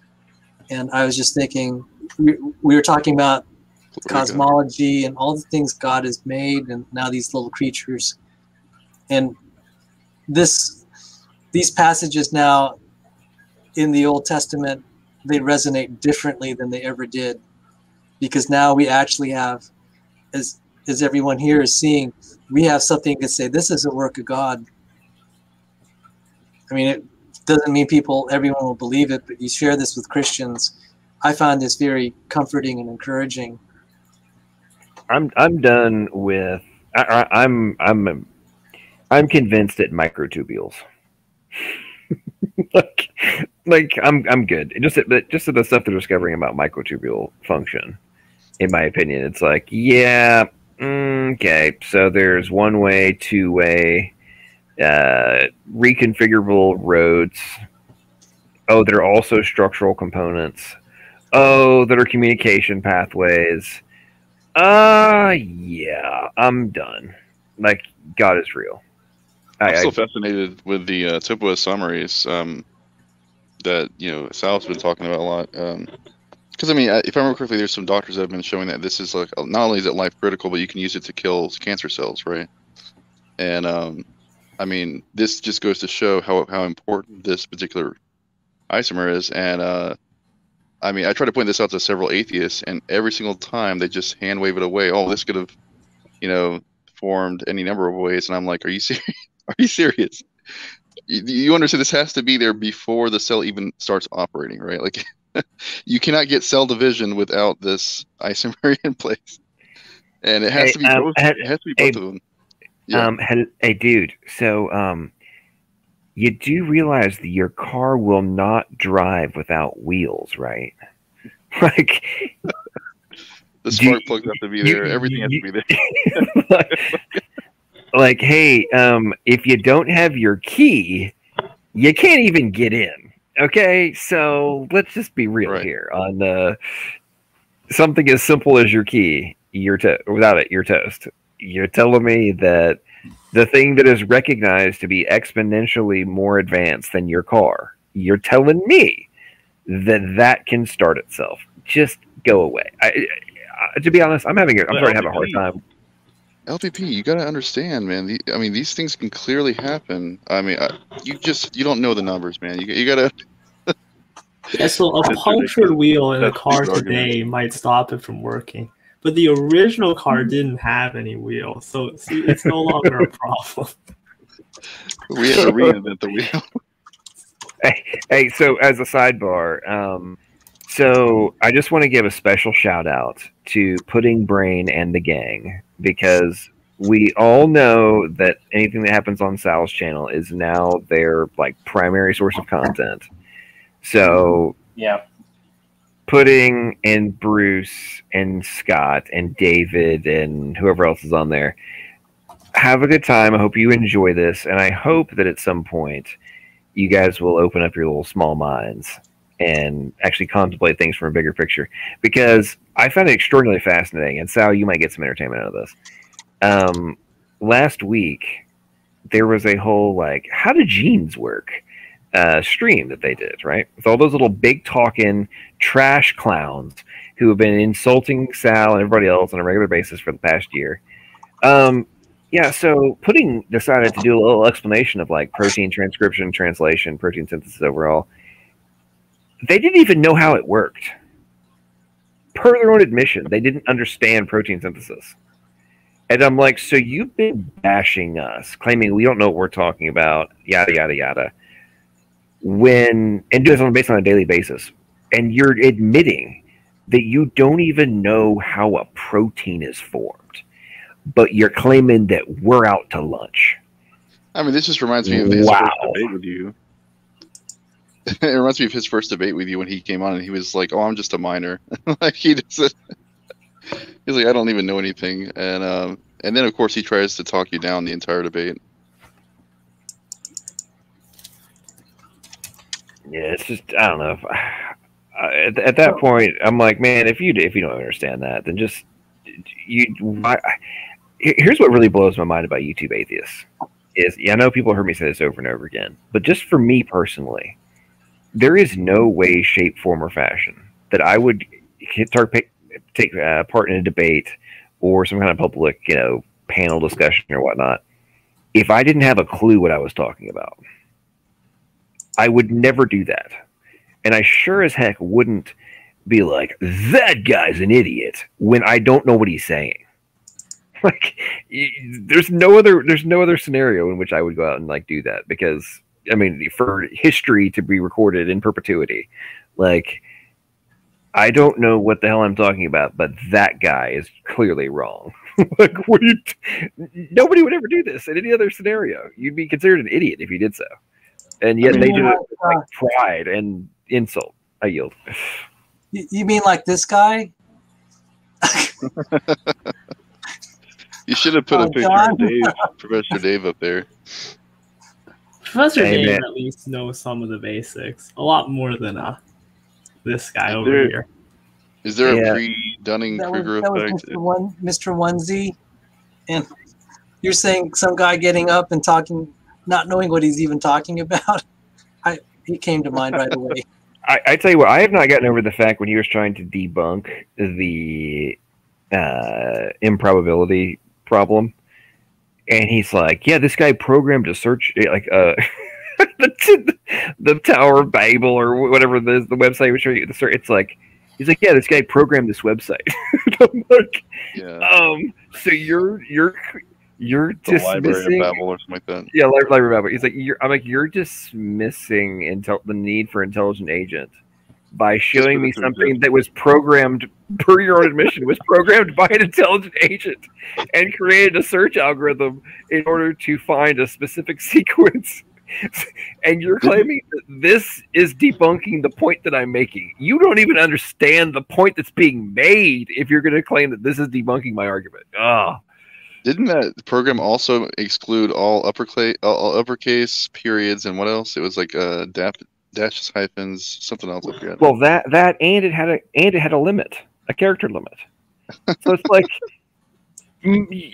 like you didn't understand the whole point that I was making on, because I think before I made an argument or a point about the per the evolutionary timeline, the total number of potential functional bit generation given the recognized number of potential trials available, you wouldn't have enough time to reach the necessary number of functional bits for like the most basic sequences, let alone the 267,000 that are recognized to be necessary for the most simplistic life form. And then he's like, oh, we've got the Library of Babel. And it's like, dude, that's like a grand total of like 3,200 characters. You're not even in the same like stratosphere, and that's before even accounting for the fact that there's a freaking search algorithm that's been created that's operating on both on an operating system and multiple code bases. It amazes me how these guys like just take for granted like what you're arguing couldn't exist without an intelligent agent. The example you're using doesn't exist without an intelligent agent, and you're claiming that you exist without one. And I would say that the probability we're mentioning is for a one-dimensional code version of DNA, when in reality it's like a four-dimensional code. So there are like you have to like raise that to whatever power. I don't even know. Yeah. And it's all, the thing is there's multiple levels of integracy as well. So like if one set of functionality doesn't compute, then the other sets would all fail as well, just automatically. And this is just, it's heavily ingrained throughout the whole system. I don't see where they're at this point they're ever saying that this is not a design structure. But Sal, was it Sygart or was it Rob Stadler that was talking about how the maximum number of amino acid chains that could be formed was like 32 throughout the entire universe, like the length of time that the universe has been in existence. Oh, there's several of these. One was for RNA, Mm-hmm. and it was a paper by a secular person, which made it even better. And they said, therefore, since it can't happen in the observable universe, we're going to just postulate we're one island universe among many that we can't see, and we just happen to be lucky. Yeah, that and multiverse. So it was thing. James Carter and I, James and that wasn't our conclusion. And it took us 2 hours to get that far, and it's like we haven't even finished reading the other half of the paper yet, so that might happen. But you mentioned microtubules, so when you saw me furiously typing, here's another work of God, and if Emory's here, this would be kind of cute because he would probably appreciate if he's still with us. This is a microtubule. Now, if you'll notice, you have the dark green and then the light green there. That's very important to establishing the structure and polarity, meaning we know that the track has a certain direction going one way or the other. Mm-hmm. And this is what they call where you have proteins that are similar. We call them paralogs. And so people, the evolutionary biologists will say, that's just gene duplication. That's so easy. And then I pointed out, I said, you guys, unless both genes, even though they're very similar, unless they're both there simultaneously, this isn't going to work. So it's good that this is the diagram for my cell biology class, the book Cell Biology by Bruce Alberts, Essential Cell Biology. And of course, the evolutionary biologists will say, hey, have you ever even read the phylogenetic analysis in the gene similarity? And I said, no, it's just, I wanted to tell them it's the same old recycled garbage. But I posted stuff like this on Hostile Pseudoscience, Swami Das's website, and Evo Grad came in there and said, you need to read this. And I said, it's exactly what I predicted. And just basically, for that microtubule to exist, they had to invoke an ancestral gene that had 2 miraculous insertions in the right place, in the right genes at the same time to make them work.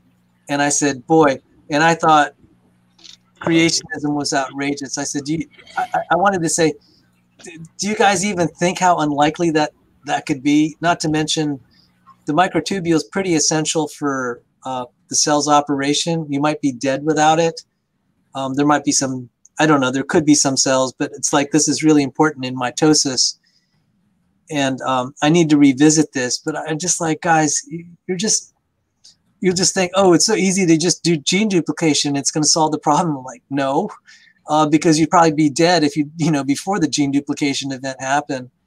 Right. And at that point, I just throw it. So I want to acknowledge our Lord and Almighty God. His works are wondrous. I always feel closer to the Lord whenever I see this. And I find it incredible when you have cosmologists out there wondering, oh, why aren't there any aliens that we find? It's like, because of this, you don't just get life on a planet because there's water or something. There's a lot more to it than that. Hey, listen, guys, listen. It's been established that if we get any kind of coded radio transmissions from outer space, that means that life exists. However, just because that would be, if we get it from outside of our planet, that means that life exists.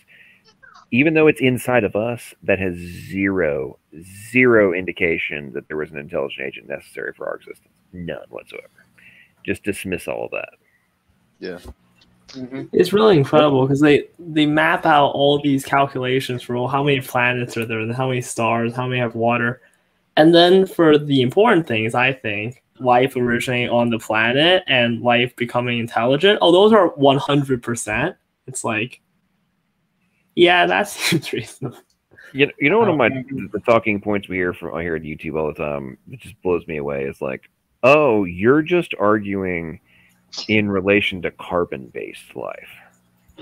And I'm like, it's recognized that there's a reason they're not doing, outside of like the freaking Lee Cronin of the world, nobody's actually trying to like create life with anything other than carbon-based, because the chemists recognize, like, yeah, it's not actually plausible without being carbon-based. So whether or not it's possible in some other freaking hypothetical universe has zero bearing on whether it's relevant in our universe. Right. So you can either live in the real world or your fantasy world, but don't tell me that I'm living in some, God of the Gaps mindset when you literally operate from the perspective that your existence is absolutely 100% plausible because there's a freaking multiverse. Like, I'm sorry, no. But hey, look, there's this autocatalytic metal, therefore all the problems are solved instantly now. Even then, hey, Sal found another book. What are you showing us, Sal? Hey, Sal, you're on mute. Thank you. I wanted to say I earlier today, James Treffel is my professor, and he's like one of my favorite professors. I'm praying for the guy. And I met one of his neighbors when he was giving when Dr. Treffel was giving an anti-ID talk, and I the neighbor said, we're praying for Dr. Treffel too, because we just love the guy. My favorite professor, but he said some interesting things. So I earlier shared that he talked about why galaxies, they're miraculous. He didn't use those words, but he gave the 5 reasons galaxies can't exist. And he was talking about how frustrating a problem it is. Of course, the creationists picked up on that and said, that's indication that it's a miracle, the hand of God that put that together, just like abiogenesis. And Dr. Treffel was surprised. I said, Dr. Treffel, you're a hero in creationism. Did you know that? He said, no, I didn't know that. Well, he wrote this book, The Dark Side of the Universe, that talks about dark matter, which I argued is now since been falsified.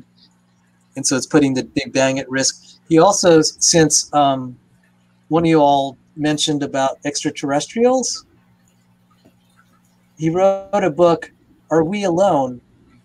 The Possibility of Extraterrestrial Civilizations. And this was interesting because he said, you need to have so many right conditions to have a planet where life is possible.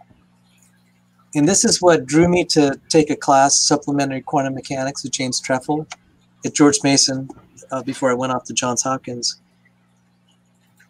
He writes in the conclusion, and so he concluded that life is very, very special on this earth. He doesn't expect to see it anywhere else in the universe. And he made all these arguments on probabilistic arguments. It's very interesting.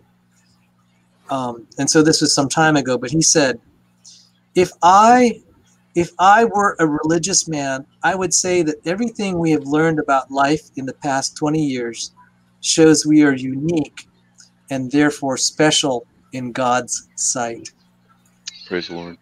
Praise the Lord. We're praying for him. We're praying for his salvation. He's one of my favorite professors. And I just like, and you're against ID. Dr. Treffel is just screaming at you. You can, it's like the Lord's reaching out to you. Mm-hmm. In his last book, Are We Unique? He was relating to some things that happened at George Mason, and he said for the first time in his life, he did the sign of the cross. I'm presuming he had either Catholic or Anglican or Eastern Orthodox upbringing, but he was very disturbed when he felt some people were thinking that we could create consciousness in a computer. It bothered him. And he said, for the first time in my life, I trembled and I prayed. So praise God for that. I'm hoping the Lord's reaching out to him. Sorry about that. Go ahead. No, you're good, man. I've been talking too much. Go ahead. I was just gonna say, have any of you guys seen that show? It's actually a YouTube channel, Unbelievable. Yeah, I've heard of it. Oh yeah, we were talking about it earlier. Oh, you were? Okay. So y'all watched the recent? It wasn't really a debate. It was like a discussion from the Original Life researchers. I think it was Paul Davies and I forgot the other guy's name. That was what we were talking about. Yeah, Jeremy England. Jeremy England. That's right.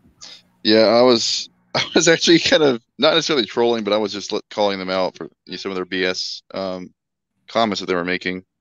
And what was it? They said they basically made the same argument that Lee Cronin made, that we have to basically redefine the word life in order to get life. And I was just laughing to myself, like, this is the exact same thing that Lee Cronin pulled in his debate with Dr. Tour.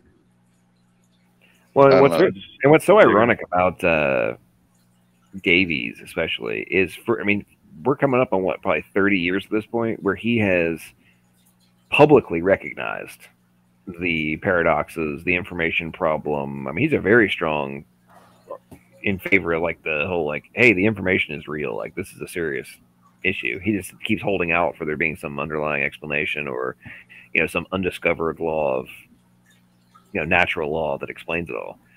But I'm just like, at some point, man, like if the number of unsolved problems that, or the number of problems that are not, or the antithesis of just being naturally solved, are growing, while the obvious necessity for an intelligent agent being necessary to solve them grows as well. Like, it's on both sides. It's like, hello, this is not rocket science, man. Like, okay. The thing that Davies was talking about, he kept going on about the hardware software problem.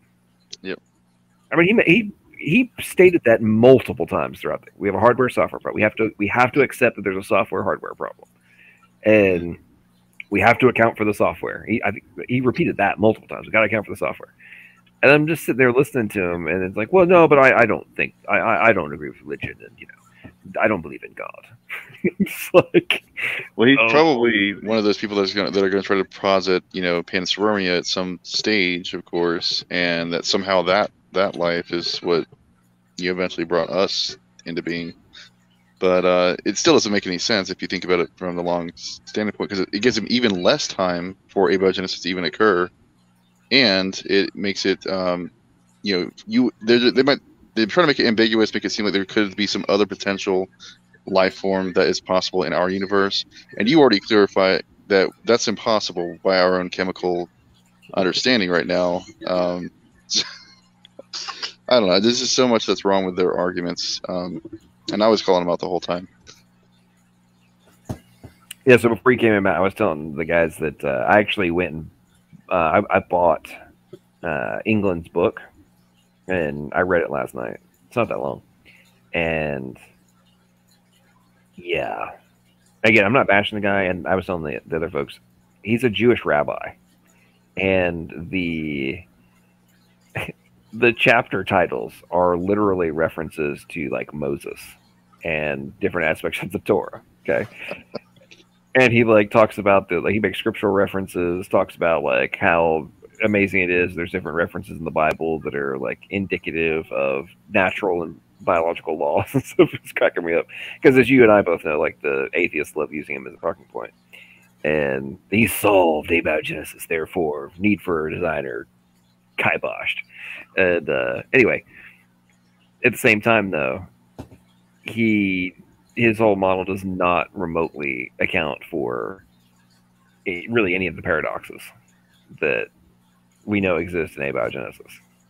And I'm like, so at the end of the day, you're not really addressing the problem in anything other than like hypothetically, in a perfect, if the magic happens, then we might be able to solve the problem. And he didn't really put it. For anybody listening, I'm not saying that that's how he was portraying it at all, because he clearly recognized the conundrums and the issues and the barriers to the equation. But just amazes me how desperate the atheists have become to be clinging to those sorts of supposed explanations for the fundamentals of existence. Have you guys seen that I guess the United States government has finally released documentation, or at least I guess they made it unclassified, from the CIA regarding UFOs and I guess alien abductions, things like that? I've been hearing about it, but before we go to that topic, since John, this is just going to be brief, since he was mentioning Jeremy England being a rabbi, in my Let me just show this. In my physics book, Goldstein's Classical Mechanics. Sorry about that, guys. We can see it. There is a passage here. He quotes Psalm 19, verse 1. I'm sorry about the focus. It gets really blurry when it's too close. And I don't know what Psalm 19, verse 1 is. And then he quotes in Hebrew, Daniel 2:23. And this is a science book, physics. Oh wow, it is. It's in the Hebrew too. Wow. It's the it's the heavens declare the glory of God, and the firmament showeth his handiwork. Day and day uttereth speech, and night to night showeth knowledge. There is no speech nor language where their voice is not heard. Their line has gone out through all the earth, and their words to the end of the world. In them he has set a tabernacle for the sun, which is as a bridegroom coming out of his chamber, and rejoiceth as a strong man to run a race. His going forth is from the end of the earth, and his circuit unto the ends of it, and there is nothing hid from the heat thereof. The law of the Lord is perfect, converting the soul. The testimony of the Lord is sure, making wise the simple. The statutes of the Lord are right, rejoicing the heart. The commandment of the Lord is pure, enlightening the eyes. And it goes on. That's a good one. Oh, thank you. And yeah, I can't tell you because I was suffering through grad school, and then I just happened to flip through the preface. I said, "Oh Lord, thank you." I needed to hear that someone is acknowledging you, because it can be, and Emory can probably relate. It can be a very lonely place in a secular grad school. Yeah. And then Daniel 2:23.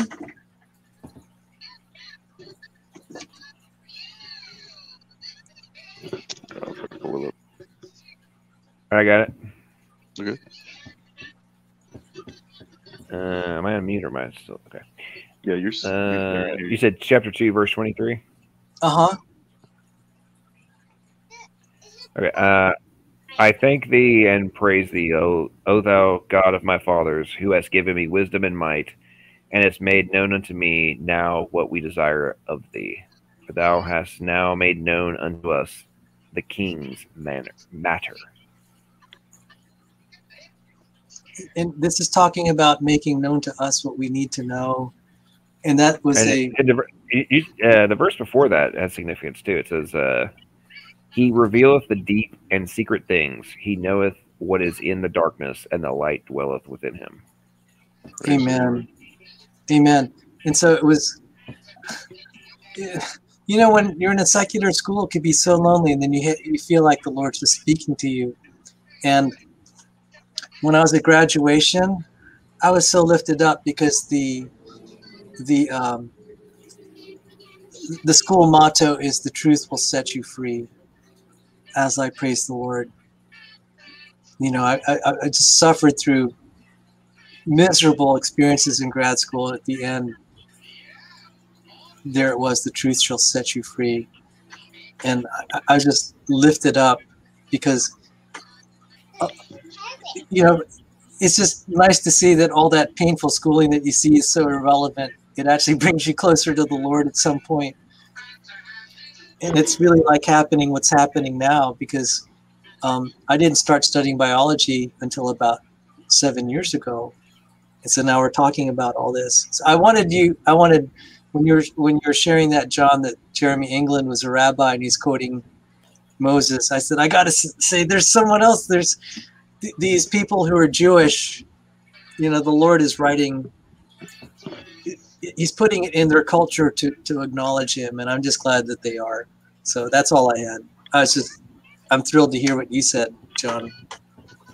I tell you what, man, the point you're making about just starting, you started studying 7 years ago, and to me, if you take the time to learn the basics, number one, your mind will be blown. Mm-hmm. Number two, your curiosity will be catalyzed in the extreme as you begin to appreciate the underlying necessities for like things that we take for granted. Like, case in point, I have found myself, if I'm like going up stairs or walking and such, it'll occasionally just strike me of like, there is a ridiculous amount of computation going on to account for the three-dimensional actions that I'm taking, and the sheer amount of instructional data that's being transmitted. For me to take a step down this set of stairs is nuts. When you contemplate the synchronicity that's necessary for all the electrochemical messaging that's being sent to a ridiculous amount of nerve muscle cells to contract in synchronicity with the appropriate amount of contraction as well, right? Because think about this. I was contemplating because I was on my phone, looking at my phone and walking down some stairs, and you know how if you are accounting for the dimensions, you can step with softness, right? And there's not a jar. But if you aren't really kind of paying attention and you're not, and you kind of mentally, subconsciously are miscalculating the dimension, your leg stays stiff or whatever when you hit, rather than being already preset to give a little bit for the jar and stuff, right? And it's very basic stuff that we kind of take for granted, except when you make a misstep or miscalculate the dimensions or whatever. But those kinds of preceding calculations are being executed. Then the signals are being sent to execute the appropriate mechanical action to account for something that has not yet occurred. And you're being able to make those adjustments on the fly, like without really thinking about it at all. And in many cases, you're not consciously considering it at all. You're just taking it for granted. And the only time you do account for it and think about it is if you make a mistake, right? And to be those sorts of things that we just completely take for granted, they blow me away every time. Like every time it happens, I'm just like, that's freaking nuts. What's going on in my body right now? And then that's like walking. And then you think about like the YouTube has been, you're killing me. As a single male, they're killing me. They keep popping up all these like videos of girls like doing crazy dances. And I'm just like, you see him doing all these crazy moves. And I'm like, the synchronicity, the creativity, and all the different dynamic actions that the human life forms are able to do are so mind-bending. Like Emory was making the point earlier of like, our computers get blown up if we try to do sequence too much and do comparisons for phylogenetic comparisons for too many gene sequences at the same time. We blow up our computers. And like, that's nothing compared to the computation that's being done for things that we take for granted. But it's not evidence for a creator. That reminds me, I was watching. You guys have ever heard the glitter bomb before? Heard of it, yeah. It's to stop people from stealing stuff from you. Like you can put it on your front step. Yeah, to get the porch pirates and such. Yeah. Well, the guy that designed that, he made this really interesting squirrel trap. You could call it a trap, but it's actually just like a special obstacle course for him to go through to get their bird seed and stuff like that to steal. And if you watch it, because he catches everything in slow-mo so you can see what's happening, and the reaction time of these squirrels is amazing. It's like, I mean, I couldn't even fathom how fast you'd have to be operating at to be able to do some of the things that they're doing. And I mean, again, like you said, they were doing. We do things on the fly. They are doing it faster than we are in most cases. So I'm just thinking about this. This is a less, I guess you could say, advanced animal, if you're going to consider us to be an animal, and they're still doing things that are vastly more amazing, I should say, in that sense of this the spontaneous action that's being taking place. You just know there has to be so many different levels of things happening at the exact same time for them to do what they're doing. And some of them actually managed to get through the entire course, by the way. So one of them actually skipped through the whole thing and just jumped all the way over to it. I was just laughing so hard at that part. Yeah, so I'm gonna have to head out now. It's a bit too late for me. But have fun with the rest of the chat. Hey, take care, guys. Thank you for joining. I just shut off my camera because I'm just devouring my ramen here. So take care, Godzilla Freak. Yeah, no worries, guys. Sal, why are you devouring ramen? I thought he was in the chat.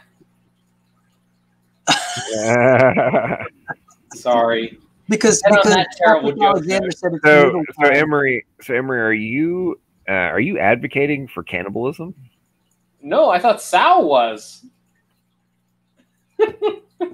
Anyways, on that terrible joke note, I'm going to go to bed too because it's 2 o'clock in the morning Eastern time, and I got to get up for church in the morning. So, thanks everybody for letting me come on out. Appreciate it. And there's actually some interesting stuff we can talk about sometime when you're free from grad school. Well, I have about 2 weeks, I think, maybe 3 left in my one class, so that'll be 3 credits off my plate. When that gets off my plate, I'll have a lot more time. And okay, so 2 weeks, and you're in our thoughts and prayers because maybe in 1 year, if that's correct. Lord willing. Another creationist will get a graduate degree in biology. Yay, Lord willing. Lord willing. Lord. So, hey, God bless you, Emory. You take care. Thank you very much. Have a wonderful night, everybody. Bye-bye. Good night. And so we have Matt from the West Coast, so this is still not that late for you. Yeah, it's midnight. I mean, but my kids are still up, so that's the reason why I'm still awake. I have them watching some yoga for a little bit, so. But as soon as I get off of here, I'm going to send them all to bed. It's really great to see you, Matt. It's been a long time. And, you know, a lot of times my streams start ending before you arrive, and finally we have, because I know you work late a lot of nights, so this worked out really nice. Yeah, not a problem, man. And I appreciate the opportunity. I'm just glad that you sent me the link because I was like, wait a second, he's doing a stream? Well, so. yeah, I have every 26th of every month, StreamYard gives almost unlimited hours, just as long as you can keep the stream going. And, you know, I haven't bought yet a StreamYard package just because I think if I did, I'd probably be streaming all the time and I wouldn't get anything else done because it is really a lot of fun. And so that's kind of one way I can. Ladies and gentlemen, what we have just heard is that Sal is in recognition of his StreamYard addiction and is attempting to prevent overdose and limiting his streaming drug intake. Yeah. Oh, absolutely. And it's euphoric. And again, sincerely, you know, I know I've had these long streams, but I don't know what I'd do without you guys because the last 7 weeks, you know, since Mom passed, this place has felt so lonely. But I can understand. I began to look forward to actually just saying, hey, you know, I'm just looking forward to seeing people in the side chat and just list my soul. And I know, you know, it's like, because it dawned on me, Mom's in a better place. And so I'm happy for her. I'm just lonely. I miss her a lot. But then it's like, you know, I have my other family here to kind of help me get through things. And I look at how much better my life is this last month because I've had this internet family. So I think it was of the Lord that I started getting online last year because God was getting me ready to kind of face the heartache that I'd be facing. And, you know, now I don't feel quite so lonely. And I'm like, Mom's in a better place because you all remember when I'd be scurrying in the middle of these meetings to have to take care of Mom because I always worried. And I'm always constantly thinking, oh, Lord, if I mess up, you know, it's going to hurt her. And constantly worried that what else is going to go wrong with her body. And I was just praying, Lord, just that it doesn't hurt. Because at her age, we were really concerned about bones breaking and stuff. I'm like, if that happens, I don't know. And I don't worry about that anymore. The only thing that is hard now really is this is an empty house. I am looking toward, you know, I am looking toward getting a housemate at some point. So I'm going to ask some of the guys at the church just to see. And so that might kind of lift things up. So, but yes, the StreamYard addiction. Oh my goodness. And I was like, I need John Maddox to have one of his open mics because I want to hang out there too some. Yeah, I'm gonna be getting back into it soon enough. Yeah, it's interesting the the different chapters of life and how things transition, and we have to come to realizations and then acceptance and recognition, acceptance, all those kind of things. But one of the things I've really contemplated really a lot over this past decade, especially, is just the staggering difference in our worldview and our reaction, the way we are able to handle a lot of these life experiences. They're going to come. All of these life experiences will come, right? At some point, we will all face these moments, and some sooner, some later. But I really cannot imagine facing these things with a finite worldview. That's one of the ways I kind of view the atheist mindset, is a finite worldview. And you're creating these artificial barriers and walls around your own existence and your own perception of existence and the existence of your friends and family. And I really cannot imagine how small that must make your life. I mean, I don't mean that from what you're doing and I mean from a actual, like, your ultimate comprehension of existence, of like, oh, I'm in this little narrow blip of time, and that is all I've got. I just can't imagine operating from that perspective. It's so small to me. I mean, I've heard of them try to minimalize what it would be like to have eternal life too, and make it seem like it would just remove all value from actual life in the first place. Yeah. And I'm like, well, if you actually know what it means to die, then that would absolutely not do that. It'd be the opposite. Not to mention the fact that having eternal life, you would have the time to do everything, literally everything you could ever want to do, right? And then there's things that we wouldn't even know about yet, right? That would, of course, be brand new to us as well. The way I think about it, whenever I look at it from the biblical perspective, is that the Lord has saved some pretty amazing things that we can't even fathom, right? Based on the scriptures, it says, if I remember correctly, it has not entered into the hearts of man what the Lord has prepared for those who love him, right? So that's just how amazing it's going to be. We have no idea just how ridiculously amazing this stuff's going to be. So, I mean, I try not to dwell on it too much. I just think that's a pretty awesome statement from the Bible.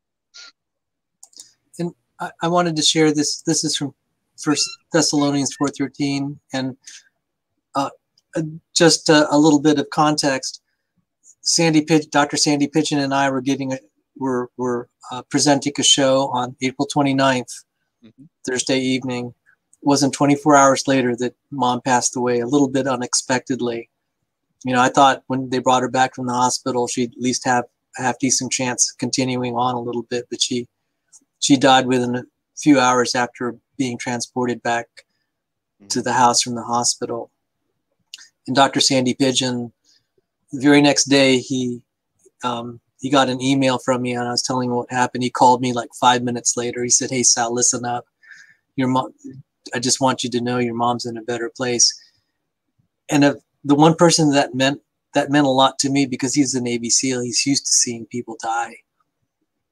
And I said, "I want to hear what he has to say." He said, "Your mom's in a better place." It lifted my soul. And so 1 Thessalonians 4:13. We do not grieve as those who have no hope. Glory to God. And that lifted. And by the way, I mean, incidentally, and I showed this here, what Ray was saying about how the atheists were behaving. And I saw a little bit of that today by someone claiming to be an agnostic, that he's behaving like an atheist was Nathan, that pseudo Nathan, digital gnosis.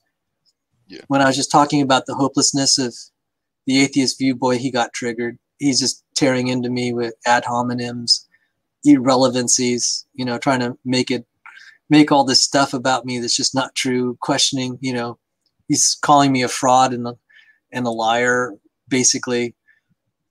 He's saying you're totally bluffing. You're a pseudo-intellectual. You don't know anything about math. You don't have a math degree. He was saying that. I said, isn't that funny? You claim to be really, really skeptical, but then now you're going to make a totally faith statement. You don't know anything about me. You're insisting that I never have a math degree, and that you're going to tell other people that too, and you have no basis in it. I said, he got triggered. Well, here's the blunt reality. This kind of correlates with the point I was making about the with Nathan, about him being a boy equivalent. 24 years old. Like, I'm not saying you can't have worth and success and everything else at a young age. I mean, or maturity. That's not my point. I'm saying that your worldview, based on your youth, prevents,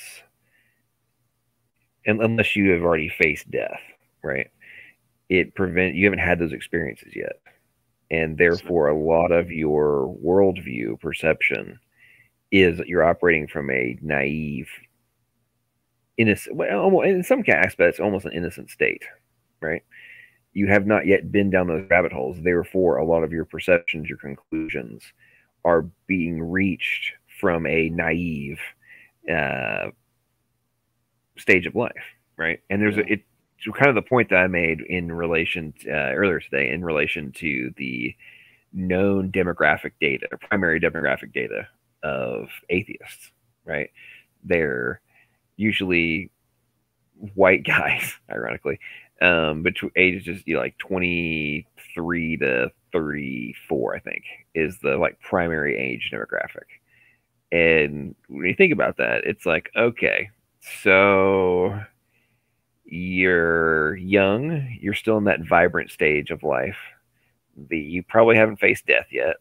You're running around trying to got tail, partying with your friends, having a good old time in life. Your body hasn't started to break down yet or any of those kind of things. It's easy to still have that sense of immortality, the youthful immortality. Right. And therefore, you're not actually contemplating existence from a more realistic perspective. You're still in the idealistic mindset. Right. And I think the second, for guys that are younger who've been in the military, for example, right? Like you, Matt, you saw life I'm assuming from a little bit different perspective, just based on like what you were experiencing. Like, oh, okay, so we're like, kid be getting shot, like torpedoed, right? Or might have to fire nukes, or there's different things that are happening in entirely different perspective, right? In terms of the youth. And then for me, I grew up around the military and such, but I mean, for me at age 28, I'm on the edge of death, right? And I don't mean to say that, oh, suddenly I have my mind's opened, I'm so much better off. That's not what I mean. I was forced to face my mortality. Yeah. Wasn't given a choice in the matter. I have to either address it or just completely ignore it. And that's why I say in the context of some of these, especially a lot of these atheists that we see, they're in their mid-20s, right? They're so aggressive and just like so sure of their positions and like, I understand this. And it's like, dude, you haven't had the life experience yet. I don't mean this from like the old guy trying to look down on the young guy, because professionally and all those kinds of things, they can be very proficient, great in that aspect of life. But in terms of like understanding existence, I'm going to take your trash talking with a grain of salt. Hey, Maddox, when you went through your hospital stay, were you in like a coma or anything, or did you have any near-death experience at all? No. So I didn't go into coma. No, I didn't have a near-death experience. And for putting Brain in the gang, just so you know, and so I repeat myself again, no, I did not have some kind of experience. You guys keep talking about this crap, and no, that's not what happened. Not actually from an experiential perspective, but from a life pivot standpoint. While I was in ICU before my surgery, I had, all the neurosurgeons were talking to me and such, and I'd basically been told that their minds were blown that I wasn't dead, and they were trying to figure out if, like, can we do surgery? Can we fix you, basically? And when they all left, like my friends and family had left and all the doctors were gone, I was by myself in the ICU room, and it was very strange. Like, out of nowhere, a thought hit me that you remember that promise you had made. And the promise was the one I had made my freshman year in college, which was for a decade I was going to go out, live the good life, do whatever the heck I wanted to, make money, get the ladies, do the drugs and drink the beer and have the party lifestyle and whatnot, and live for the world. And I was going to do it for a decade, and then I would get my life right.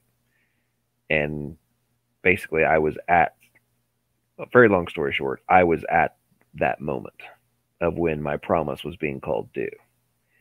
And I had, not only had I forgotten it, I had had no intention of actually fulfilling my point. I'm sorry, as the time had gone by, right? And so I'm sitting there in ICU by myself, having just been told that I should not be alive, I shouldn't be able to talk, given where the majority of my hemorrhage was, I shouldn't be talking, all this kind of stuff. And I was sitting there being able to carry on high-level conversation. And it was made very clear to me that I was being given a second opportunity. And not only was I being given a second chance at life, God was, in spite of what should have been the outcome, I was being left with my greatest skill, which was my ability to communicate. And at that moment, really all fear vanished from me. I was not afraid of death. I was not afraid of being a vegetable, all that kind of stuff. I knew the surgery was going to go fine. And it wasn't that I didn't anticipate there being, bad stuff I would have to go through after recovering from surgery and all that kind of stuff. But I knew that I was not going to lose my intellect and my, that kind of stuff. And just kind of vanished. And so that was more of my experience on that aspect, not some kind of like conversation. No, I didn't see any spirits or have an NDE or anything like that. But I did have a very surreal moment where it was made clear to me that my promise was being called due, but I was being given a second opportunity, and what I did with it was going to be up to me. Glory to God. Amen. I'm glad that he gave you that moment of clarity, like he did for me.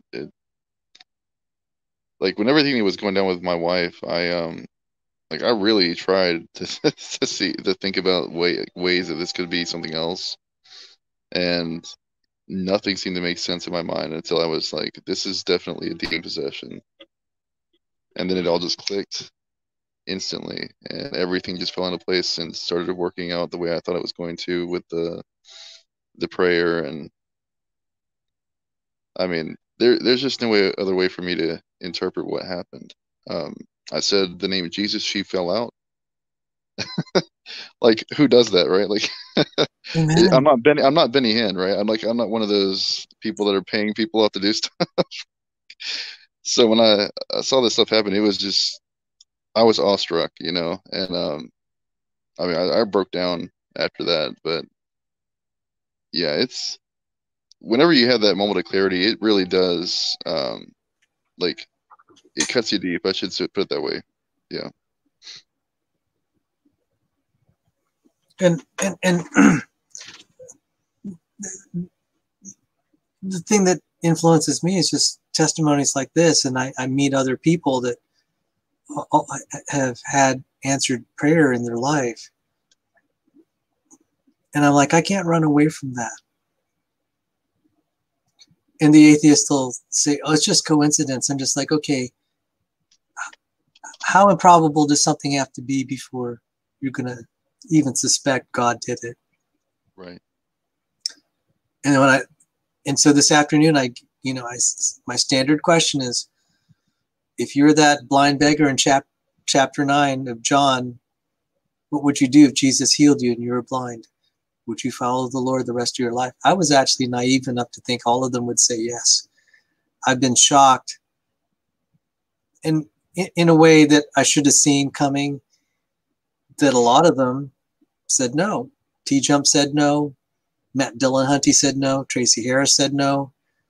Other people have said no. I'm just like, okay. nothing will persuade you. You're just going to go on.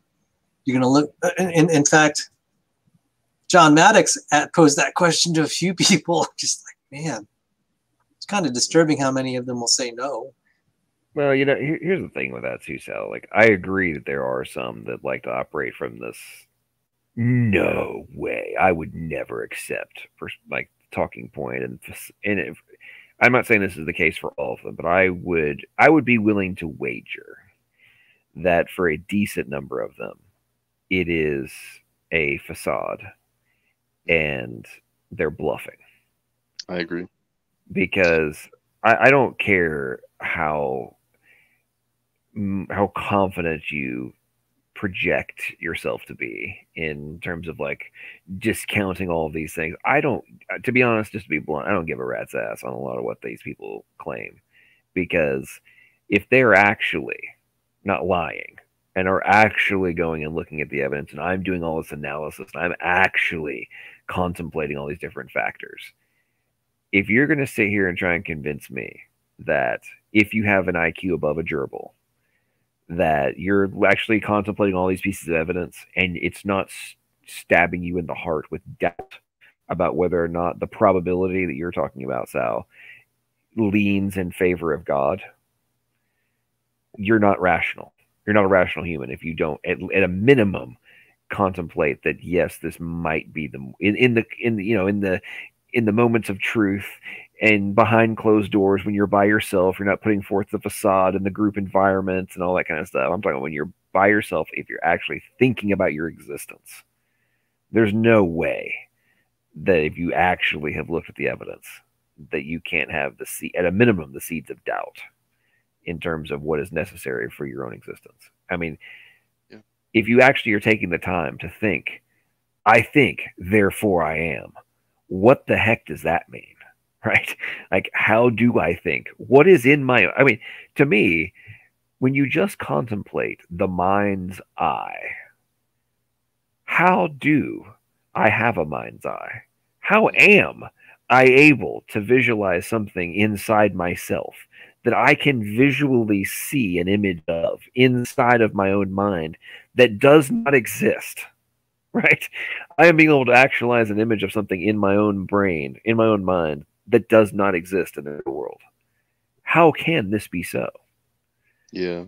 I mean, anything that's a concept like that, that we can actually visualize, but we can never actually put into a real format of any kind. I think that just goes to speak volumes to the nature of reality, how even though we have a physical reality, there has to be an immaterial one. Otherwise, we wouldn't be able to do the things that we can do, right? Even having a single thought, because I can visualize the number 1 right now in my head, right? But although I've seen the number 1 in some places, that in my head should not exist, right? It's not going to form the number 1 in the atoms or in the molecular structures of the cells, right? It's just something I can see without actually seeing it, you know? And that should not be. That's just simply the case. Where they get this thing that consciousness is somehow an additional property that just comes about by chemicals reacting, similar to like 2 hydrogen and oxygen forming water, and then an additional similar bond forming wetness.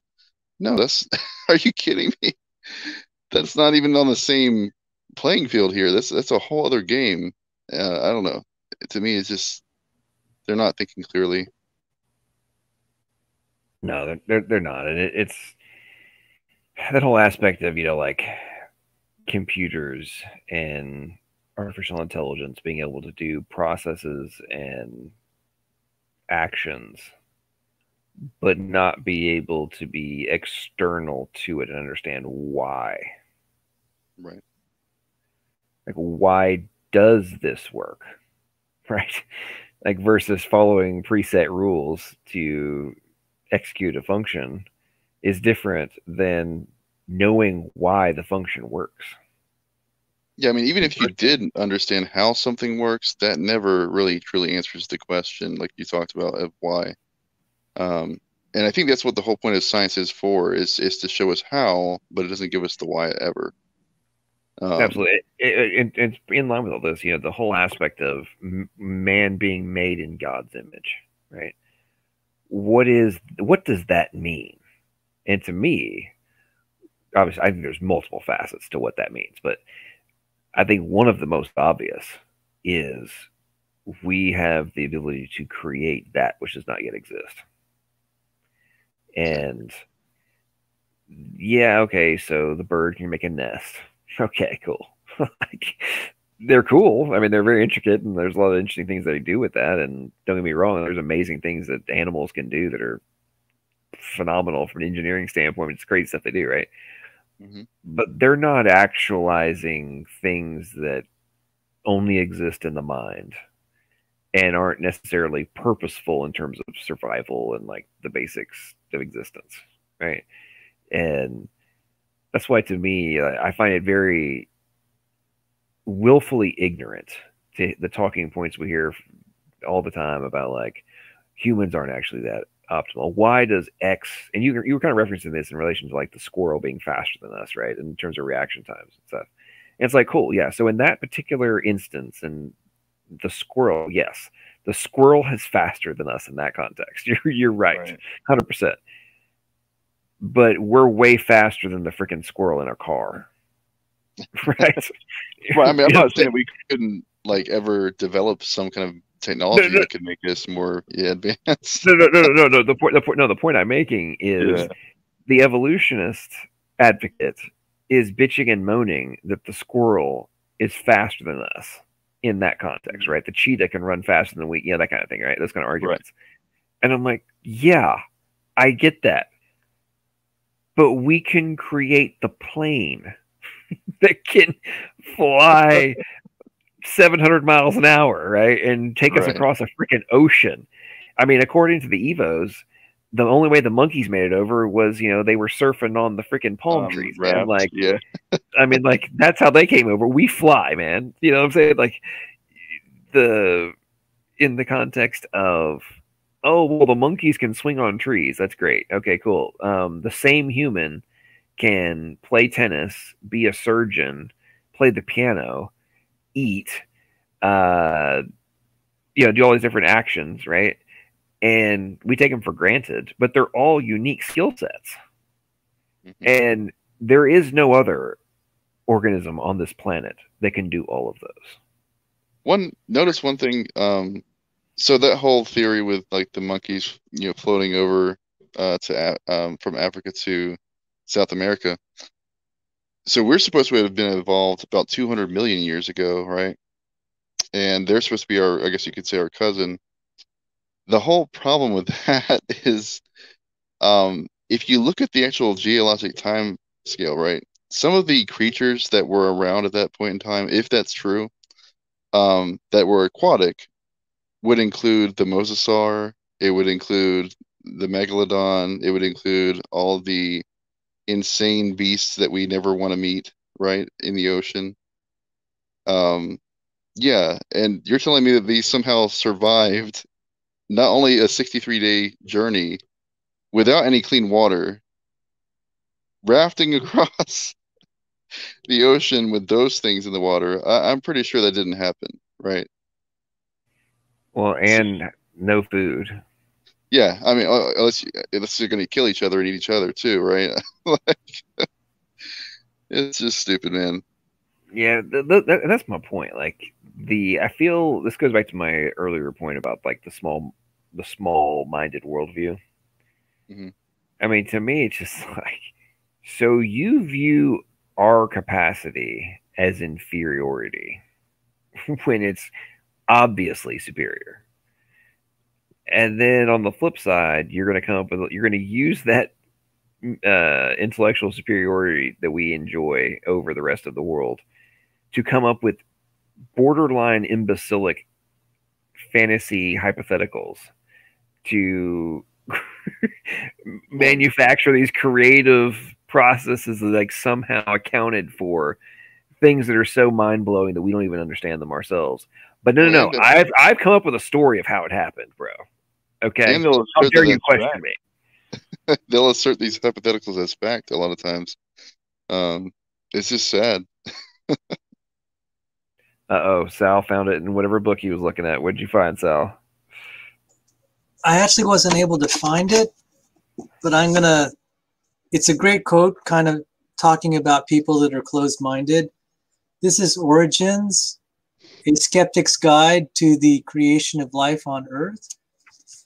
And he was actually one of these very open critics of the origin of life. He said, I believe there's a scientific answer, but we don't have it, which was really amazing. And he actually wrote a very favorable review, actually an endorsement of one of the early ID books, modern ID movement, Mystery of Life's Origin, 1984. But I wanted to find the quote, and I find it on the internet, but I did want to get the page number, so it'll be forthcoming, God willing, in a few minutes. Not a problem. Yeah, just there's just so much wrong with today's society. I think it's just clearly the level of indoctrination that's been taking place in our media, academia, movies. Like almost every other movie that I've watched has something to do with evolution at some level, right? Or yeah, it's definitely not an onslaught. I would agree with that. I mean, and you also back. Oh, Patrick, you have something you want to add? Yeah, I was just going to say, I'm a big sci-fi reader and fantasy reader, and it's really hard for me to find good sci-fi now that doesn't have the author's political bent all throughout it, right? It's ridiculous. I can't even, it's really hard to find, good, just original, inventive sci-fi nowadays. I don't know, just an observation. I completely agree. And I've been watching sci-fi and playing, video games that were more futuristic since I was a kid. But you guys watched David Wood's channel, X17 Apologetics before? Oh yeah. Yeah, I've watched that for about 4 years now, I think. Right, okay. Well, he put a video out recently about Star Trek and how I guess there was an atheist meme regarding Star Trek. It says, it's this little boy talking to his dad. He says, Dad, why are there no Christians in Star Trek? And he's like, because it's the future, son. And he's like a stupid meme. And so he takes the meme, of course, breaks it down, and then he shows this episode of Star Trek where they go to this other planet that seems to be very similar to Earth, and it's actually got a very similar. It even has humans, and they're actually living a very similar history to Earth as well. But the difference between this Earth and the one that we lived in is that Rome never had their Christian, moment where Christ was able to. Not he didn't die on the cross, but rather his movement didn't take place until 2,000 years later.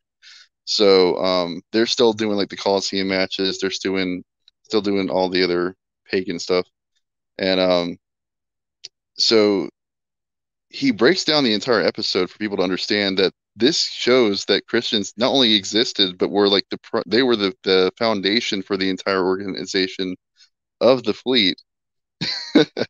And I think it's like a 30-minute video. It's really good. You should check it out. But he goes to show I forgot that lady's name, the black commander that's on her lieutenant. I forget her name. Uhura. Is it? I forget. Uhura. Uhura. That's right. Yeah. She like winced at one of the Colosseum matches whenever a guy was being murdered, of course, on the screen. And of course, they're over here like rooting, for the guy that was killing the other guy. And she's like, "What the? Why in the world did you do that?" And then she explains, because I guess there's a religion there. They call it followers of the sun. And at first, they thought it was like they were sun worshippers, right? Like they were like Sol Invictus or something like that. But in reality, it was that they were following the Son of God, and she makes a reference to that. And she points out that this is the exact same movement that happened on the previous Earth. And they were like, "Oh, we get to watch it all over again. This is amazing." So they were like honing in to see what was going on. And I thought it was really awesome that they did that in the episode.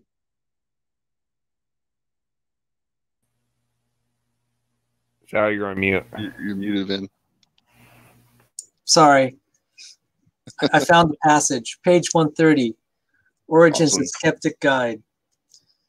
Some future day may yet arrive when all reasonable chemical experiments run to discover a probable origin for life have failed unequivocally. A probable origin for life have failed unequivocally. Further, new geological evidence may indicate a sudden appearance of life on Earth. Further, new geological evidence may indicate a sudden appearance of life on Earth. Finally, we may have explored the universe and found no trace of life or processes leading to life elsewhere. In such case, some scientists might choose to turn to religion for an answer. Others, however, myself included, would attempt to sort out the surviving, less probable scientific explanations in the hope of selecting one that was still more likely than the remainder. Wow. At least he's honest. I mean, no desperation to avoid the obvious right there. Right.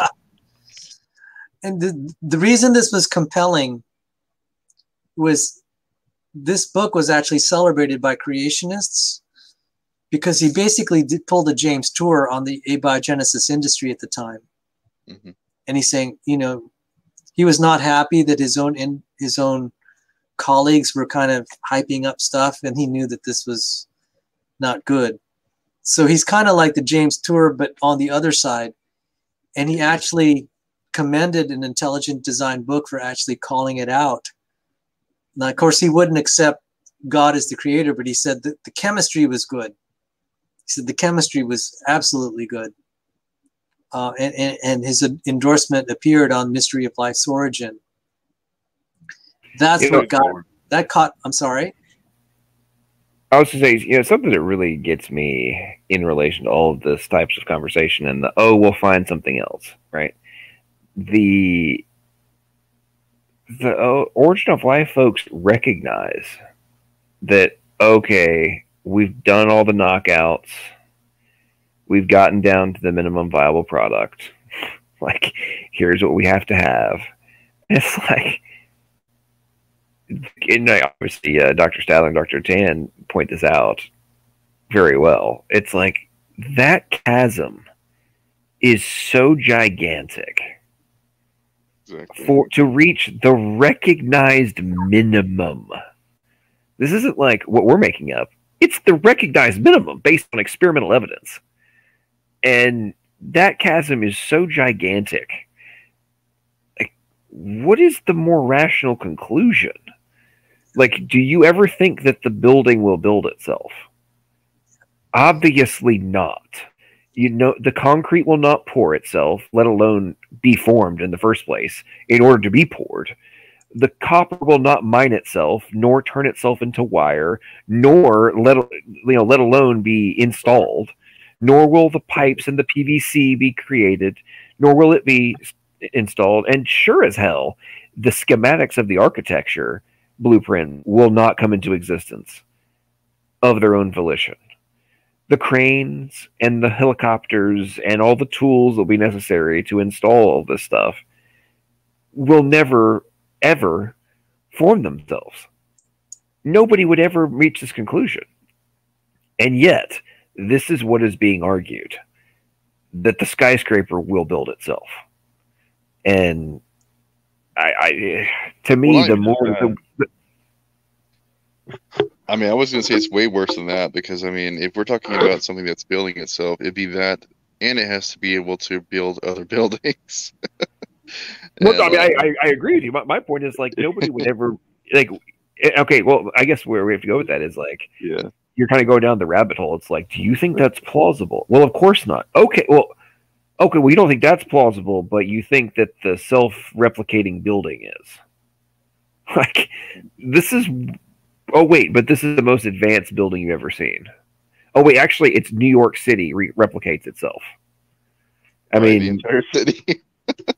To me, that's what it really boils down to when you really contemplate the complexity of the cell. And the irony for me is, like, you idiots do realize that the prokaryote, just because it's simpler than the eukaryote, doesn't mean that it's not stupidly advanced.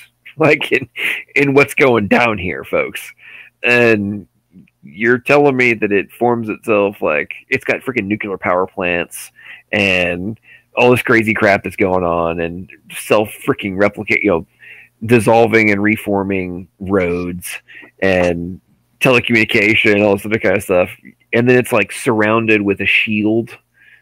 Like, talk about some sci-fi stuff, man. You've got like shields up, like, come on, man. You got portals and authentication factors and all this other kind of stuff. Like, you're telling me that formed itself. I can't take you seriously at this point. And I think it was on Sal's channel. You were watching or showing a video from another scientist. He's actually a naturalist, but he was pointing out that there's certain parts in the cell that will automatically, whenever cell division is taking place, it will mark off the portions of the cell that will be divided ahead of time. Is that right? Yeah, that was William Bialek. That's the one. I was so astounded. I was like, and he, for some reason, still believes. He still believes that this happened. Oh my gosh! And I had to give like a 10-minute intro and say, guys, okay, this is going to be the greatest lecture, one of the greatest lectures you ever hear, and then he'll totally blow it the last 5 minutes. We said, natural selection will make this. I'm like, dude, everything you said up until that point was fabulous. I about fell out of my chair. You're talking about the squirrels. I'm sorry, I'm getting allergies because the God lockdowns kept me from getting my allergy shots. And I'm just coughing up a storm all the time. But he talked about the bats. Right. They needed a billionth of a second precision when they're moving their whatever, like their arm or whatever it is, to grab the bug. Moths usually. And at first, the scientists couldn't believe it could be that small a time. That amazing, really, yeah. And they said it is. And then he started. So his whole talk was more perfect than we imagined. And I said, tell that to the evolutionary biologist like Jerry Coyne, who keeps trying to give the mantra, life is poorly designed. And I said, it depends on, first of all, what you think is good or bad. Is a Rube Goldberg good or bad? It's good in the sense that it highlights the ingenuity of the designer. It's almost deliberately kind of a roundabout contraption, but the issue is how well the parts have to fit together to make it work. Right. And it's always at the edge of physics. Some of these things that are just phenomenal, that was at the edge of physics. They said that would be, when they're calculating about kind of the properties of the bat, they're like, this is operating at the edge of physics to accomplish that task.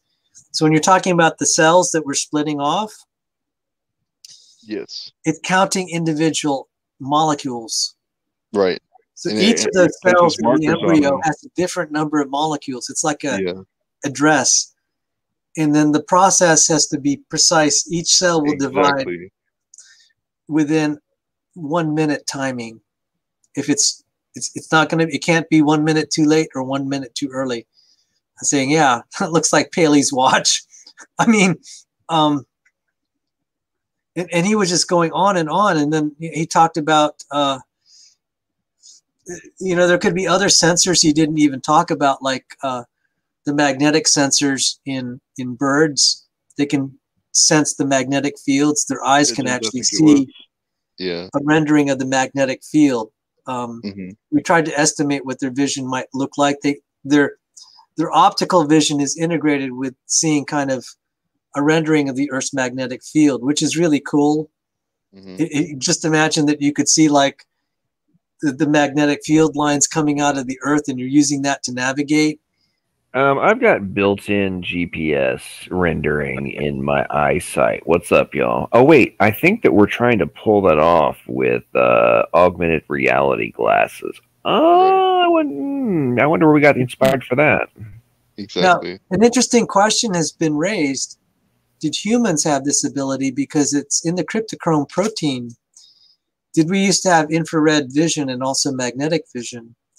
And some people have been thinking we've actually lost. I'm just like, yeah, we probably did lose a lot of things. It wouldn't, if a bird had that. Yeah, devolution. The other thing about the bird was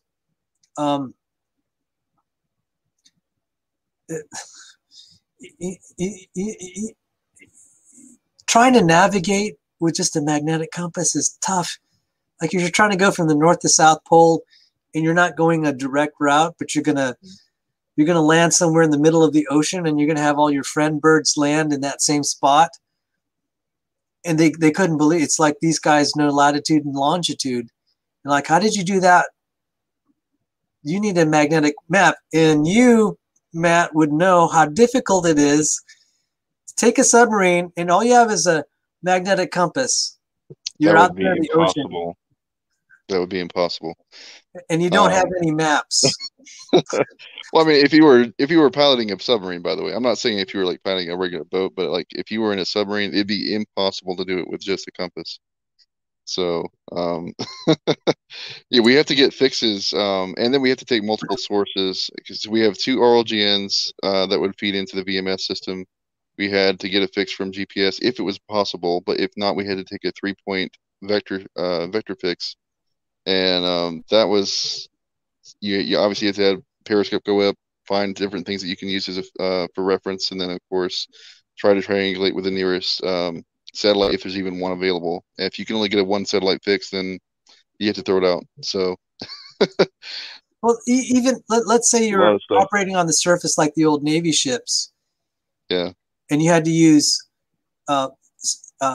astrolabes or whatever things to look at the sun and stars. Even then, it's hard because you have to build maps and tables. How do the birds do that? Right. Yeah. So the birds, yeah, it evolved. Hey, so I'm sharing something. Have you guys ever watched any like the animations of like the centrosomes and the centrioles? And what happened? No. This I might have, but it's been a while. If anything, it's a fundamental. I mean, I guess from the extra macro view, it's not one of like the sexiest features, but this is some mind blowing stuff. I'm sharing screen, so is that coming through?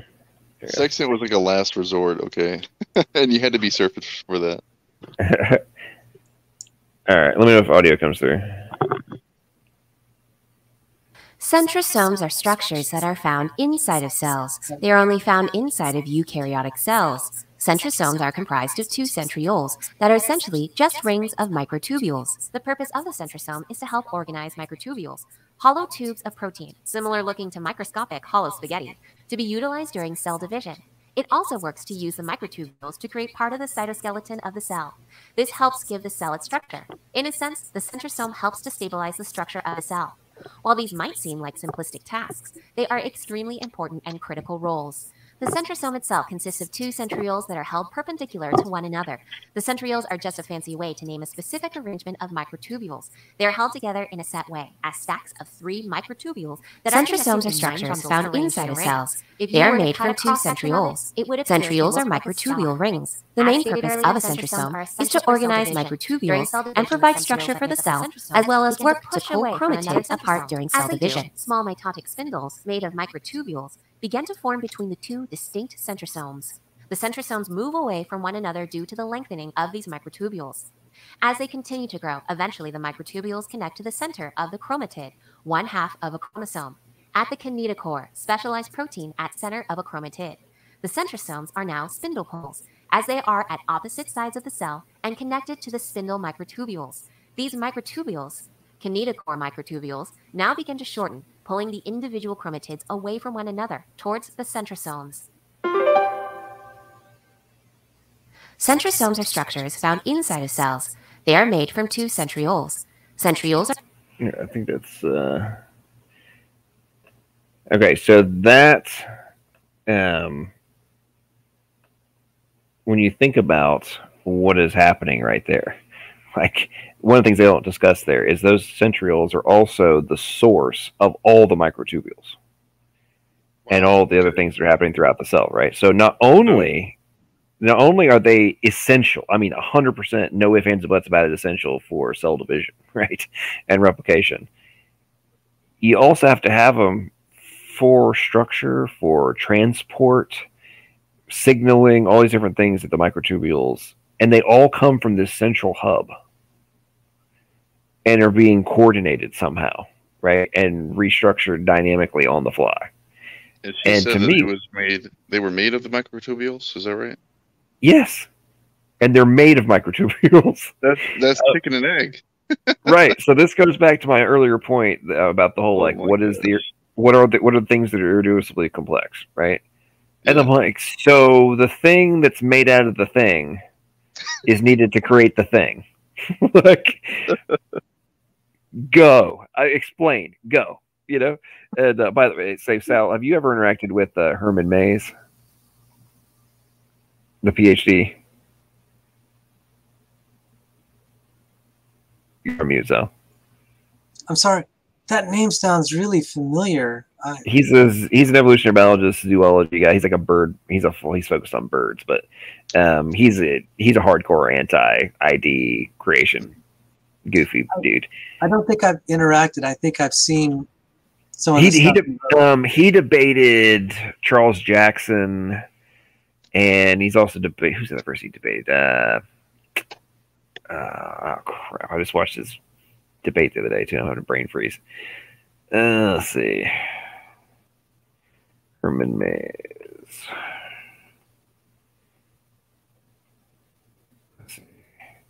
No, I don't think I've interacted with him. He debated Jensen, as well. But anyway, I had some interaction with him the other day because he was talking trash over this other video on SFT's channel, and I went back and forth with him, and I'm like, okay, I listed off some things like, okay, explain transchromosomal transcription factories.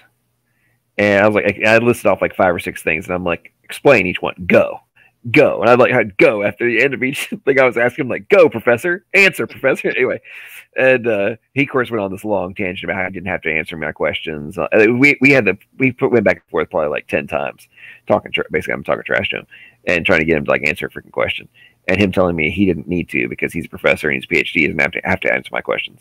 And then I might have been a bit of an asshole because I looked him up on ratemyprofessor.com, and let's just say he does not have a favorable rating, and his students are rather verbose in their loathing of this guy. However, the point where I'm really going with all this is in the context of, and we've talked about this before, like the hyper focus of academics. And so you made the point of like, well, now these guys, they focus on one protein for their entire career, right? Because it's so complicated, right? Well, Herman Mays, I call him bird brain because he literally focuses on like bird stuff and phylogenetics, specifically into phylogenetics of birds. And I'm just like, so let me get this straight. You're a bird brain focused dude in phylogenetics of birds. And you're sitting here telling me that we don't need to account for and explain things like transchromosomal transcription factories. That doesn't need to be addressed while you're over here claiming to understand the fundamentals, reasons for our existence in relation to freaking bird brain crap.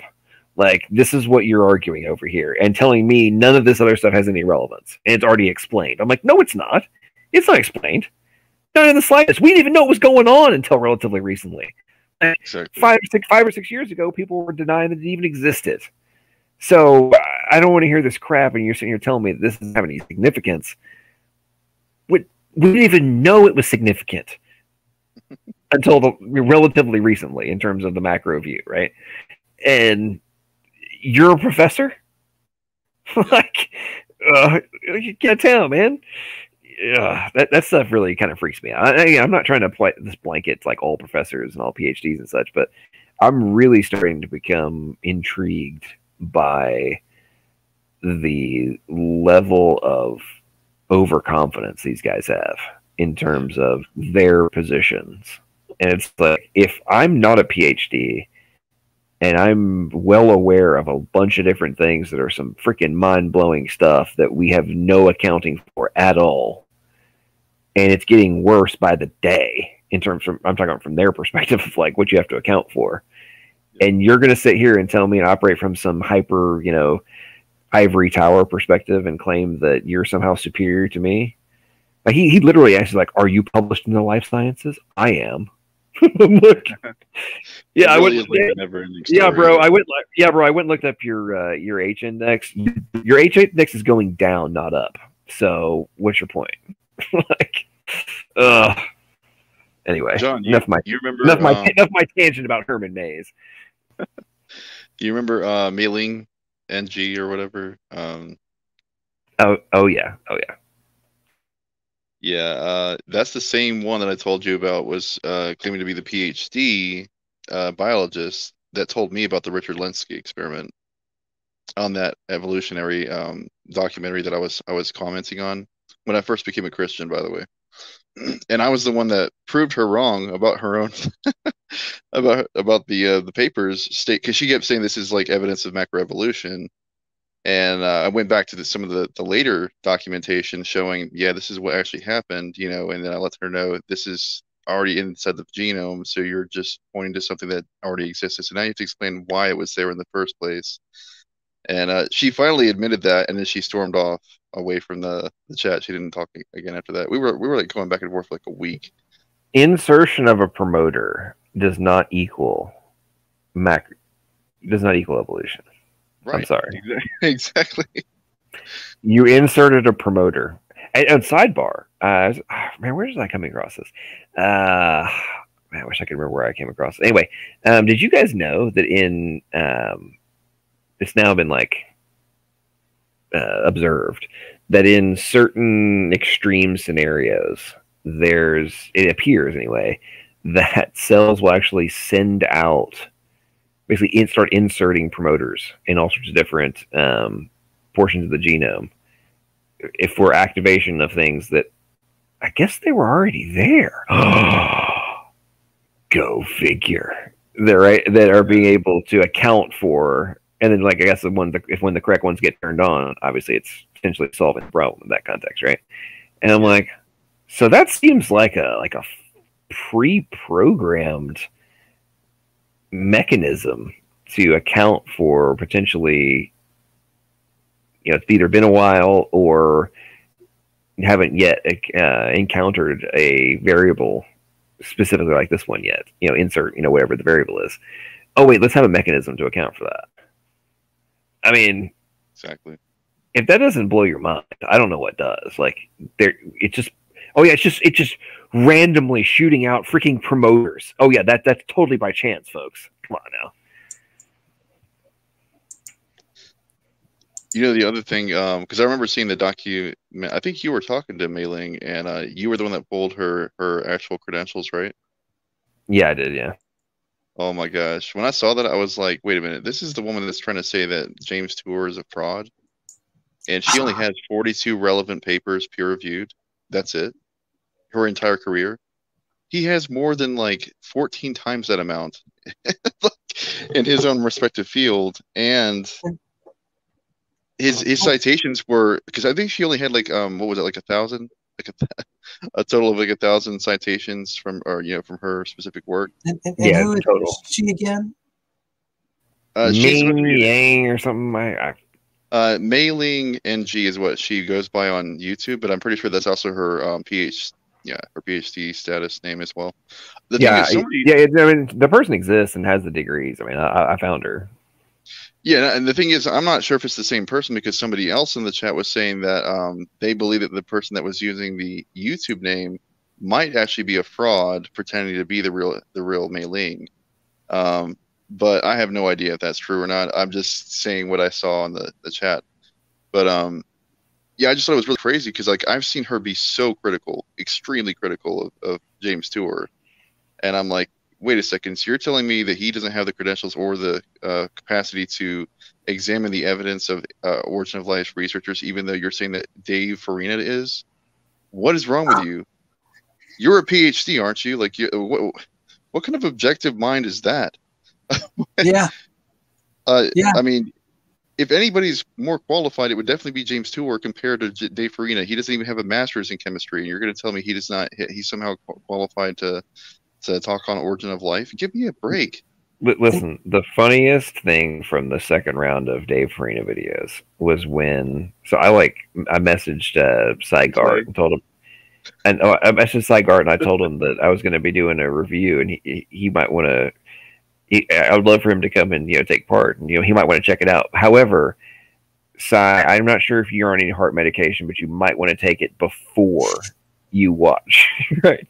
So 30 minutes later, he messages me back, and he's just like, "What am I watching right now?" Yeah. I mean, he's just like, "What is this?" He's like, "I can't watch any more of this." Anyway, so he comes on the stream later on that night, like we were playing it, and you could tell, like, as he's listening to wannabe Dave make all these assertions and stuff, you could tell as a PhD biochemist, he was just, I mean, barely being able to contain himself. And finally he just started seeing humor, and he just started laughing. like he's not being mad, he just started laughing, just in derision of just like, how dumb is this guy? Like, actually to be saying this stuff with confidence. And the part that got me more than anything was when Farina supposedly was debunking Tour by doubling down on the fact that we've created a machine that can do the freaking process to create a like a biomolecule. And it's like, do you not realize how dumb this is? Like, are you actually this dumb to be saying this with confidence that you're correct? It's funny because you're showcasing why Dr. Tour is correct. Like, this is my mind is being blown right now. But the sad part is, all of the wannabe Dave fans and all these desperate little atheists running around, they're clinging to it and acting like that he was right versus being categorically wrong. I'm just like, I don't know what to do here. Well, before I forget, John, I really wanted to thank you for your series with James Tour. That was fabulous. Now, this was around the time Mom died, and I just did not have the time to, participate and watch. But I was like, what you did was really great. I just wanted to say a personal thank. I meant to come by and say, well done, John. So I appreciate that. That was a great honor. Yeah, he's amazing. But yeah, that whole deal with freaking wannabe Dave, man, I loathe and despise that little punk. I mean, he is such a clown. I mean, just and the part that really got me, and this goes back to the whole facet that either he is actually this dumb and his audience is also this dumb, or they really are brainwashed to not have critical thinking skills and like basic analysis ability. Because the first professor he had on in the second round of videos, who was claiming they had solved the water paradox, literally, or that Dave was framing as saying that they had solved the water paradox. If you actually listen to what he said, he talks about it being a non-prebiotically plausible scenario. Mm-hmm. But then wannabe Dave tries to frame it as Dr. Tour is being completely debunked by what this guy was saying, because they have, we can have these reactions happen. And then explains how they did it with things that were like their biological systems that are necessary to pull this off. So you haven't solved it at all. And in fact, again, you have just showcased why the point Dr. Tour was making was 100% correct. Like, whose side are you on? I mean, like, we all know that you think you're correct, but are you actually this dumb? It's what blows me away. I yield. When he brought up, go ahead. Sorry, go I ahead. had a comment, someone who showed up on my channel, and he said he was on Wannabe Dave's channel. Right. And he said, Dave, you had this whole video of protecting groups, and it just proved Dr. Tour's point. Referred to it because you get the wrong part. You know, you have a molecule with all these connection points, and you put the protecting group to make sure that only one part of that molecule connects to the right other part of another molecule.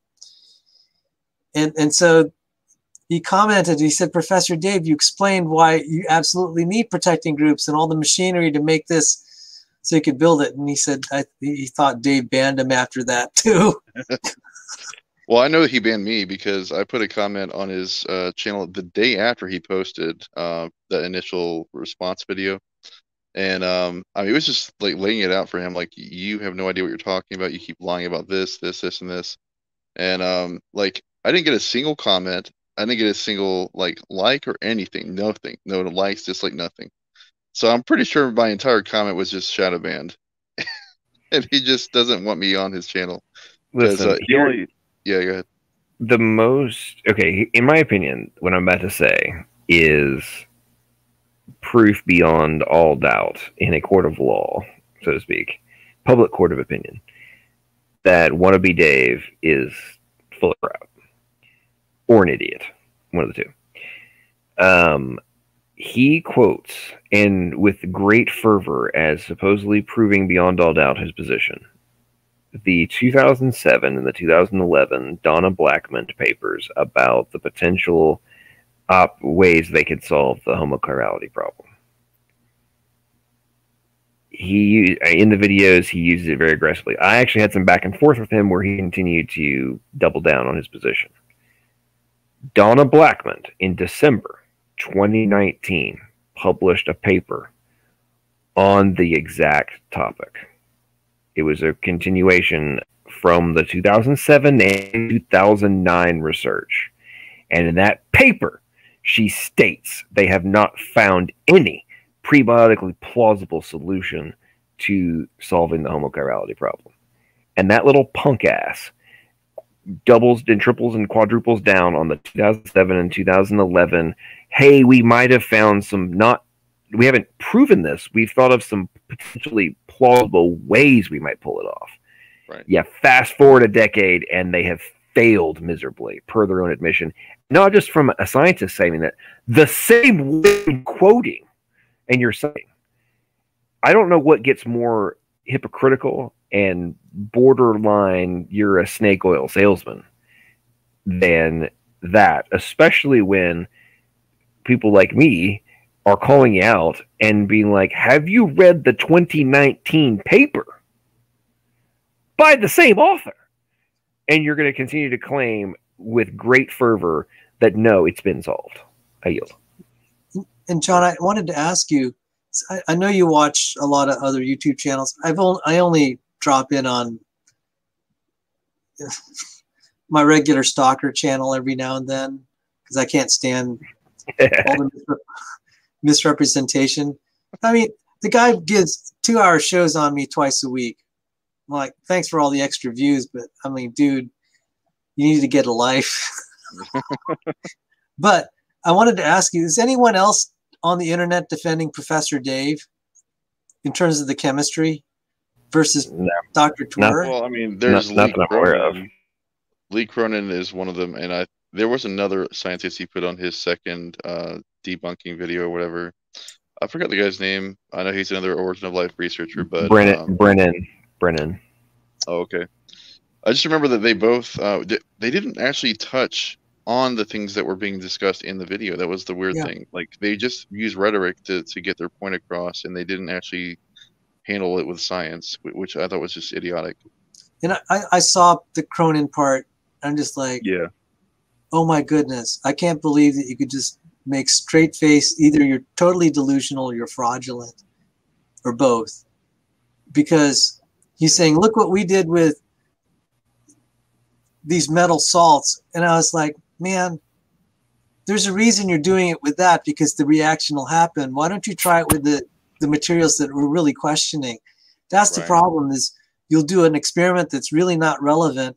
Yeah, If you're being honest, you'll say, okay, we identified why it works in this reaction and why it doesn't in the proteins. And you could actually, an honest thing would say, it's like, okay, we don't expect the proteins to ever do this. Right. But he won't say that. He'll say, oh, it proves we can kind of build these skyscrapers and it spontaneously happens. And I'm like, well, you know, it's not happening with the amino acids or nucleotides. And just as a theological thing, I say God chose some real spectacular materials to make it so hard to build, just to say, hey, you know, it took a God to build this. Yeah, I mean, so the one biggest issue with that is, and I think that Cy Garp actually talked about this on your other video, where even if you have that, right, or I think it was actually James Carter that talked about this, even if you have that ability with certain, you know, molecular structures, those are taking up resources they will not be able to use again in the future, right? So even if it does have the ability to catalyze, whatever you call it, or to continue to make further columns there, it's not doing anything other than making the same column. That's it. It's not going to provide any further what they would call complexity, right? It's just doing the exact same thing over and over and over until there's no more source material. That's it. And if that's the case, how can you ever go from that, even if that were relevant, to life? It doesn't work that way. Well, we have people who live in fantasy land. It's called the Atheist Fantasyland Projection Complex. It's a real deal. It's an actual condition, and it's usually exacerbated by the Droid C condition, which is the desperate rejection for intelligent design, and occasionally really exacerbated by ALMS, which is the Atheist Little Man Syndrome. And you run into so many issues when you have those things in conjunction. I mean, you're destined for dumpster fire. But I mean, this stuff. The other thing in line with what you were saying there, Matt, is from an efficiency perspective, the shorter strands replicate faster and take the resources, so you end up with a reduction versus a elongation. I mean, it's like, come on, man. You've got that comment's great. Easier chemistry would just take over. That's the easiest way of handling it. Not to mention, so the other issue I had there was that he was harping on how RNA world hypothesis has the potential to work if they had the clay catalyst, right? And then I want to say it was Sygart. It was probably Robert Stadler. I don't remember which one was talking about it, but they specifically talked about how the clay has to be very specifically manipulated and prepped before you can even use it as a catalyst, and it's a one-time use. That's it. So once it's used, it is gone. And you have to have the nucleotides be activated. Right. Yeah. They have to be a very. That's why I was mentioned that it was prepped and everything. But yeah, you're right. The nucleotides also have to be prepped a certain way as well. The clay has to be treated. The clay has to be treated in a specific way, and the nucleotides to both sides. Yes, exactly. And so if it's not perfectly aligned in the exact way, it will never happen. And again, even if it does, you have it for one time. That's it. So I mean, like you can have like the surface layer of clay that potentially is exposed. And how many catalytic reactions are you expecting to get from that? I mean, truly, like, let's be honest here, right? Like, well, a miracle upon a miracle. I don't know about that. Like, so sidebar, if you guys want to have one of the greatest moments of incredulity I've had in recent memory, you need to get the JFG. The phenotype is the author. I think his name is. He's debated on MDD. Goes by JFG. The phenotype revolution is his. He was like a neuroscientist or whatever. But he has written this book on, supposedly it's supposed to be about origin of life. That is, I got the audiobook and I listened to it. That was one of the most incredibly dumb books I've ever read. In the things he's explained, like he claims, like, yes, he has a entirely new revolutionary explanation for all this kind of stuff. Yeah. So by the end of the book, this dude is talking about how protein first was actually how things happened, and yeah, oh yeah, and so some other crap, and I'm just sitting there like, as I kid you not, right? So I'm listening to the audiobook, and I'm just sitting there doing like literal double takes as I'm listening to this. I'm just like doing double head moves, right? I'm like, I'm just like, did I just hear this? Did I actually just hear this, right? And he's got this whole stuff of, I mean, oh my goodness, I can't even get it. My mind was being blown, and I'm like, this was written by a PhD. I could just imagine you doing like the Tim Allen, Home Improvement, and every time that it does that. Oh, you have no idea, man. I'm sitting there reading this book or listening to this book on audiobook, and I'm like, am I actually hearing this? This was written by a PhD and published like a couple years ago. I'm like, protein first has been gone for a long time, right? Like, we're now up to what? RNA peptide combo, right? Is more of the current. Yeah, I mean, because RNA world by itself is kind of like being, going out the window. You got some RNA peptide babies, like, I mean, and you're talking about some protein first crap, dude. Like, come on, man. Ugh. You know where this is going to eventually go, even though they don't want to. It's like, the best solution is to have a full cell world.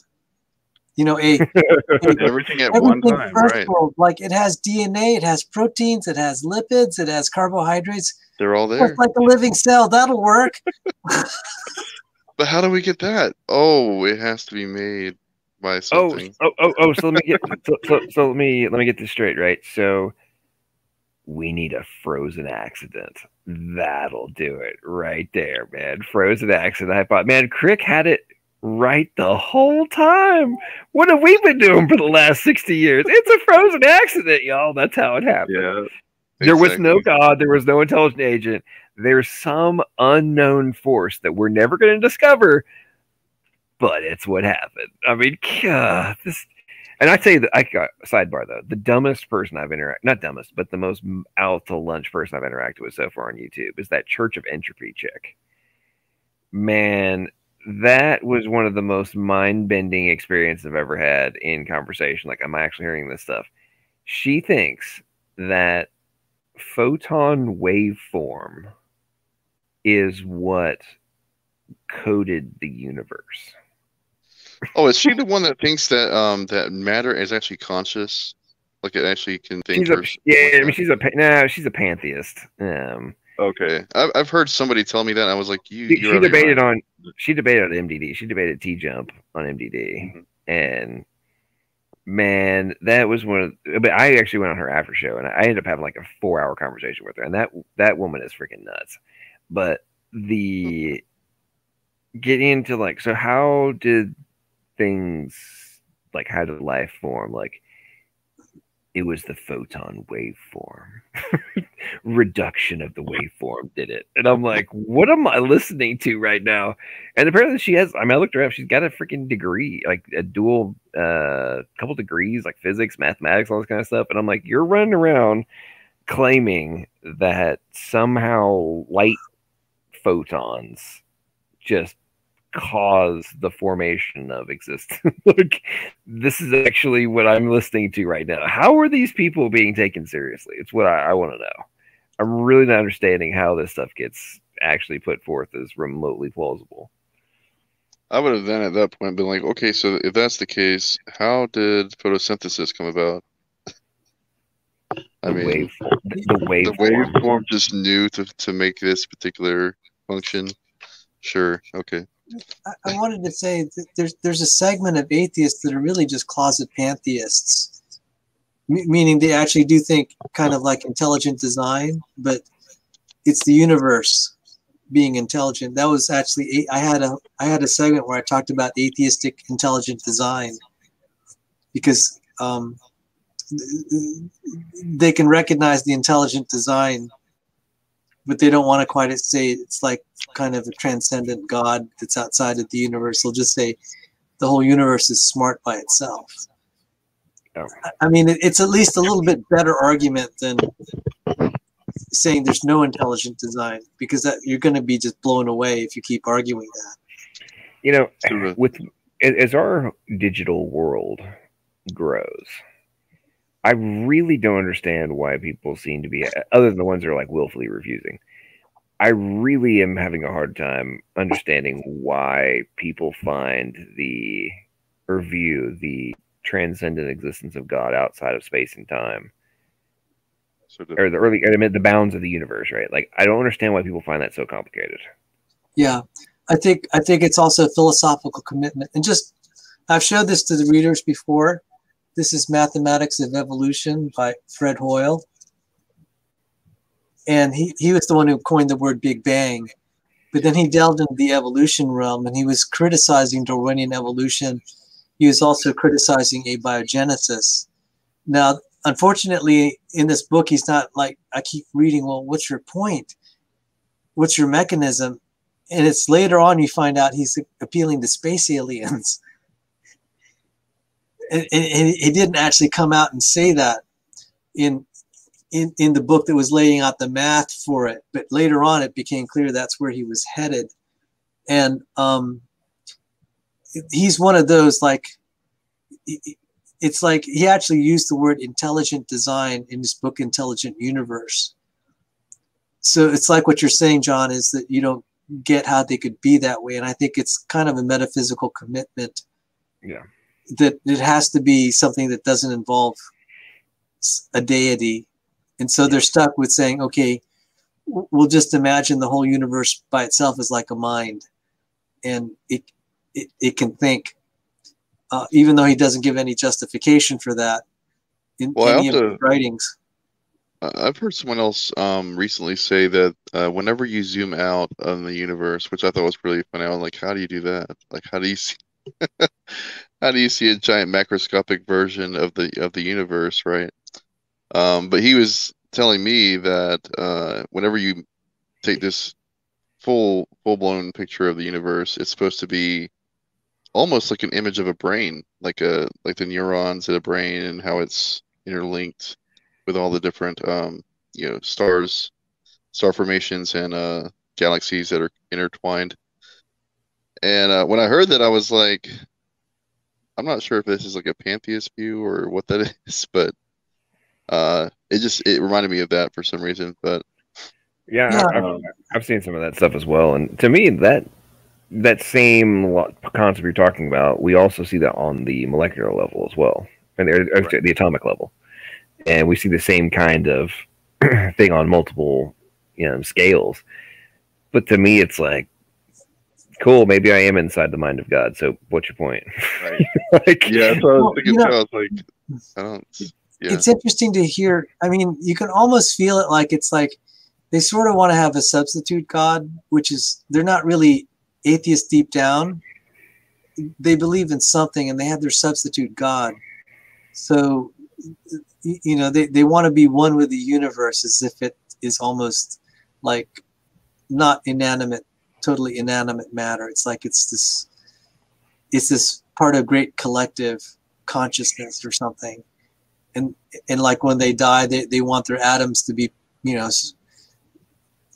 want to be one with the rest of nature. And it's like, yeah, like you can almost sense that there's kind of, there's some atheists that are not like that, but then there's people that classify themselves as atheists, but they're actually pantheists. And one reason that I believe that is one guy became a Christian. And he said, yeah, I was atheist. He said, yeah, we just worship nature. That was our God. He said, I totally get where they're coming from. So even you can give them all the probability arguments in saying this won't work, but they will still believe it because that's their God.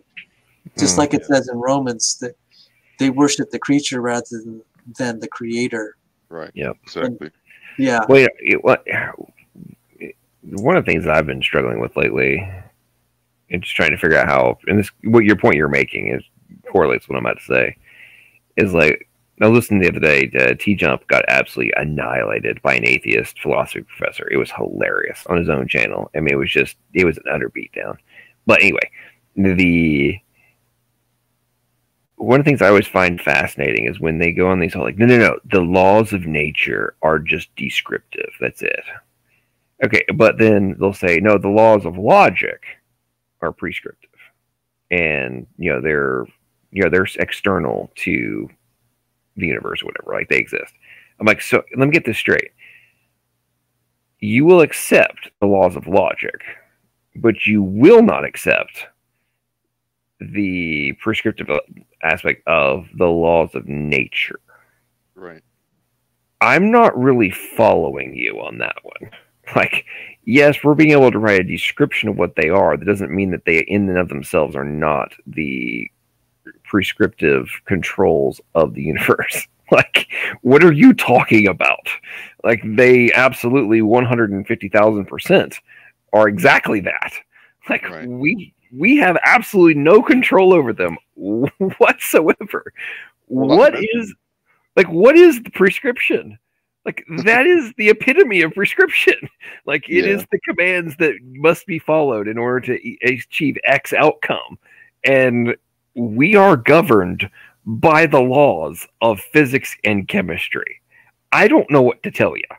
So if you're going to go down the rabbit hole and say that, yes, the laws of logic are also correct and also govern things, then how are the ones that we can ignore if we want to? Doesn't mean that they're wrong. We don't just have to follow them, right? But I can't just turn off gravity. Right.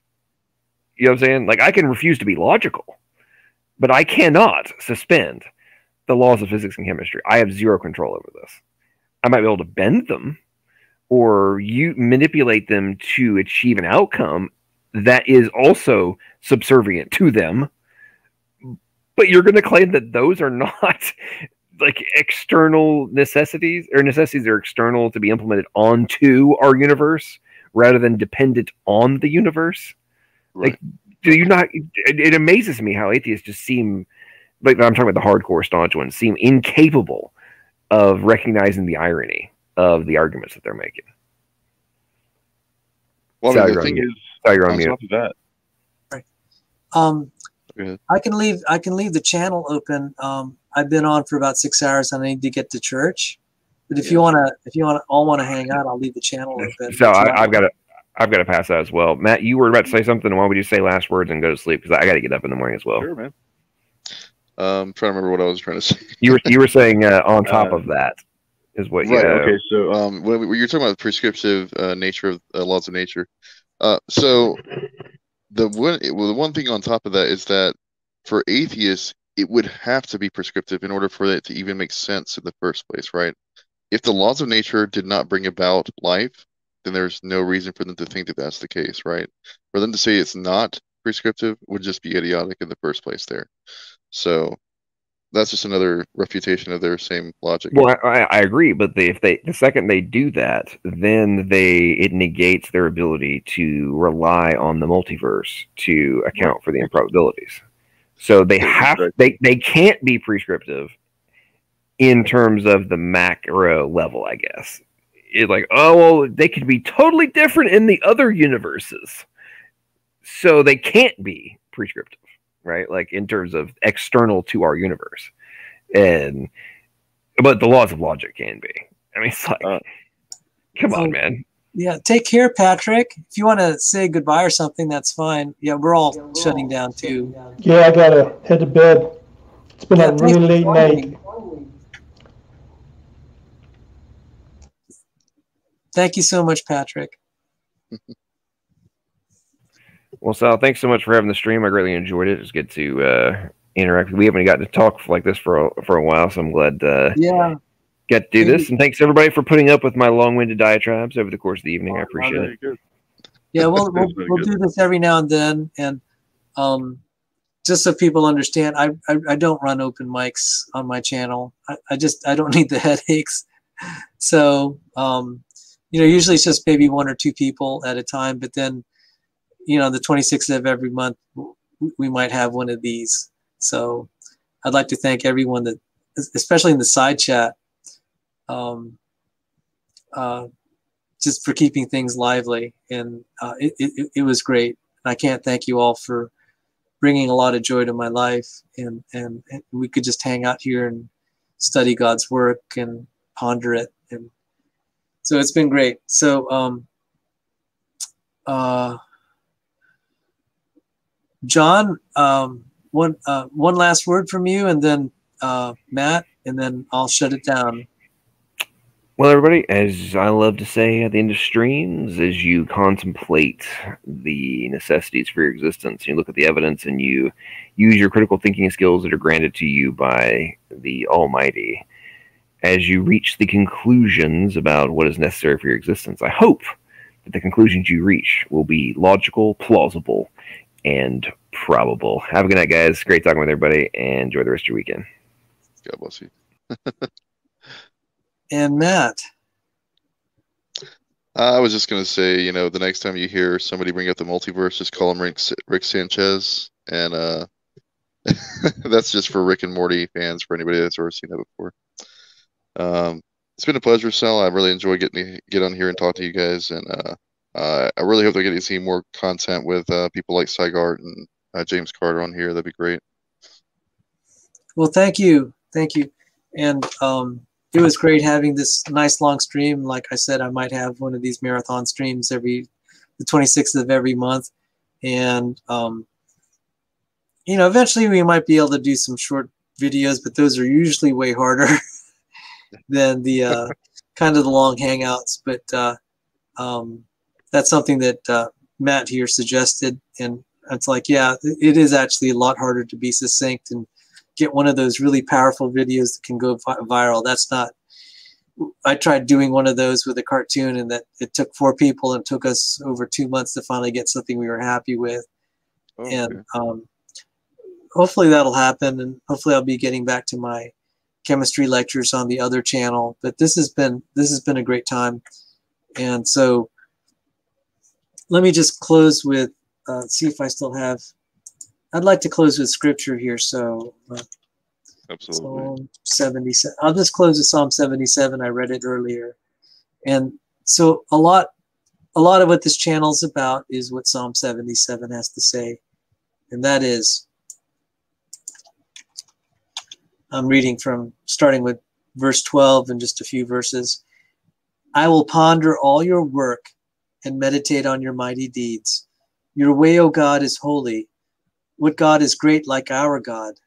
You are the God who works wonders, and you have made known your might among the peoples. Praise God for all his glorious works and wonders, and may you all have a very blessed Lord's Day. Take care, good night, and God bless you all.